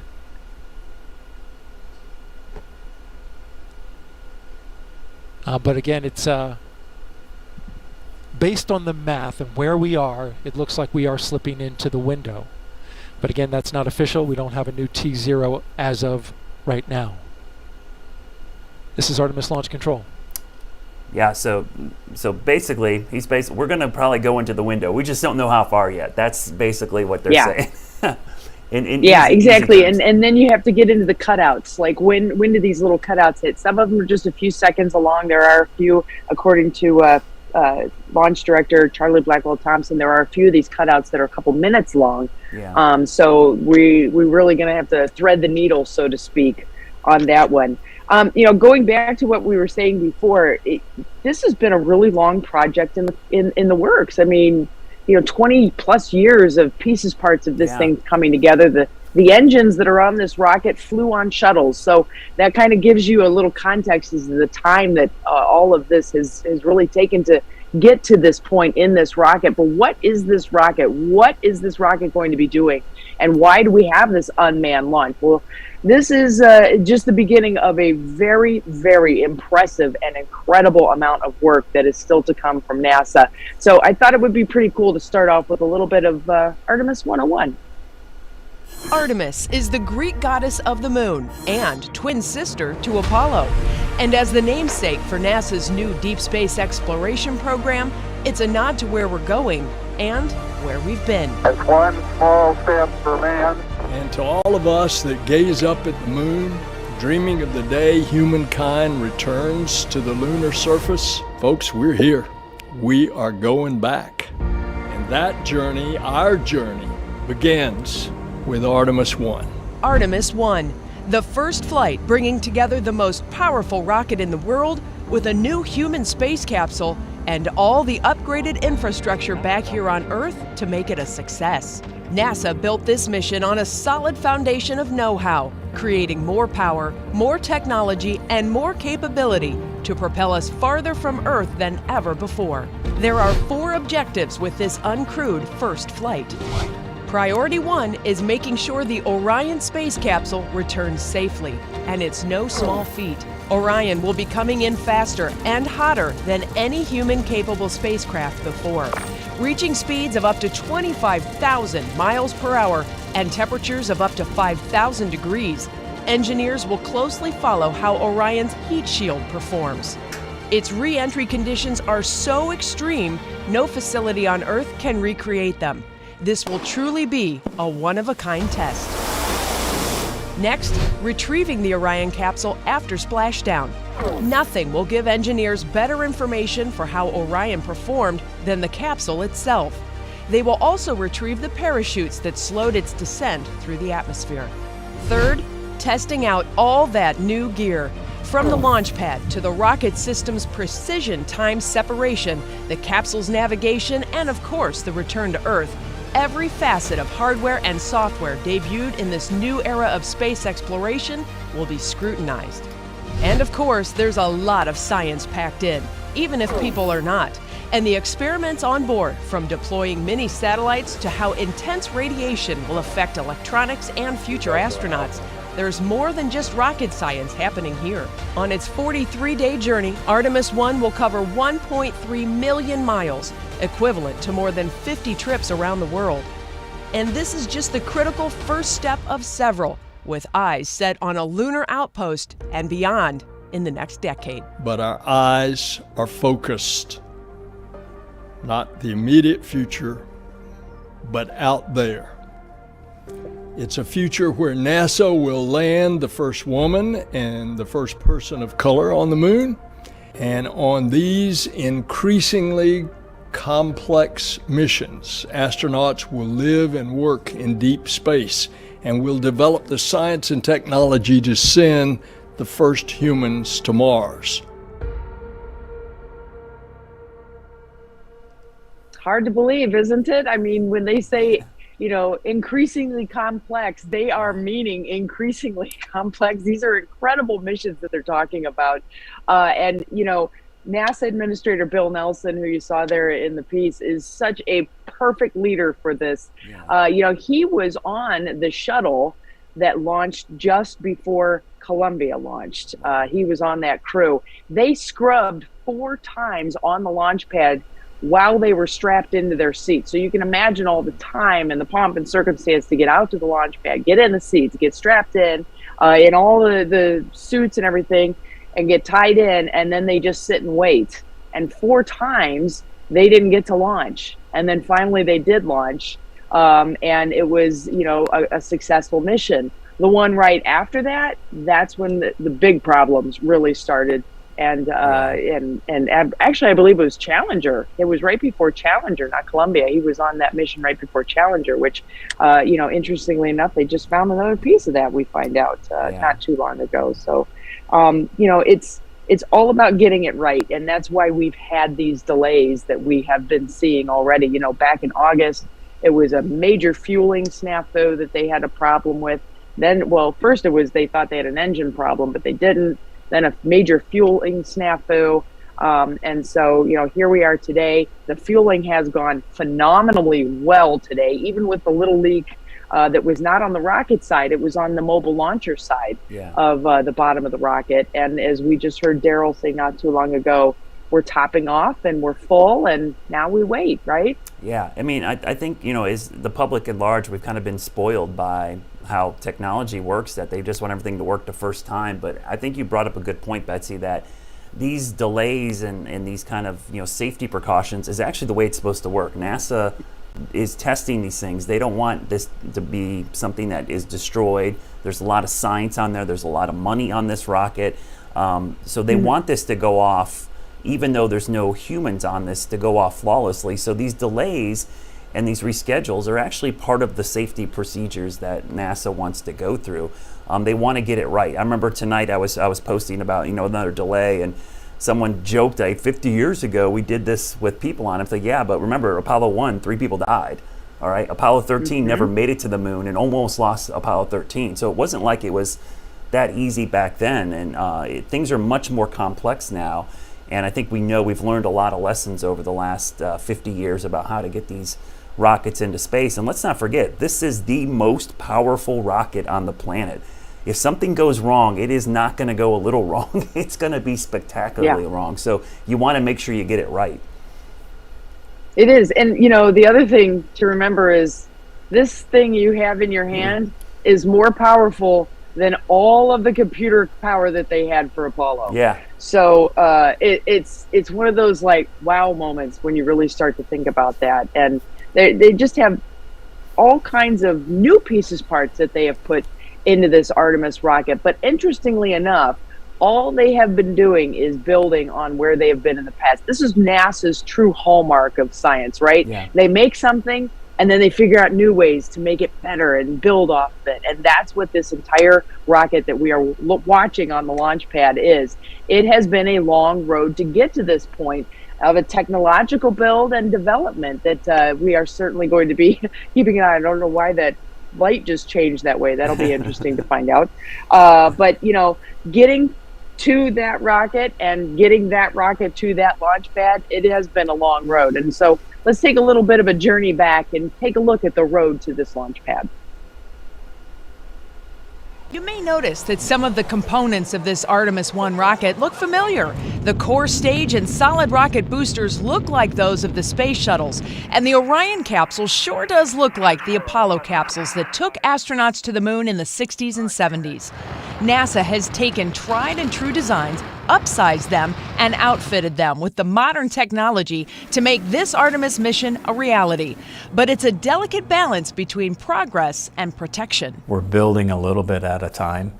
And when humans are involved, innovation happens at a pace that still keeps them safe. So that's a tough balance. After each one of these missions, we have to innovate. We have to learn. That's why we do a test flight. That's why we do an uncrewed test flight before we put crew on there. All right, so, you know, just to kind of put it into perspective, you have engines that flew on shuttles, multiple missions on shuttles that have all been retooled. If you'll remember, Shuttle had 3 of those RS-25 engines. Artemis has 4. Solid rocket boosters, yep. Boy, doesn't that look reminiscent of the old shuttle days? I mean, there's a lot of parts from, you know, the various missions that have been before that have come into this rocket, including the Orion capsule itself. They went back to an Apollo era design style. And then they've outfitted it with all kinds of new stuff. I mean, Alexa is on board, and they've got all kinds of stuff that they've set up with the mannequins, or moonikins as they are calling them. So it really is amazing to see all of these parts that have come together. Yeah, and I think what's interesting today, you know, just looking at some of the manufacturers and the different private industry that's involved in this project as well, from Boeing, obviously, Northrop Grumman. You've got a lot of private industry that is involved with this compared to the past when it was all NASA doing everything. And one of the things I thought was interesting was, from an inflation adjusted standpoint, even though this is billions of dollars over budget, Betsy, it's still cheaper than the Apollo mission so far. And what I thought was interesting, CNBC did a study that, unlike Apollo, and Apollo did spawn a lot of industry and a lot of capitalism afterwards, that they estimate that this whole mission and then the mission to the moon is going to end up being $1 trillion recouping of money because of the jobs and the technology that they will advance from this. So I think when people see these big numbers, they think, well, we're wasting this money. Well, no, in the long term, this is actually going to all be recouped. We're going to all make money. And some of the science that comes out of this is just going to be unbelievable. I mean, the science on this mission alone is pretty incredible. Even though there's no humans on this test flight, there's still a ton of science going on. Yeah, that's right, Megan. Yeah. So we are clearly in a delay now. The NASA test director, who's basically flying the ship for the launch countdown tonight, has said that we are extending the hold that we were currently in at T-minus 10 minutes and counting. And so that puts terminal count at T-minus Eastern Time launch. We're now slipping indefinitely into the hold.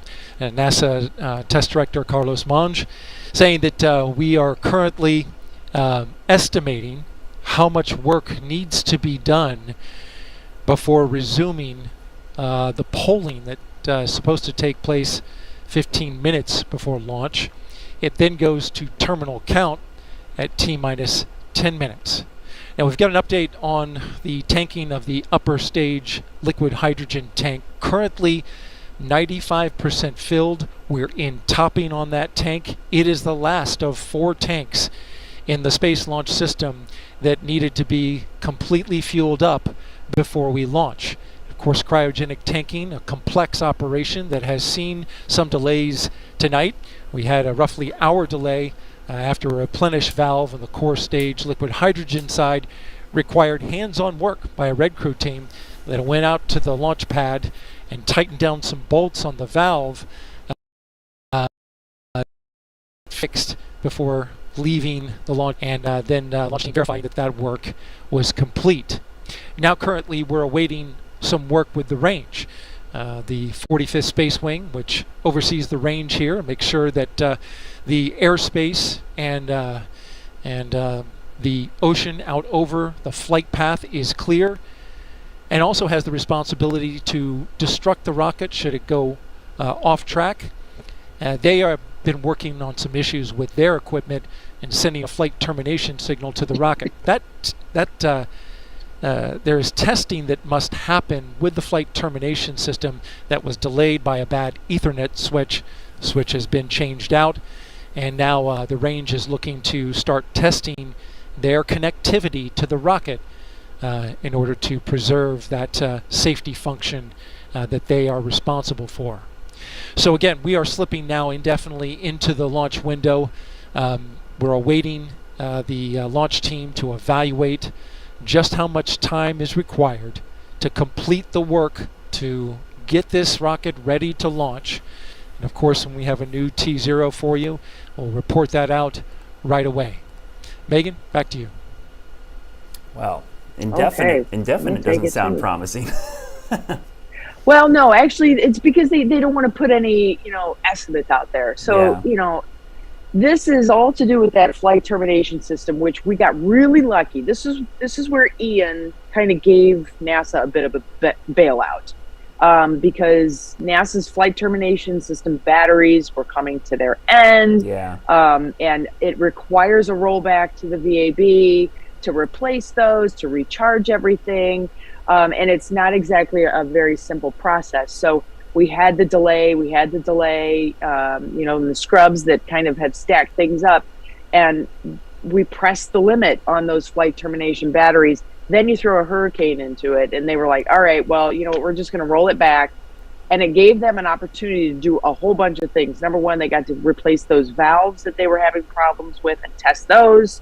They got to change out or charge up those flight termination batteries. They also got to recharge some of the CubeSats, the payloads that are inside that rocket. So there's basically, I think it's 12 or 14 shoebox-sized satellites with a whole bunch of different experiments or demonstrations that are kind of tucked into a collar that attaches the upper stage of the rocket to the core stage. And once everything starts to separate, then, you know, those little shoebox-sized CubeSats get shot off into space to go live their merry life and do their thing. And some of those have obviously had some issues because of this long wait, and they were able to get some of those recharged too. So it worked out fairly well. The real big problem that they're facing now is not just this flight termination system. Now they can't, you know, we've got the batteries replaced. Now there's this faulty switch and whatnot. So that's all going to get worked out.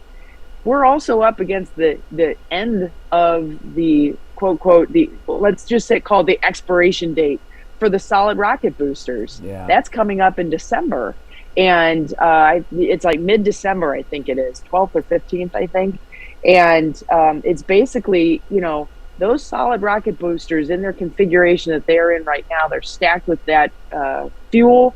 And at, you know, the end date, that expiration date, they're supposed to be taken apart or at least switched out and redone. So there's a lot that's obviously riding on this thing, not just the testing and, you know, the future of the entire Artemis program, but there's so much technology that's packed in here.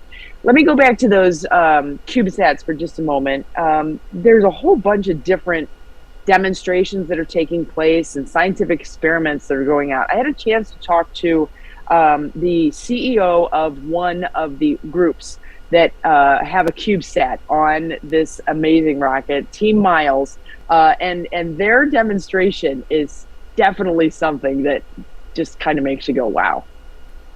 Team Miles, a volunteer group led by Wes Failer, hopes to prove that everyday civilians have the right stuff. We ourselves had a wacky idea for a plasma thruster, a new kind of rocket motor for a satellite. Failer is describing his team's CubeSat, a satellite the size of 2 loaves of bread that may be low cost, but offers enormous potential to push science forward. The business end is these couple little holes here.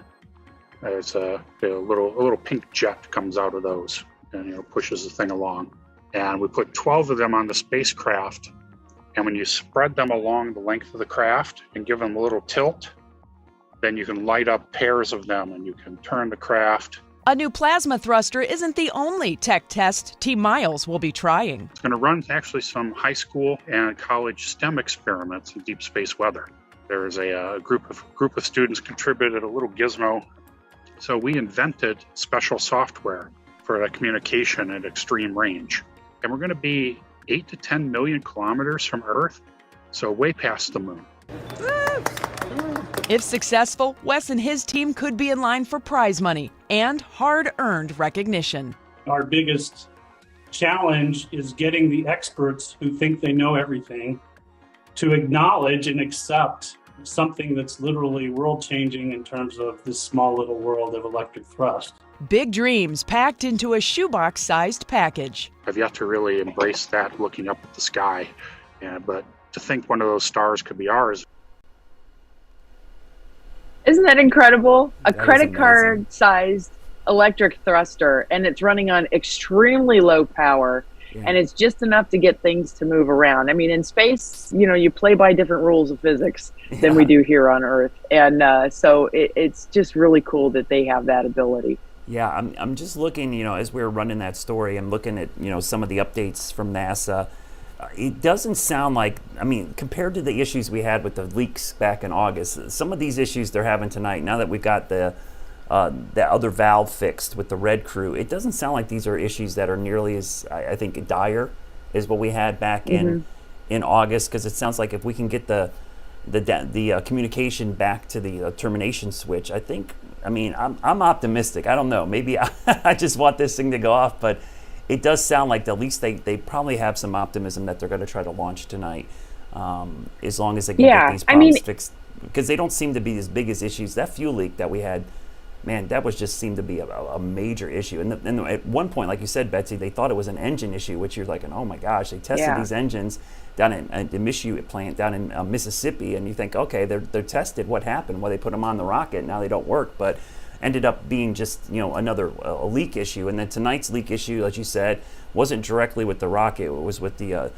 trying to replenish the overflow from the mobile pad. And now this communication issue, just an Ethernet switch, which seems like a simple thing. Anybody who's had internet connectivity issues at home, you know how that goes. Sometimes an Ethernet switch goes bad, but now they got to test the connection to make sure, because the termination signal is pretty key, because as they track this, if something bad, that basically they need an abort signal to be able to get to the rocket so they can self-destruct or guide it away from land. So that seems like a pretty, not being down there seems like an easier fix than what we had back in August. Yeah, I mean, if you think about like reconnecting to your phone to the network, right? Yeah. Do a restart, see what happens. I mean, that's truly what's happening. When you replace hardware on a computer system, you have to do a restart. Yep. These are some pretty sophisticated systems. They have to restart. And then there's a process that they're going to have to go through to make sure all of the, communications are happening. The proper channels are all being made. And then, they have all kinds of safety failures and all different things that they have to make sure it'll flag when it needs to flag. And so, they know what they're doing. And when they said 70 minutes to replace an Ethernet switch, my first thought was, well, dang, that must be some really fancy hardware. Yeah. But unfortunately, I did not start to think about the software implications of that and how they're going to have to do the restarts on all that stuff. So we wait and we watch. We're going to be patient, because that's what we have, right? And we're still within the window, even with that 70 to 90 minute time that we kind of were ballparked with on that possibility of a hold. So it's funny, people are immediately naysayers and poo-pooing the possibility of it going off. There's a reason there's a 2-hour window, and anywhere in that 2-hour window it can launch, even if it's up to the last 30 seconds. Yeah. And they can stop this at any time until the solid rocket boosters fire. Once the solid rocket boosters fire, that rocket is going somewhere, and there's nobody that could do anything to stop it except the flight termination system, and that's why it's so critical. Yeah, and I was joking earlier tonight. I mean, this is the biggest firework in the world right now. If that thing goes off, it's going. There's no stopping it there. So getting everything under control tonight, getting all these little gremlins worked out is part of the process. But it does feel like, compared to August, it felt like, every time they would come on and say, hey, we've got this issue, it always seemed like it was something bigger than they were letting on. Tonight, these seem like more minor things. It doesn't seem like I said, like there's something bigger issue going on, because these are what you typically used to see with the shuttle launches. You'd see these minor setbacks during the launch window. Yeah, we got to, there's some icing, or we're waiting for this, and it would go off sometime within the launch window. Back in August, you just got the feeling as watching that first window, like, yeah, there's something bigger going on here. I don't think it's going off tonight. Tonight feels different to me for some reason. Yeah, so they did a series of wet dresses, which is where they fuel the rocket, or at least they attempt to, right? Yeah. And that's what happened. We never got to fully fill the rocket.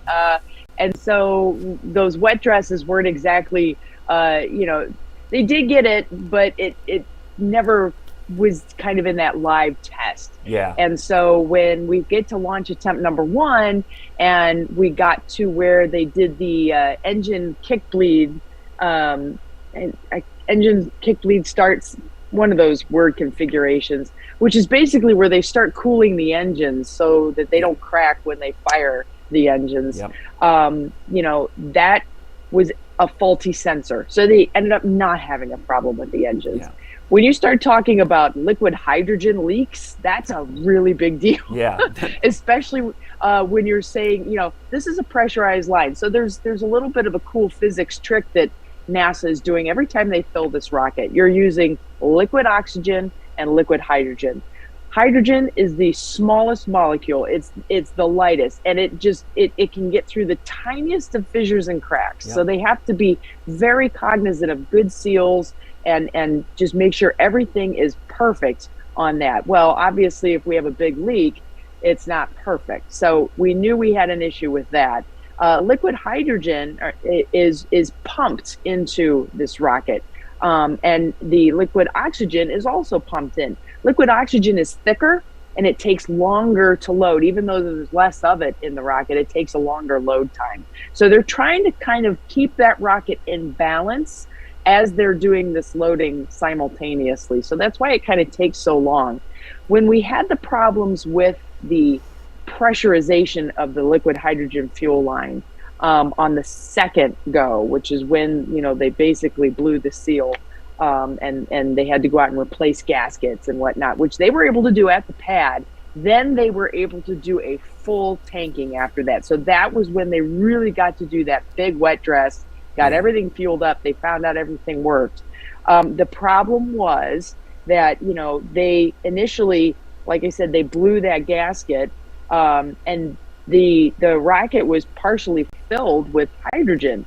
Well, the same line that fills the rocket is the line that is used to drain the rocket. So then they had, you know, hydrogen sitting in the rocket, they couldn't get it out. And there were just all kinds of little issues. They had to wait for all that to boil off, and then they could finally get started again. So it's really a tedious process, and there's all these holds and, you know, checks and balances and all these various things that they have to make sure all of the T's are crossed and all of the I's are dotted, and they will not light those engines until that is what it is. We're getting an update now. Was studying. Oh, this is a good sign. And that's the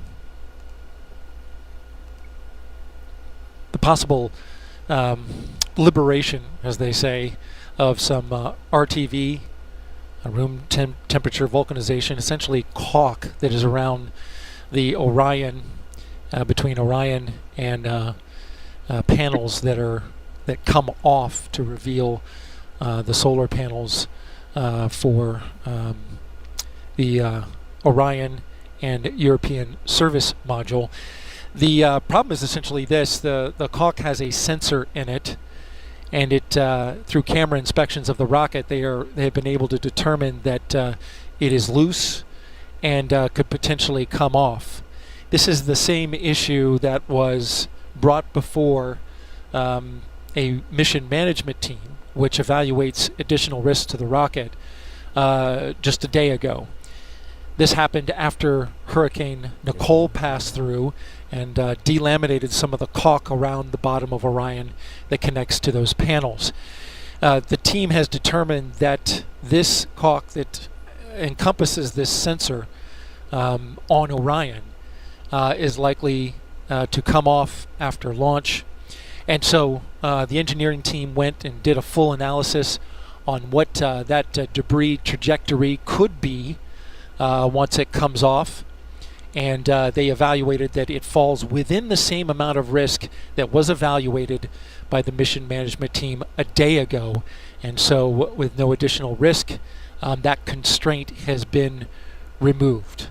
The engineers going on further to say that the RTV, as was discussed a day ago, is a loose and pliable material that is unlikely to cause a higher risk due to damage. They say it's likely to hit the LVSA, which is the adapter, the cone-shaped adapter that meets Orion and comes down, and the ICPS, and then comes down to the core stage. It is a rigid structure that would be able to withstand the impact of that RTV.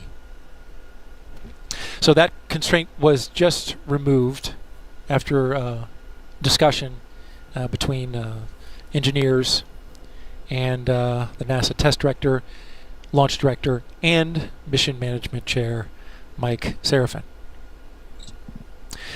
And so now we continue on. We are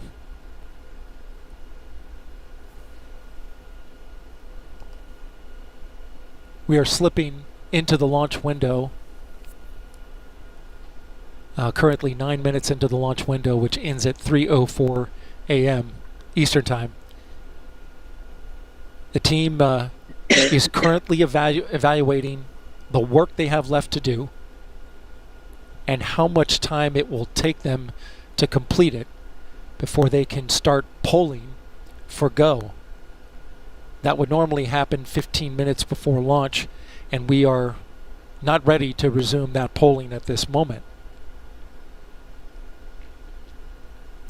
And so we are going into the window. The question is, how deep are we going into the window? A rough calculation of the work, and this is a rough calculation just for the benefit of those who are watching and those who are here to watch the launch, is no earlier than 1:45 a.m. That again is a rough estimation. This work has to be evaluated, calculated, and a new T0 given, and currently at this moment we don't have that. Okay. Just want to be real clear about that. All right, well, that's the first, like, we got some info there. So folks that were listening in there, we heard a lot about that caulking material, and that was something we were worried about because Hurricane Nicole did cause some minor damage. It wasn't significant, but it was this caulking material, Betsy, right? That's around the Orion capsule. And I guess yesterday they looked at it and said, okay, it could come off, but we're not worried about it. Then tonight they had to get all clear because if you remember the space shuttle disaster, what happened was a piece of foam came off and impacted one of the heat tiles and caused damage on takeoff. And so basically they said this material is so pliable, it's so soft, it would hit the cone on top of one of the solid, I guess the top of the rocket or near the top, and that's a very rigid material, so it wouldn't cause significant damage. So they basically had to give an all clear, like we're okay with the tolerances with that. And now it sounds like they're going through the other checklists and stuff, and we got kind of an estimate, but not a real estimate, but no earlier than 1:45 a.m. because they've got to go through this 15-minute process before they even really start the countdown again, right? Yeah, so they at 15 minutes to launch, they'll do a poll, and this is historic because, of course, Charlie Blackwell Thompson, the first female launch director for NASA, so for her to call that poll is a very significant historical event.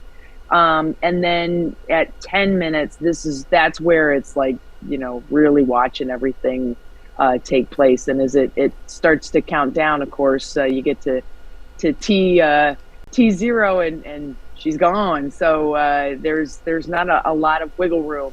So the more that they can kind of get out of the way now, and they don't have to worry about it once they're back in that countdown, it's going to be better for them. I think the other interesting part of this is it sounds like he was talking about a different part of the RTV coming off. So basically, it's a type of a silicone that they use, and it's very thin, less than 1/4 of an inch in thickness, that goes around the entire circumference of the rocket. And it's only a couple inches wide. So think about a very long piece of tape almost that goes around. And it doesn't have any insulating properties per se. What it is there for, more or less, is aerodynamics. And so that they don't have to have... so when we talk about, it's only rocket science. This is how precise they have to get. I mean, there's little like gaps where there's a seam between two parts of this rocket, and in order to keep that as smooth as possible for aerodynamic reasons, they use this RTV material, this caulking tape material, to kind of smooth that out. They get concerned if there is a little bubble there, an indentation, because that can cause the air to speed up, and it kind of wraps around and it causes heat from frictional forcing. And heat on the outside of the rocket, it's already going to be having a lot of heat going on. So anything that they can do to mitigate additional heat is a good thing, and especially at a critical point in the rocket, like your Orion capsule sitting there. Yeah, and it sounds like it's also protecting a sensor there for the solar array, and so that was the other concern.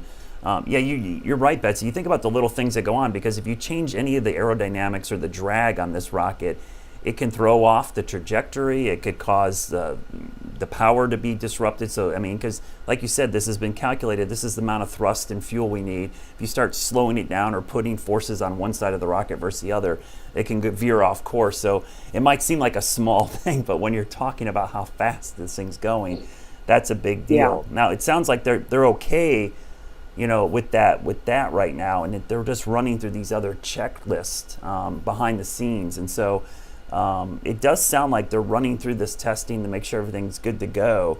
The fueling's still going on, as you mentioned. I mean, I think if there was a major issue, they wouldn't be continuously fueling the rocket, or they are basically preparing to launch this. It sounds like to me.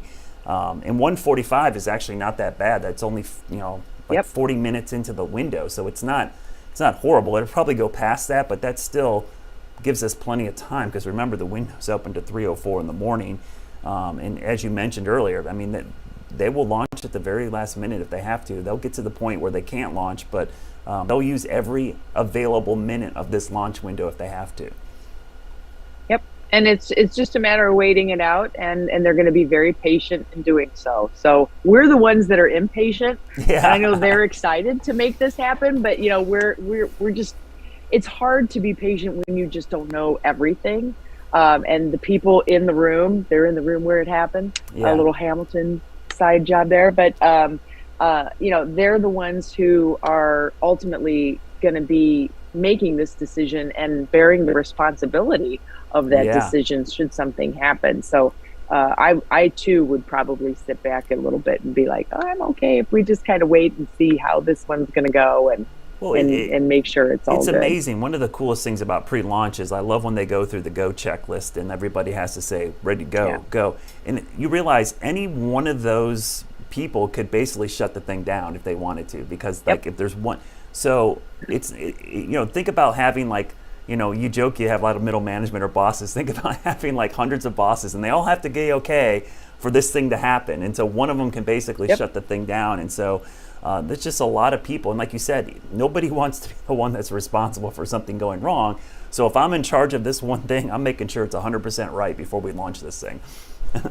Absolutely. I do want to go back to what we started to talk about earlier, which is the technology that comes out of this.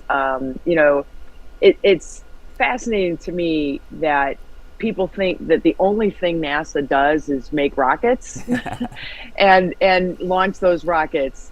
There's so much R&D, research and development, and innovation and invention that goes into every single part of these rockets. And so it's a whole section of NASA called spin-offs. They actually track exactly how all of their innovation and all of their invention gets sold to small businesses and the greater public, and how it is being used. So take a look here. This is an interesting little bit of information for everybody about just a few of the more notable spin-offs that you may recognize.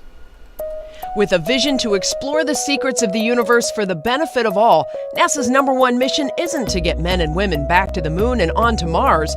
Their mission statement is to explore the unknown in air and space, innovate for the benefit of humanity, and inspire the world through discovery. And with their discovery comes an abundance of benefits for all of us.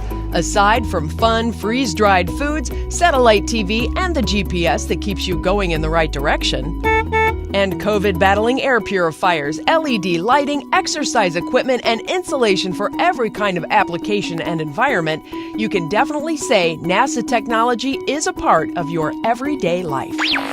As a matter of fact, you may have NASA innovation in the palm of your hand right now. From the circuitry inside to the network that carries the signal, cell phones are what they are today because of technology developed by NASA. And the technology that gave us this picture of Buzz Aldrin standing on the moon, or the stunning images of nebula in distant galaxies, or our first looks at the surface of Mars, it's the same technology in your cell phone that you use to take a selfie. But you have so much more space in your life than you realize.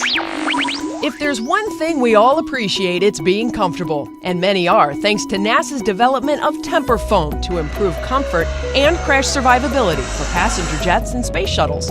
When NASA made the formula available to the public, 2 Scandinavian countries merged to become Tempur-Pedic. Memory foam is used in everything from bedding and furniture to shoes, clothes, even earplugs. In an effort to keep astronauts comfortable in the extremes of space, NASA looked to phase-change materials known as PCMs that would absorb and release heat inside a spacesuit. The microcapsule PCMs ended up not being the right fit for astronauts, but have found their way into athletic wear, sleeping bags, and underwear, and it's become a lifesaver for low birth weight infants around the world. The same microelectronics developed for vibration control during stress testing of space hardware during launch and re-entry came in handy when it came time to develop digital controls for tankless water heaters. The coding for those microcontrollers is similar to commands developed for shuttle missions and allows for the water to be at the right temperature without using excessive energy. NASA innovation has led to medical breakthroughs for imaging, sutures, and biometric analysis. Yep, that wellness monitor on your wrist is a commercial usage of NASA tech. The list is seemingly endless, but the innovation and invention will never stop.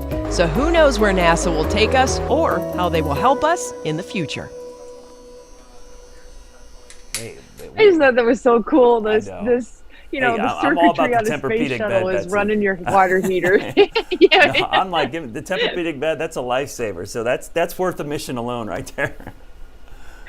Exactly. And I mean, think about all the other uses, the material in wicking, sportswear and whatnot. It's truly amazing. All of the ways that NASA is truly a part of everyday life. Yeah, and the thing is, a lot of the experiments you said that are going on and that will happen on the moon, they're just easier to do in weightlessness because it's like science experiments. You want to take away some of the variables, and if you can take away gravity, it lets you test things much easier than you can on Earth. So, a lot of these testing that goes on up there is going to end up being huge innovations for us, and you're just seeing some innovations in this rocket alone. It's going to be amazing to me to watch us go back to the moon with modern technology. If you think about our parents growing up during the space race to the moon with the Russians, and everyone's sitting around a TV and watching that signal come back. Now we're all going to be sitting there watching on our phones in almost like HD. It's going to be crazy. It's going to be such a juxtaposition. And one of the cool things about tonight, I think it was 50 years to the date Apollo 17 went through their wet dressing, the same exact day.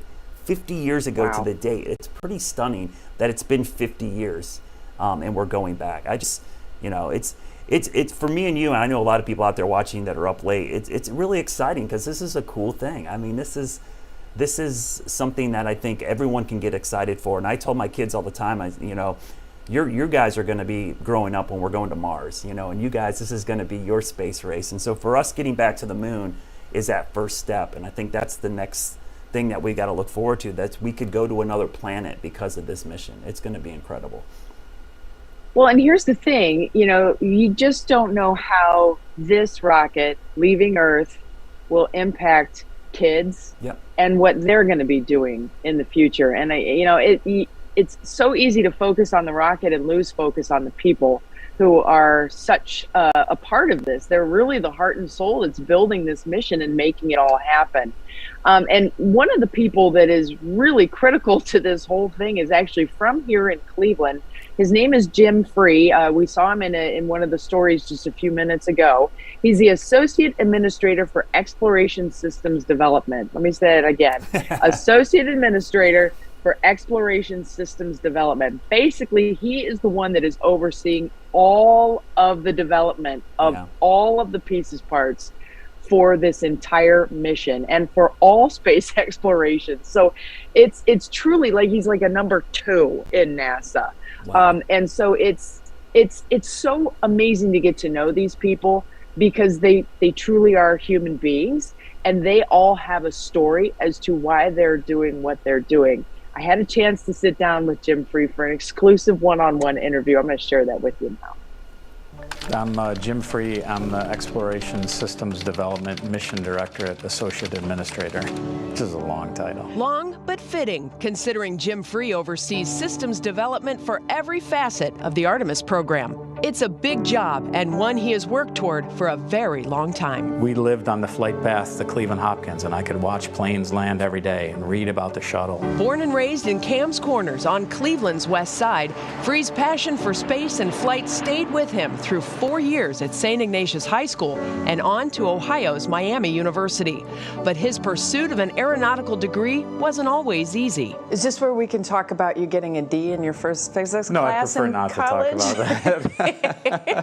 Yeah, it's. Is there a little bit of a perseverance message to go along There's with that? quite a bit of that. Yeah, there's quite a bit of. I've like called my mom, like, hey, I got this D, and she's like, all right, just come home, and I'm like, I'm not coming home. I'm gonna work through this. That same tenacity propelled Free through 30-plus years with NASA, eventually leading him back home to Cleveland's NASA Glenn Research Center, where by 2013, he'd risen to center director in just 7 years. Senator Glenn, like just being the center director here was so much pressure, representing him after having the chance to meet him and Mrs. Glenn. Free took retirement in 2017, but it didn't last long. When I was asked to take the job, you know, I was thinking, should I take this job? Should I go back? Is this the right job for me? And then I saw somebody's post somewhere that said, I just got my dream internship with NASA for 2 months. And I said, how can I not take this job? It's the coolest job in the world. Who was the person that was your role model? Who did you look up to? That's a tough one. There's probably a few. Certainly my mom. She put me in a position to do the stuff I'm doing today. You know, my family today is just a huge support to come back and take this job. We would have these discussions as a family. I told them this one and they're like, you know, you gotta go back. What's been the most frustrating thing? I don't think I'm allowed to say that on camera. I think the frustrating thing sometimes for us that work in a bureaucracy is the bureaucracy. But you go through that to get to the end. There's that tenacity again. So the end goal for Free? Seeing Artemis do what he knows it can. What are you most excited about? Like, what's the moment that you are Splashdown. looking forward to? Splashdown. There's a lot of ways I really want to get the 42-day mission, but I don't know if I can go 42 days without breathing and eating. But for Artemis I, I don't think I will breathe easy until that splashdown happens. So cool to get to talk to him. We have a huge update coming out of Firing Room 1 right now. We have a new T0 sometime possibly between 1:45 and 2 minutes. The polling is expected to start up here very soon, so we'll definitely want to listen in on that. Picture of our T0.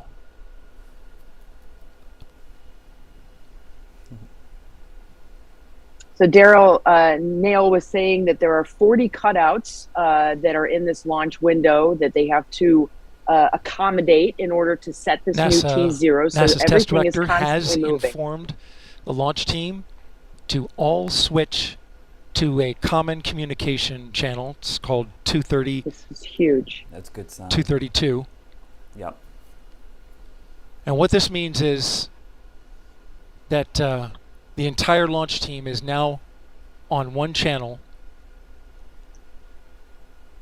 and all future communication will happen there, whereas there are many channels. Now they reduce it down to one.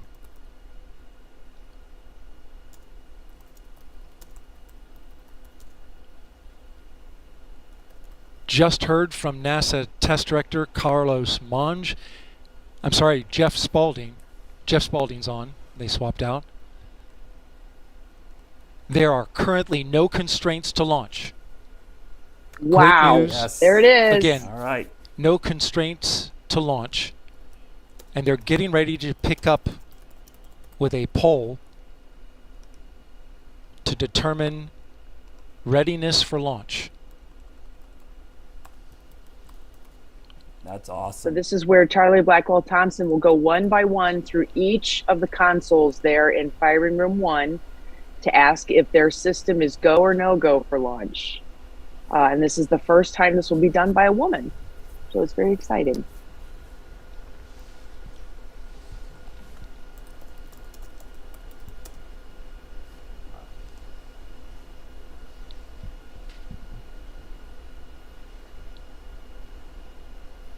I mean, that's the best news we've had in a while. I mean, it sounds. Yeah. That sounds great. It's definitely good. And it'll take a couple minutes for her to go through each of these steps. This is kind of the old school. You saw this in, the Apollo 13 movie and everything, go, no go, and the setup for everything. Okay. It is truly Test historic. Director Jeff Spaulding getting ready to conduct the readiness poll, so we are getting close. Yes. We're going to pull up the audio now so that you can listen Firing in. room 1 is about 4 miles from the launch pad, just so people have a little context. Rockets go. All right. All right, copy all. And Launch Director NTD, our launch team is ready to proceed at this time. I copy all NTD. At this time, I will proceed with my poll. All right, let's do it. Go girl. And attention on Daphne, South 232, Carolina, this so is the she's launch one of ours. director performing the final poll for launch. Verify no constraints and go for launch. EGS Program Chief Engineer. EGS Program Chief Engineer verifies that the EGS, SLS, and Orion Program Chief Engineers have no constraints and are go for launch. Yes. Copy, Greg. Thank you. EGS Chief Safety Officer. The EGS CSO verifies the SLS, Orion, and EGS CSOs have no constraints and are go for launch. Copy, John. Thank you. Range weather. Weather has no constraints and weather is go for launch. Yes. Copy, LWO. And mission manager.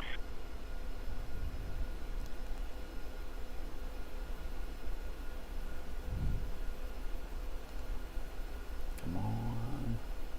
And mission manager, launch director. Launch Director, Mission Manager on 232. The mission management team has been pulled. You have a go to proceed with terminal count and launch of Artemis I. That's Mike Sarafin. I copy all. Thank you. And NTD, launch director. Go ahead, Launch Director. Yes, sir. On behalf of all the men and women across our great nation who have worked to bring this hardware together to make this day possible, and for the Artemis generation, this is for you. At this time, I give you a go to resume count and launch Artemis I. Yes. Copy, Launch Director, and thank you. All right, we do have a couple of steps to configure, and then we will be ready to resume the clock. CVSE, NTD. CVSC here. Initiate recording of Orion cameras at this time. In work. R, NTD. RSR here. Perform the booster ignition SNA arm rotation enable. NDT, RSR, booster ignition SNA arm and rotation enable is complete. And I copy. Thank you. Okay, so there you heard the poll from Launch All right, Director. and all personnel, we are going to resume the clock here momentarily. I'll feel better when I see the clock ticking down. Getting ready to get that new T0 time. It's coming. They're just making sure those cutouts are all accounted for. Yeah. And The poll it that is you very heard specific. was the NASA test director's poll, and All right, and we have verified no cutouts at this time. And all personnel, we are going to resume the clock. There it is. GLS, you can resume the clock on your mark. GLS copies. Countdown clock will resume on my mark. 3, 2, 1, mark. GLS mainline has been initiated. Okay. T-minus 10 minutes and counting. we are T-minus 10 minutes away from liftoff of Artemis I. As you can see, the clock is now moving. Let's put that up. T-minus 9 minutes and 47 seconds. The L-minus 15 poll complete. Show It went 06:47:44 is the new liftoff time. Affirm. Okay.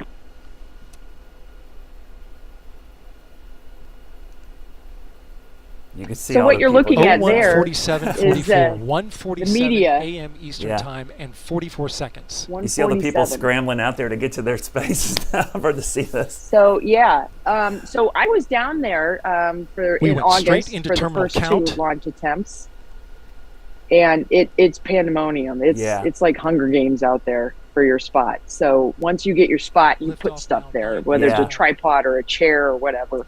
And so everybody's kind of getting all their cameras powered up because you have to conserve battery, right? Yep. So you're trying to kind of play this game. Yeah, I assume a lot of the photographers were doing that. They had to go back and recharge because they probably were out there for so long getting ready, you know. Yeah. Everybody sits and waits in their cars. because there's only the international media is supposed to be in the media center because obviously they're from out of town. Yeah. And I didn't hear they have to be bussed. Did you hear what the crowds are like down there? The public crowds. I wonder if it's not nearly as much. So they were doing some video of the Indian River viewing area, which is bleachers there out at Kennedy Space Center. And you could see open spots. Oh, I was wow. stunned. Yeah. I have somebody who tweeted me from Cleveland that said, I'm in Orlando thinking about driving east to 50 miles, blah, blah, blah. I'm like, dude, if you do not go, you will regret it. And he's like, there's a lot of people waiting here. I'm like, traffic's not going to be a beautiful thing going back, but at least you're going to get to see this thing and you'll feel it. I mean, 8 minutes. So let me just put this into context for people. When I was down there the first time, a SpaceX rocket launched with 2 satellites in it. And it was 12 miles from the hotel that I was in. It went up, I saw it, it was amazing, and about a minute later I heard it and then I felt it. That was a little bit freaky. Wow. That SpaceX rocket was 1.1 million pounds of thrust. This is 8.8. Yeah, that's good. So a lot of people are going to wake 12 miles up here. away. Yeah. Boy, that sonic boom's going to be pretty impressive too.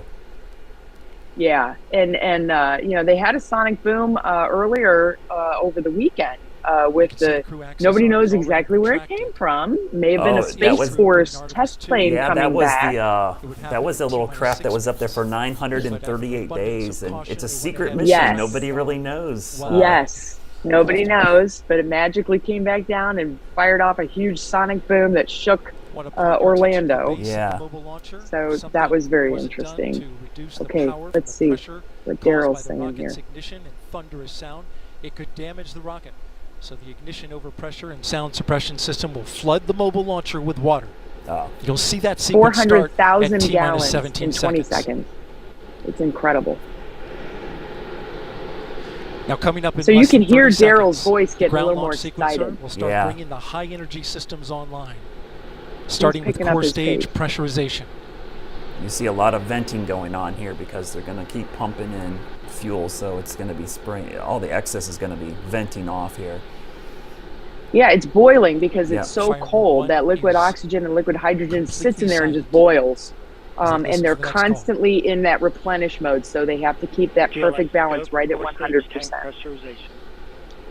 Yes, this is The core good. stage tank is now pressurizing to flight levels. That's good. That's a great sign. They were able The to do replenish this valve to before the liquid the hydrogen rollback, tank now closing. for Ian. The liquid oxygen tank will come a little later. Now we're arming the Orion Ascent pyros and transfer to internal power. All right, that's big. Internal power now. The launch abort system, or LAS jettison motor, is now armed. On this flight, the abort motor is inactive because there is no crew on board. Up next is the flight termination system, or FTS, which gives the Space Force the ability to destruct the rocket if it goes in the wrong direction. Let's listen in for that.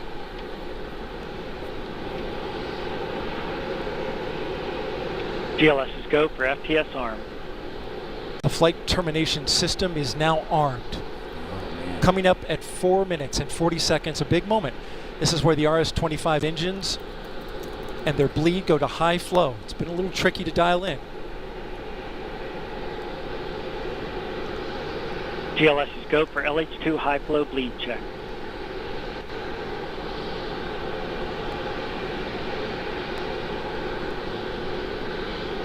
Good word, we've passed that. The cryo team got the LH2 engine bleed pressure loop dialed in. They are now at the right temperature for launch. Countdown continues. All right. T-minus All 4 right. minutes, 15 seconds. This is good. Up next, GLS fires up the KHOUs. Those are high-speed turbines which provide pressure to hydraulic pumps that steer the RS-25s. Stands for Core Stage Auxiliary Power Unit Start. GLS is go for core stage APU start. That now leads to the thrust vector control test at T-minus 2 minutes and 30 seconds. That can proceed now, and we will see the engines gimbal at the bottom of the core stage. Yeah. It's really cool. They all four move independently or together.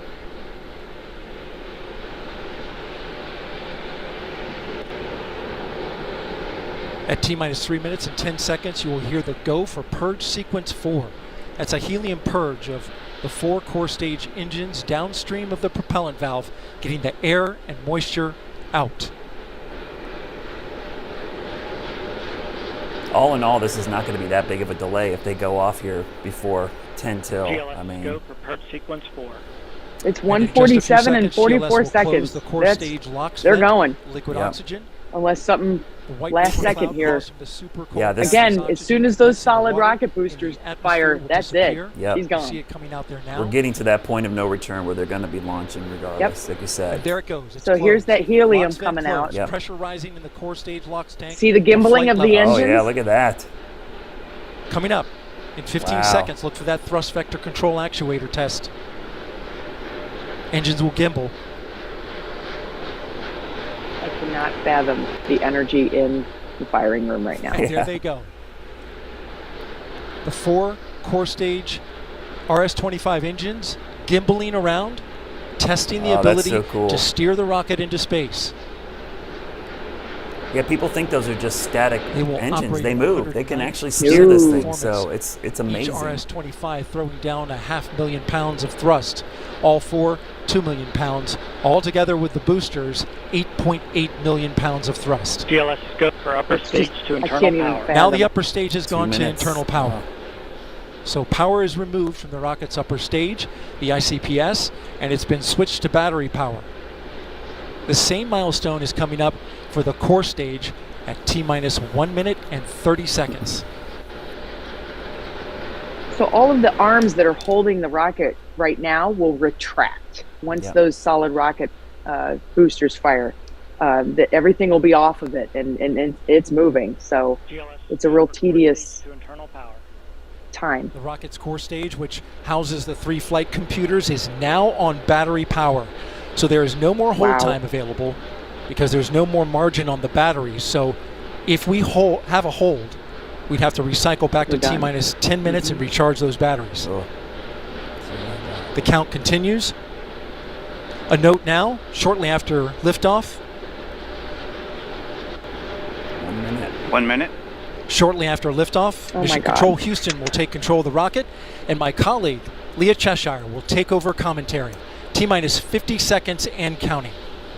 Coming up at T-minus 33 seconds, the GLS will hand off control to the ALS. This is the autonomous launch sequencer. On board the rocket, it will take over command and control of the rocket. But the ALS will check, make sure there's no holds coming from the ground up until T-minus 2 seconds. GLS go for ALS. And we are go for ALS. The Space Launch System is now counting down to liftoff of Orion on its maiden voyage to the moon. Launch team can no longer recycle the count. Sound suppressor water now flowing 15. under the ML. And here we go. Again, 10. hydrogen burn-off sparks igniters to burn off. initiated. 7, 400,000 gallons 5, of water. core stage Oh my engine God, start. guys. 3, 2, 1. Boosters in ignition. And liftoff of Artemis I. We rise together back to the moon and beyond.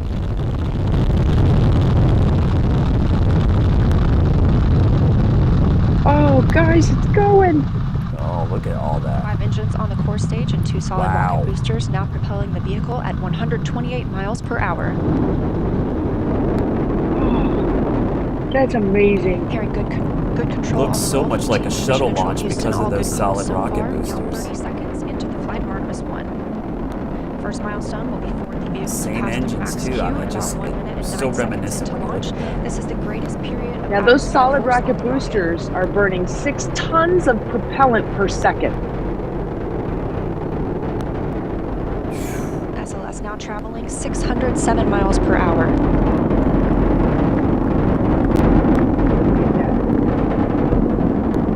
You're looking at 8.8 million pounds of maximum thrust. Quiet here in the loops in mission control. The 4 core stage engines are throttling down ahead of passing through max Q.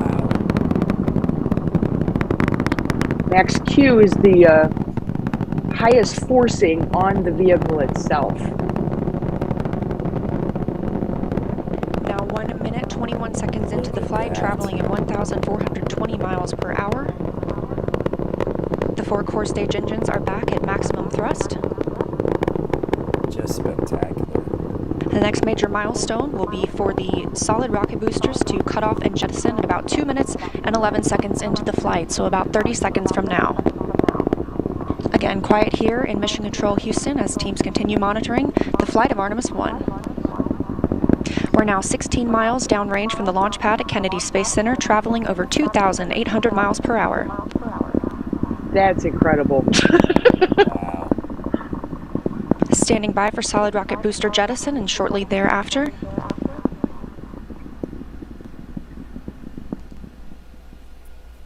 Oh my. Spectacular. Oh my goodness. Confirmation that the solid rocket boosters have separated these 177-foot boosters. Now the core stage continues to power the flight of Orion, all 4 RS-25 engines firing, traveling over 3,400 miles per hour, 46 miles downrange. Wow. 2 minutes and 36 seconds into the flight. Hearing nominal calls here in Mission Control Houston. We've still got 4 good engines on the core stage. Next up, we'll be looking for the service module fairing to separate. This is 3 15 by 15 foot fairing panels, providing structural support, protecting the service module. Those will separate at about 3 minutes and 11 seconds into flight, and very shortly thereafter will be followed by the launch abort system separation. The launch abort system is just over 3 minutes very into the flight of Artemis I, narrow cone at the top. 60 miles per hour, 83 miles downrange. We just had confirmation that the service module fairing has separated. Wow. There, look at the camera. Wow. Yeah. And that the launch abort system pyros have fired, separating those from Orion as well. For future crew members,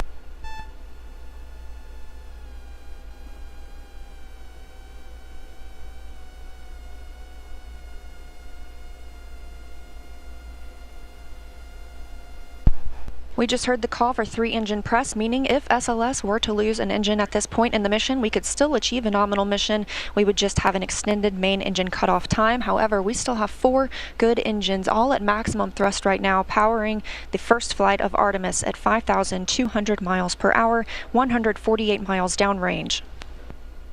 Absolutely incredible. Well, for everybody who was doubting that it was going to happen, there you go. No doubt. You know. We're 4 minutes and 16 seconds into the flight of Artemis I. It's a beauty. Yeah. So far, we've had a clean ascent. Just we saw amazing those solid to rocket watch boosters that. I mean, jettison about 2 minutes and 11 seconds. You see some of the after Falcon liftoff. 9 Shortly SpaceX launches. those look puny compared to what just went off. I mean, that was massive. Exactly. 1.1 million pounds of thrust versus this. This is 8.8. I mean, you know, just stunning. I wish it was during the day so we could have seen the plume, but at night it was just as spectacular. Now traveling over 6,800 miles per hour, 229 miles downrange. Booster flight controller reports that the engines are looking good. That's so cool. Man. I guarantee you there's a whole lot of people that are breathing Our core easy, stage main engine cutoff time is about 8 minutes remember, and 3 seconds. This is we still not the number one priority of this entire mission. The number one priority is the heat shield. Yeah. And we don't get to test that until the very end. Yeah, that will be in December 11th. I mean, when it comes back. So. Yeah. Yeah, that's the thing that makes this, you know, most of these launches, you're like, oh, it's in orbit, the satellite's deployed. This is just the beginning. This is going to be such a long mission. There's so many things that could go wrong between now and the end of the mission. So that's what I think is cool about this this mission is every day, I think, as a school kid, you could get up and like, what happened today? You know, what process is going on with the mission now? So there'll be something new and cool that happens every single day throughout the next 26 days. People will be able to track it, and you know, this is going to be something that we talk about for a long time. You know, for some people this will be the do you remember where you were moment. Yeah.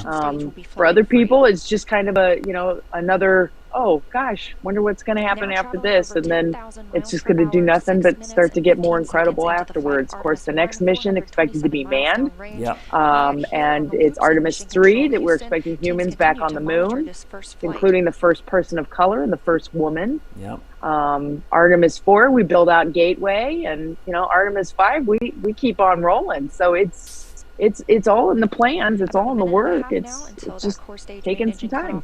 Yeah, this is the step. I mean, like you said, I mean, for people that don't understand how monumental this was tonight, mission 3, 4, and 5, they'll probably figure it out. You're going to look back on tonight and go, this is where it all started. This was the mission that set it all, on its current course, because this, we're going to the moon. We're going to have a base there. This is going to be a stepping stone to Mars. It really is one of those monumental moments. I think people, even if they don't understand, they're sound asleep right now, they'll wake up tomorrow morning and understand what a big deal this actually was for all of mankind, just not in the United States, because we've got a lot of international partners involved in this mission as well. And so this is going to be a huge something, a positive that we can all kind of rally around, because this is going to be great for all of mankind.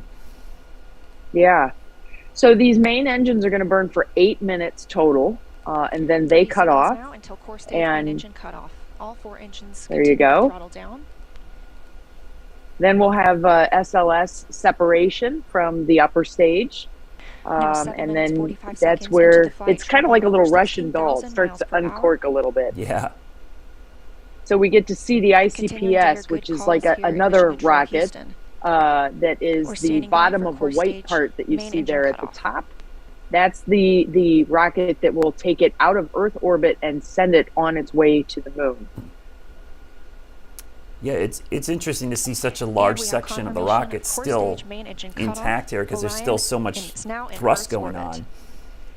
The flight dynamics officer reports that we have a nominal main engine cutoff. So they're the main engines. And we just heard the call for core stage separation. That means Orion and the interim cryogenic propulsion stage are now flying free from the core stage of the Space Launch System. The next milestone will be solar array deploy approximately 18 minutes after liftoff. But before Orion stretches its wings, let's check back in with our friends at Kennedy Space Center and hear all about what it was like to hear the rocket roar off the launch pad. Let's listen to this. I want to hear all about it. Yeah, I think for anybody who's gone through rocket launches down there, this had to be a unique experience, even for a seasoned rocket watcher down there.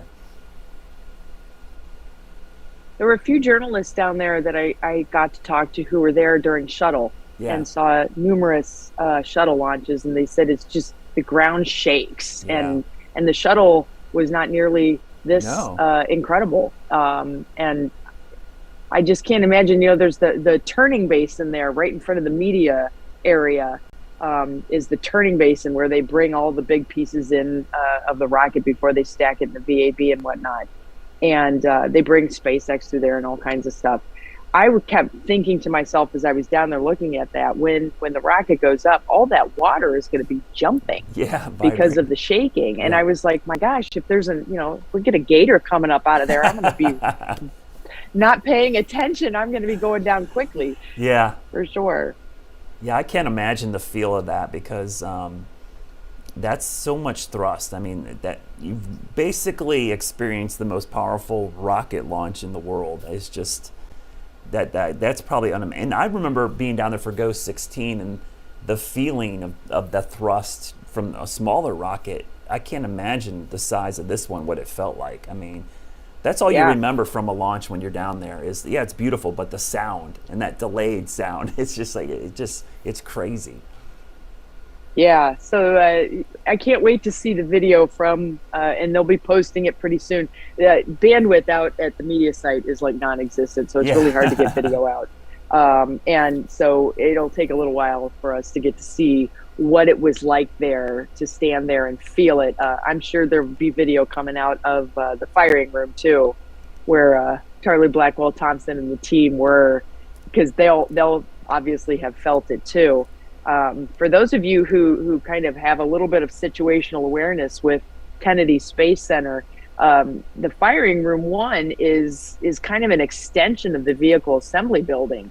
And it's a very nondescript looking building from the back, but the front is this really cool angular window that with these pipes in it, and it's kind of a really cool looking architectural structure. And I didn't know where it was initially when I was down there and standing in the media area, and you kind of look around, you can see everything because the media area has a nice big hill. And then I looked over and I saw, people getting in a car and driving out along this road that takes you out to the launch pad. And I was like, oh, I bet that's where the important people are. And then they have, meanwhile, behind you, this huge office building, this huge brand new office building. And if you remember, for the first launch attempt, Vice President Kamala Harris came down. And so we were down at the, on the lawn for the media area. We turned around and Kamala Harris and the whole group was up on a balcony overlooking everything and just kind of getting the lay of the land. So that was really interesting. Have all the dignitaries there and whatnot. Hey guys, I was just pulling it up on the Ghost 16 satellite, and I could see the plume on the nighttime microphysics channel on the Ghost satellite. So I don't know if you guys can bring it up real quickly. It's a really cool image because the mesoscale sector was actually over Florida for tonight. And if you look off of the coast there, you'll see the plume. I mean, that tells you how big of a rocket that is, that it shows up so distinctly on the weather satellite imagery. You can actually see the plume and the fire coming out of the back of the rocket as it launches off from Wow. from the Cape. Yeah, you came right there in the middle. So you see how, and I'm going back and forth with it, toggling back and forth, but Put your mouse up So where right it there. is, just so people, look, and so then toggle everybody's it. seeing It's so right cool. there. I'll zoom in on it even more. So right there, that's the plume. I gotta zoom back in there. But I'll bring it back down here and I'll show you. I'm going to go back and forth a couple times, but you see right there on the screen. I mean, that's the actual rocket launching. So this is the Ghost 16. This is a 30-second update. So you're getting the first couple minutes of the launch there. And if you look right after, you actually see the little trail that goes, and that's the plume left in the sky. So think about this during the day. It would have been really spectacular. But yeah, that's pretty incredible. I mean, that is cool. And, just looking at that kind of shows you how big of a rocket that was. The fact that you could pick that up so easily on the satellite imagery, that's stunning. Yeah, I'm going to have to save that for posterity. I mean, that's amazing. Really cool to see that. Well, I can't wait to see what people who wake up tomorrow morning go, wow, it happened. Yeah. And I could go to work and say, I was watching, it was so great. So we know we're going to get an update here from Charlie Blackwell Toms that we're going to take that live for you, of course, because what a historic night for her, an incredible night for her. Yeah. And that entire room just probably electric at this point. They can finally get some sleep. Yeah, that's just, it's just amazing. I mean, that's just... And I mean, as much as we were, fretting about all the delays, it's even worse for the people involved in this. And so it's got to feel like a mountain has been lifted off a lot of these people's backs that they were actually able to launch this incredibly tonight. special. The first launch of Artemis.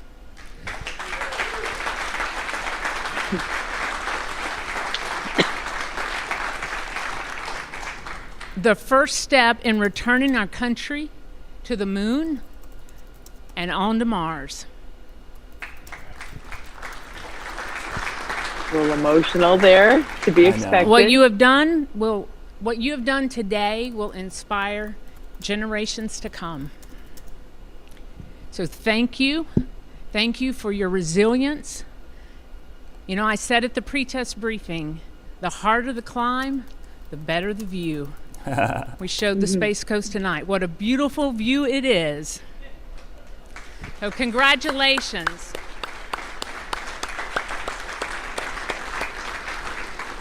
What an amazing night. So we for got a her couple of and for traditions everybody here in that in room. launch control. Oh, here we go. And the first one is when you're in the position for the first time, you get a tie cutting. And so I have my launch director scissors. And I'm going to get my tie cut by a couple of legends that are here.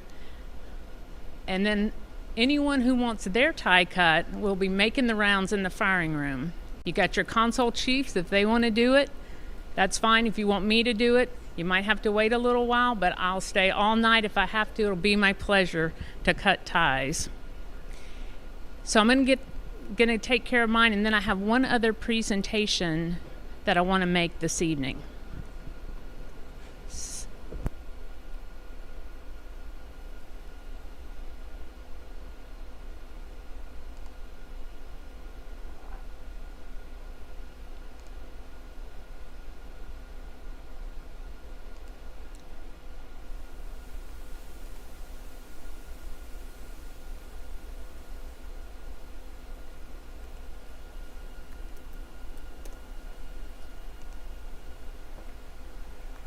So that will probably end up in a museum. Her tie, or at least part of her tie, will probably end up in a museum, maybe one of the Smithsonian Air and Space Museums. Yeah, it's kind of cool that or if they're not they're letting this be NASA. seen of the public. This is something that would have happened behind the scenes for previous missions, but the public gets to see what a huge deal this was. Yep. So then now she'll go around and start chopping ties. Who knows where this started? Yeah, it's one of those things. If you're in the industry, they probably think, "God, this is normal." But people outside, like, what are they cutting ties for? That seems so odd. And I'm not cutting my tie because they got my good weather tie on tonight, so I can't cut mine. Yeah, no, I promise I'm not going to cut your tie. Yeah, definitely don't want to do that. So, wow, that truly was just what an amazing sight to get to see, and thanks to everybody who's been hanging out with us here on the stream and watching as well. As you can imagine, there's more to come, not only from the Artemis rocket itself, but there's all kinds of stuff going on behind the scenes too. As soon as those solid rocket boosters fire, we mentioned that the rocket is going. And at that moment, Charlie Blackwell Thompson handed over to Flight Director Rick LeBrode in Houston. So now Houston has control. And it's Mission Control is now the one in charge. Chatted with NASA's Sean Fuller about the start of this new era, which will pave the way for humans to go to the moon and eventually Mars. There's a great buzz around here at the Johnson Space Center. Because this rocket, now staged at Kennedy Space Center, is scheduled to launch Monday. And when it does, Mission Control here in Houston will manage the 42-day Artemis I mission.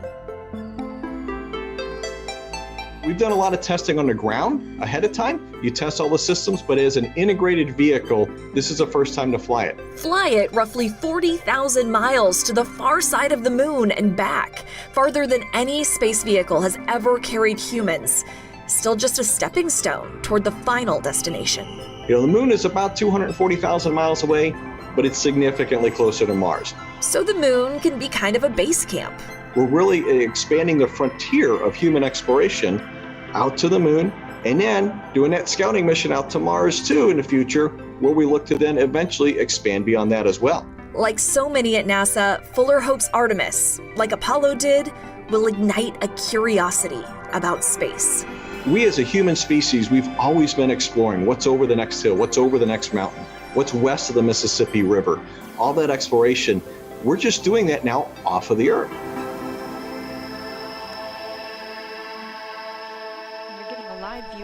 This is really exciting. They'll eventually be So swept back we against are the waiting vehicle on prior the to solar arrays translator to injection deploy, burn and we're to getting prevent some any pictures. loads These are from live breaking pictures or coming damaging off the now, not an arrays. animation. And on the end of each solar array is a camera that will This capture actually images is for coming us out of throughout the mission, along this with a few Orion other capsule, cameras the placed service outside and module inside the underneath it. There spacecraft they to help us go. See monitor the and solar perform arrays? various other And so these are going to stretch out a little bit. They've got the cameras to take a look at everything. The Apollo capsule design, there were no solar arrays. We had fuel cells instead. So this design with arrays Cool gives us the those. opportunity I mean, that's an to important stay part in because orbit this is going to be longer, the since we power now for the practically have Orion no capsule. limits Those to the solar energy panels are available huge. for use from the sun. And that was part of that tape that got damaged in Nicole that was holding in, I think, the sensor that was supposed to help deploy these. So that was obviously wasn't damaged at all. That they're being deployed right now. That's a good sign. Unfolding now. And again, Artemis I is a flight test. It's paving the way. So after the wings deploy here, the solar arrays deploy, we have about a half-hour wait as they do some checks on all of this before we have a burn from the ICPS that would be kind of an elevation of the Orion capsule and the European Space Module, this whole upper stage. And then another burn takes place about a half hour after that, half hour, 40 minutes after that, which is the translunar injection. That's a big one. Yeah. That is the precision timed burn that will put the entire capsule on the proper path to go around the moon. And so that is like one of the high test moments. Yeah. You know, it's funny you said the bandwidth down there's kind of bad. We're just starting to get some pictures and social media posts, and some of my friends that live in the Orlando area, it was spectacular from Orlando. It like looked like sunrise. It was lighting up the eastern sky. It was so bright. So people in Florida probably that didn't know what was going on, most of them probably did, but if they thought it wasn't going to happen tonight, I'm sure they woke up pretty quick when this was going off, because it looked spectacular from a long ways away down in Florida even.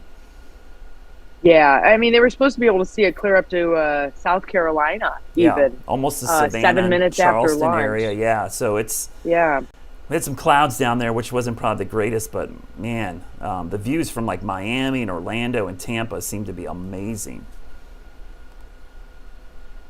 Just so cool to see. So after we get the wings out, after we do this perigee maneuver and then the translunar injection burn, then the ICPS separates from Orion, and Orion and the European Service Module are on their way to the moon. And you know, it's just clicking right now. Everything has gone perfectly, which is so fantastic for all of the folks who've been working so hard on all of this over the last 20 years, but really putting in intense work over the last 5 to 10 years to get all of this put together. Just incredible.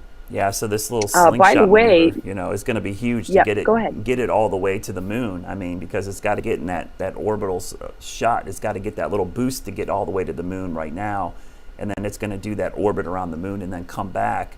So there's a lot. I mean, this is an important part that's going to happen tonight, because these are the things that, once we have humans on board, are going to be crucial to get them there. So the launch, is like we said earlier on, we've been sweating the launch for 2 months, it feels like, but now, if all these things that could go wrong in the mission now to the moon and on the way back, and one of those things is the heat shields, as you mentioned, probably one of the most important things of the mission, which we won't know about to the very, very end.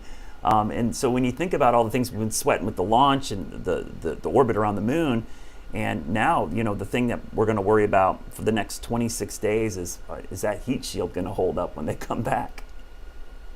Yeah, it's an incredibly important yet astonishingly thin, very important membrane. And actually, we have a little bit more information about that for everybody, I believe.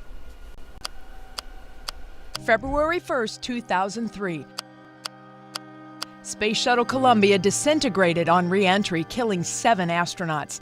An investigation pointed to failure of Columbia's heat shield, damaged during launch. It's a disaster still on the minds of many as NASA begins a new generation of human spaceflight, going farther and overcoming new challenges. When you come back in from a distant place like the moon as opposed to the space shuttle, you're going much faster, and when you do your re-entry, it's a lot hotter and faster, right? So that translates into a lot of heat on the heat shield. The heat shield's Apollo-like design deflects the heat of re-entry, while 180 blocks of an outer material called Avcoat erodes as it heats up in order to carry the heat away. Measuring 16.5 feet wide, it's the largest heat shield of its kind, though only 1.6 inches at its thickest. You come in, it's about 5,000 degrees at the bottom of the heat shield, 25,000 miles an hour barreling through the atmosphere. And on a crewed mission, the crew's only going to be about 3 or 4 feet away from that. 3 or 4 feet from 5,000 degrees. And the difference between life and death? A 1.6-inch membrane that is eroding away. And the only way you can test it is to get it out there and let it come in at 32 Mach. Did he say 32 Mach? So we have a long way to go. I mean, you have to remember, Brad, this thing is coming from the other side of the moon. First of all, this is expected to go farther than any human capable spacecraft has before. As a matter of fact, the calculations were done today, and they expect the Orion capsule to go 268,553 miles from Earth. Yep. And when it does its slingshotting around the moon, it'll be about 80 miles above the moon's surface. So we're going to get some really incredible pictures of the moon's surface at the same time. But, you know, to get it out to the moon, and they're going to put it into what's called a retrograde orbit. So it's going to be going the opposite direction of the moon, which is a little bit tricky. But that's actually the orbit that they're really hoping to kind of get established in for some time. And then to get out there, once they're going to use the moon's, you know, gravitational pull, which is not nearly as much as Earth, but then that will kind of slingshot them into this orbital retrograde, the retrograde orbit. Then they'll fire that smaller engine that's on the European service module again, and that will then do another burn that will then slingshot Orion back around and get it sending back to Earth. So it's like one after the other of just things that really seem like science fiction, and yet here we are looking at live pictures of this capsule and this, you know, upper stage of this rocket in space right now, and how this is going to work. So you can see how kind of crazy their path is there with all these loop-de-loops that they get to do and how that goes. But it is just, we have some, this could be, that may be a correction burn. We'll have to see. The whole time they can fire off small engines on the sides to kind of get things lined up the way they want it to be. Yeah, I mean, these are the calculations that are important, because all these small burns that are happening now, because they want to be very efficient. You know, we were mentioning earlier about the smaller satellites and how these small little boosters in space, you know, if you start going in one direction, you're going to go at that speed forever until something slows you down. So small little burns have big impacts on the trajectory of a spacecraft. Yep. And just like we saw earlier with this CubeSat group, the Team Miles, you know, they're using a credit card sized electric plasma thruster to move this little CubeSat through space, and that's all it takes is to be able to do that. We can't really fathom that here on Earth, unless you're a rocket scientist, and then of course you plan everything. But now it makes me wish I had a good telescope so I could kind of see if I could take a look at this when it's going around the moon, but which would be incredibly difficult to track. You'd have to have some tracking, some good tracking. You'd have to have a really, really good telescope, Brad. it would be tough, but that's like a dream shot to get this thing passing, you know, near the moon would be amazing. But I think that's the great thing about, I think the cool thing about doing stuff like this about space and launching and going to the moon is, you know, it's like we said earlier, I think any kid who could get it inspired to go out and just look up at the sky and start asking questions about, you know, the moon or stars or planets. I mean, that's one of the other hidden things about these space missions when we talk about all the ancillary spin-offs and all the science and technology.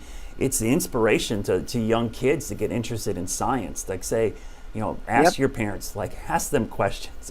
Sometimes when the space station flies over, it's just something simple like that can get a kid inspired to go, I want to know more. Like, how is the space station up there? How does it get there? How does it stay in orbit? These are questions you want your kids asking you and inspire them to get involved in science, because those are the things that make science so amazing, because it's something you can touch and feel and kind of get involved in. And I think this mission, of all the space missions we've had recently, is going to be one that's going to inspire a whole generation of kids, because they're going to want to get involved in whether it's the space race again to the moon. I don't think it's really a space race, but just the technological advances that are going to be happening over the next several years as this mission continues. Well, and that doesn't necessarily mean that they're going to be rocket scientists either. I mean, science period is so incredible. So what we have not told people who are watching the stream right now and in the future, is that Brad Panovich and I went to high school together in Copley, and we had a physics teacher who was incredibly engaged with space and getting kids hands-on experience. And Stout, was that her name? Yeah, Miss Stout? Stout, yep. Yeah. We built a moon base on our high school property. That's where I was and I spent going a week with in this. that thing. That's where I was going with this. It's crazy. So not only did we have moon base, Copley, but before that, didn't we do like they put a camper in the front parking lot? Yeah, we started and they small. had all these cameras and stuff in it.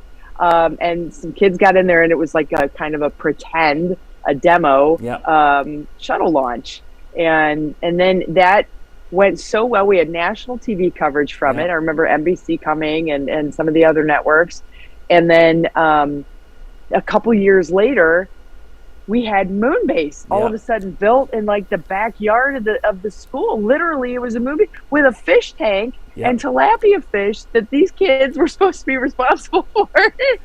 Let me tell you, it was a great science experiment, but also like a societal experiment to live with a bunch of kids in a simulated moon base for a weekend.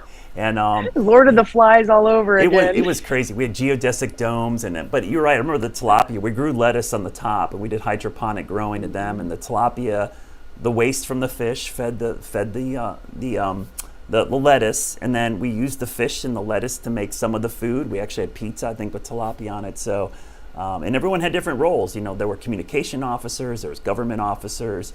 You had the hydroponics crew. You had the simulated spacewalk. So.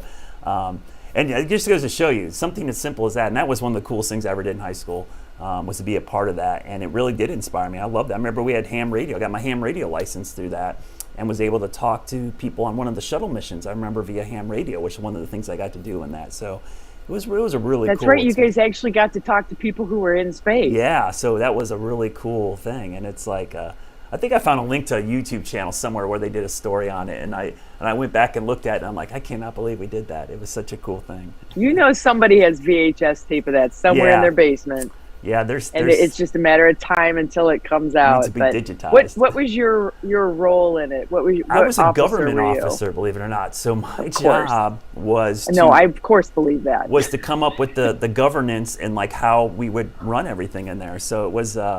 Which was the interesting part, because once you got in there, it was like, oh my gosh, everything went crazy. So to have control of all these kids doing their thing, and it was a great learning experience. It really was. But how many people were in there? I can't remember. I want to say 60 or 80. There was a good chunk. I thought it was like 80. Yeah. And we had shifts, and the other thing is we had a whole bunch of kids that were mission control that stayed in the auditorium and were our mission control, and so everybody had a role. And it was a year-long process, because you had to be trained, and I went through first aid training, and we did simulated moonwalks at the bottom of the pool. I remember putting scuba gear on and having weights and walking on magnetic plates on the bottom of the pool floor to simulate a spacewalk. It was pretty cool. It really was. We went to a cool high school. And yet I didn't get to partake. Yes. I didn't qualify. Oh man, it was awesome. Yeah, Shocker. that was a great event though. I do think about that all the time, though, and I think that's the thing that inspired me to love space. But I think as meteorologists, too, you always just like looking up. I think there's something about just looking at the sky, and if it's not our weather, it's what's going on beyond our weather, beyond the troposphere, that kind of draws your eye to it. So, right, and meteorology is a science of sciences, and meteorology obviously played a pretty big role in tonight's launch, too, because during the polling, we heard space weather, launch weather. Weren't you a little nervous you were going to get like, oh, there's a cloud rule, cumulus cloud rule or something? Of course, it's got to be the weather. Blame it on the meteorologist, right? Always. We're always the ones to blame. Yeah, before we leave you guys tonight, we do have one more package we want to show you. I know because, this whole mission is about getting back to the moon. And once we get to the moon, we're going to have a new rover. We're going to have a new moon base. And so that rover testing is actually happening on Earth, believe it or not. And you have to find unique terrain to test this, obviously. So where do you find a terrain that's like the moon? Well, you go to Arizona, and that's where we find the rover testing. Welcome to the surface of the moon, or at least the closest thing we have to it here on Earth, which is just a little bit north of Flagstaff. For the past 2 weeks, NASA has been testing the gear that will take us back to the moon and maybe even farther. Eventually, a rover just like this one will drive on the moon. All the wheels are independently controlled, and they also have active suspension so they can raise and lower when needed. This one is a test bed. The wheels move independently. It can spin on a dime, climb rocks up to a foot tall. It's gone through a lot of changes, testing things out to see what works best in space. So for this test series, we were looking at kind of different driving systems, like with windows or cameras. People spent 2 nights in the rover and 3 days traversing all over the lava flow, doing actual geological science, conversing with mission control back in Houston, and really kind of simulating a lunar surface mission. He's not kidding. The rover has a toilet. There's a spacesuit attached to the back of it. Do you want to hop up here and drive? I absolutely want to drive. Are you kidding? Just push straight forward. Yeah. You can't go wrong. The rover has cameras that show you exactly how close you are to a rock, and it's very easy to drive, which was the point. It's meant to be intuitive. Why don't all cars drive with a joystick? This is so much easier. You should see Lucian parallel park this thing. It's a dream. It even drives sideways. Then do a pure twist. Yep, and just stay committed to that command. The Desert Rats, it stands for Research and Technology Studies, are doing mock space missions to test out the new equipment that'll eventually blast off. One of the things we learned with the lighting just over the head is that at times it wasn't enough lighting. But it's basically an article that allows us to not have to bring like a whole pressurized spacesuit out here, but it's got all the comm capability, the lighting, the cameras. They're even studying how to put a cell phone on the moon. They're trying to see how 4G cellular technology works on terrain like the moon and Mars. What's the point of going if you're not going to send cool pictures back and cool data, science info? The moon missions are called Artemis, and they're getting closer. They start with unmanned test missions to make sure it all works, building up for landing on the moon, hopefully in 2025. And that mission starts in the Arizona desert. William Pitts, 12 News. Yeah, and that's, the next step is to be on the surface of the moon and building a base and having a rover, which would be really cool. And I think when that happens, that's when I think people will look back on tonight and go, what a big deal tonight was, because we wouldn't be there unless tonight happened. Yeah, but can it parallel park? Let's face it. That's the real thing hitting humanity right now. Can it parallel And I kind park? of feel like putting a cell phone on the moon might ruin it, so I don't know if we should do that. Exactly. Yeah, preserve it for all. I mean, we got to have our selfies, though. That's how we roll these days, most certainly. Yeah. Well, Brad, this has been so fun to Yeah. get to chat with you about this. I know we've talked about it a number of times. And, Yeah. I don't know if you're coming home for Christmas, but hopefully we'll be able to get together for lunch or coffee or something. Yeah, absolutely. When I get back home to the snow. But yeah, it's been great tonight. And I think this is, I hope people will look back on this and understand it's a big deal. I think it's, it's hard for people that aren't into this kind of stuff to understand it, and it may not hit them till later, but it was really cool to see it tonight.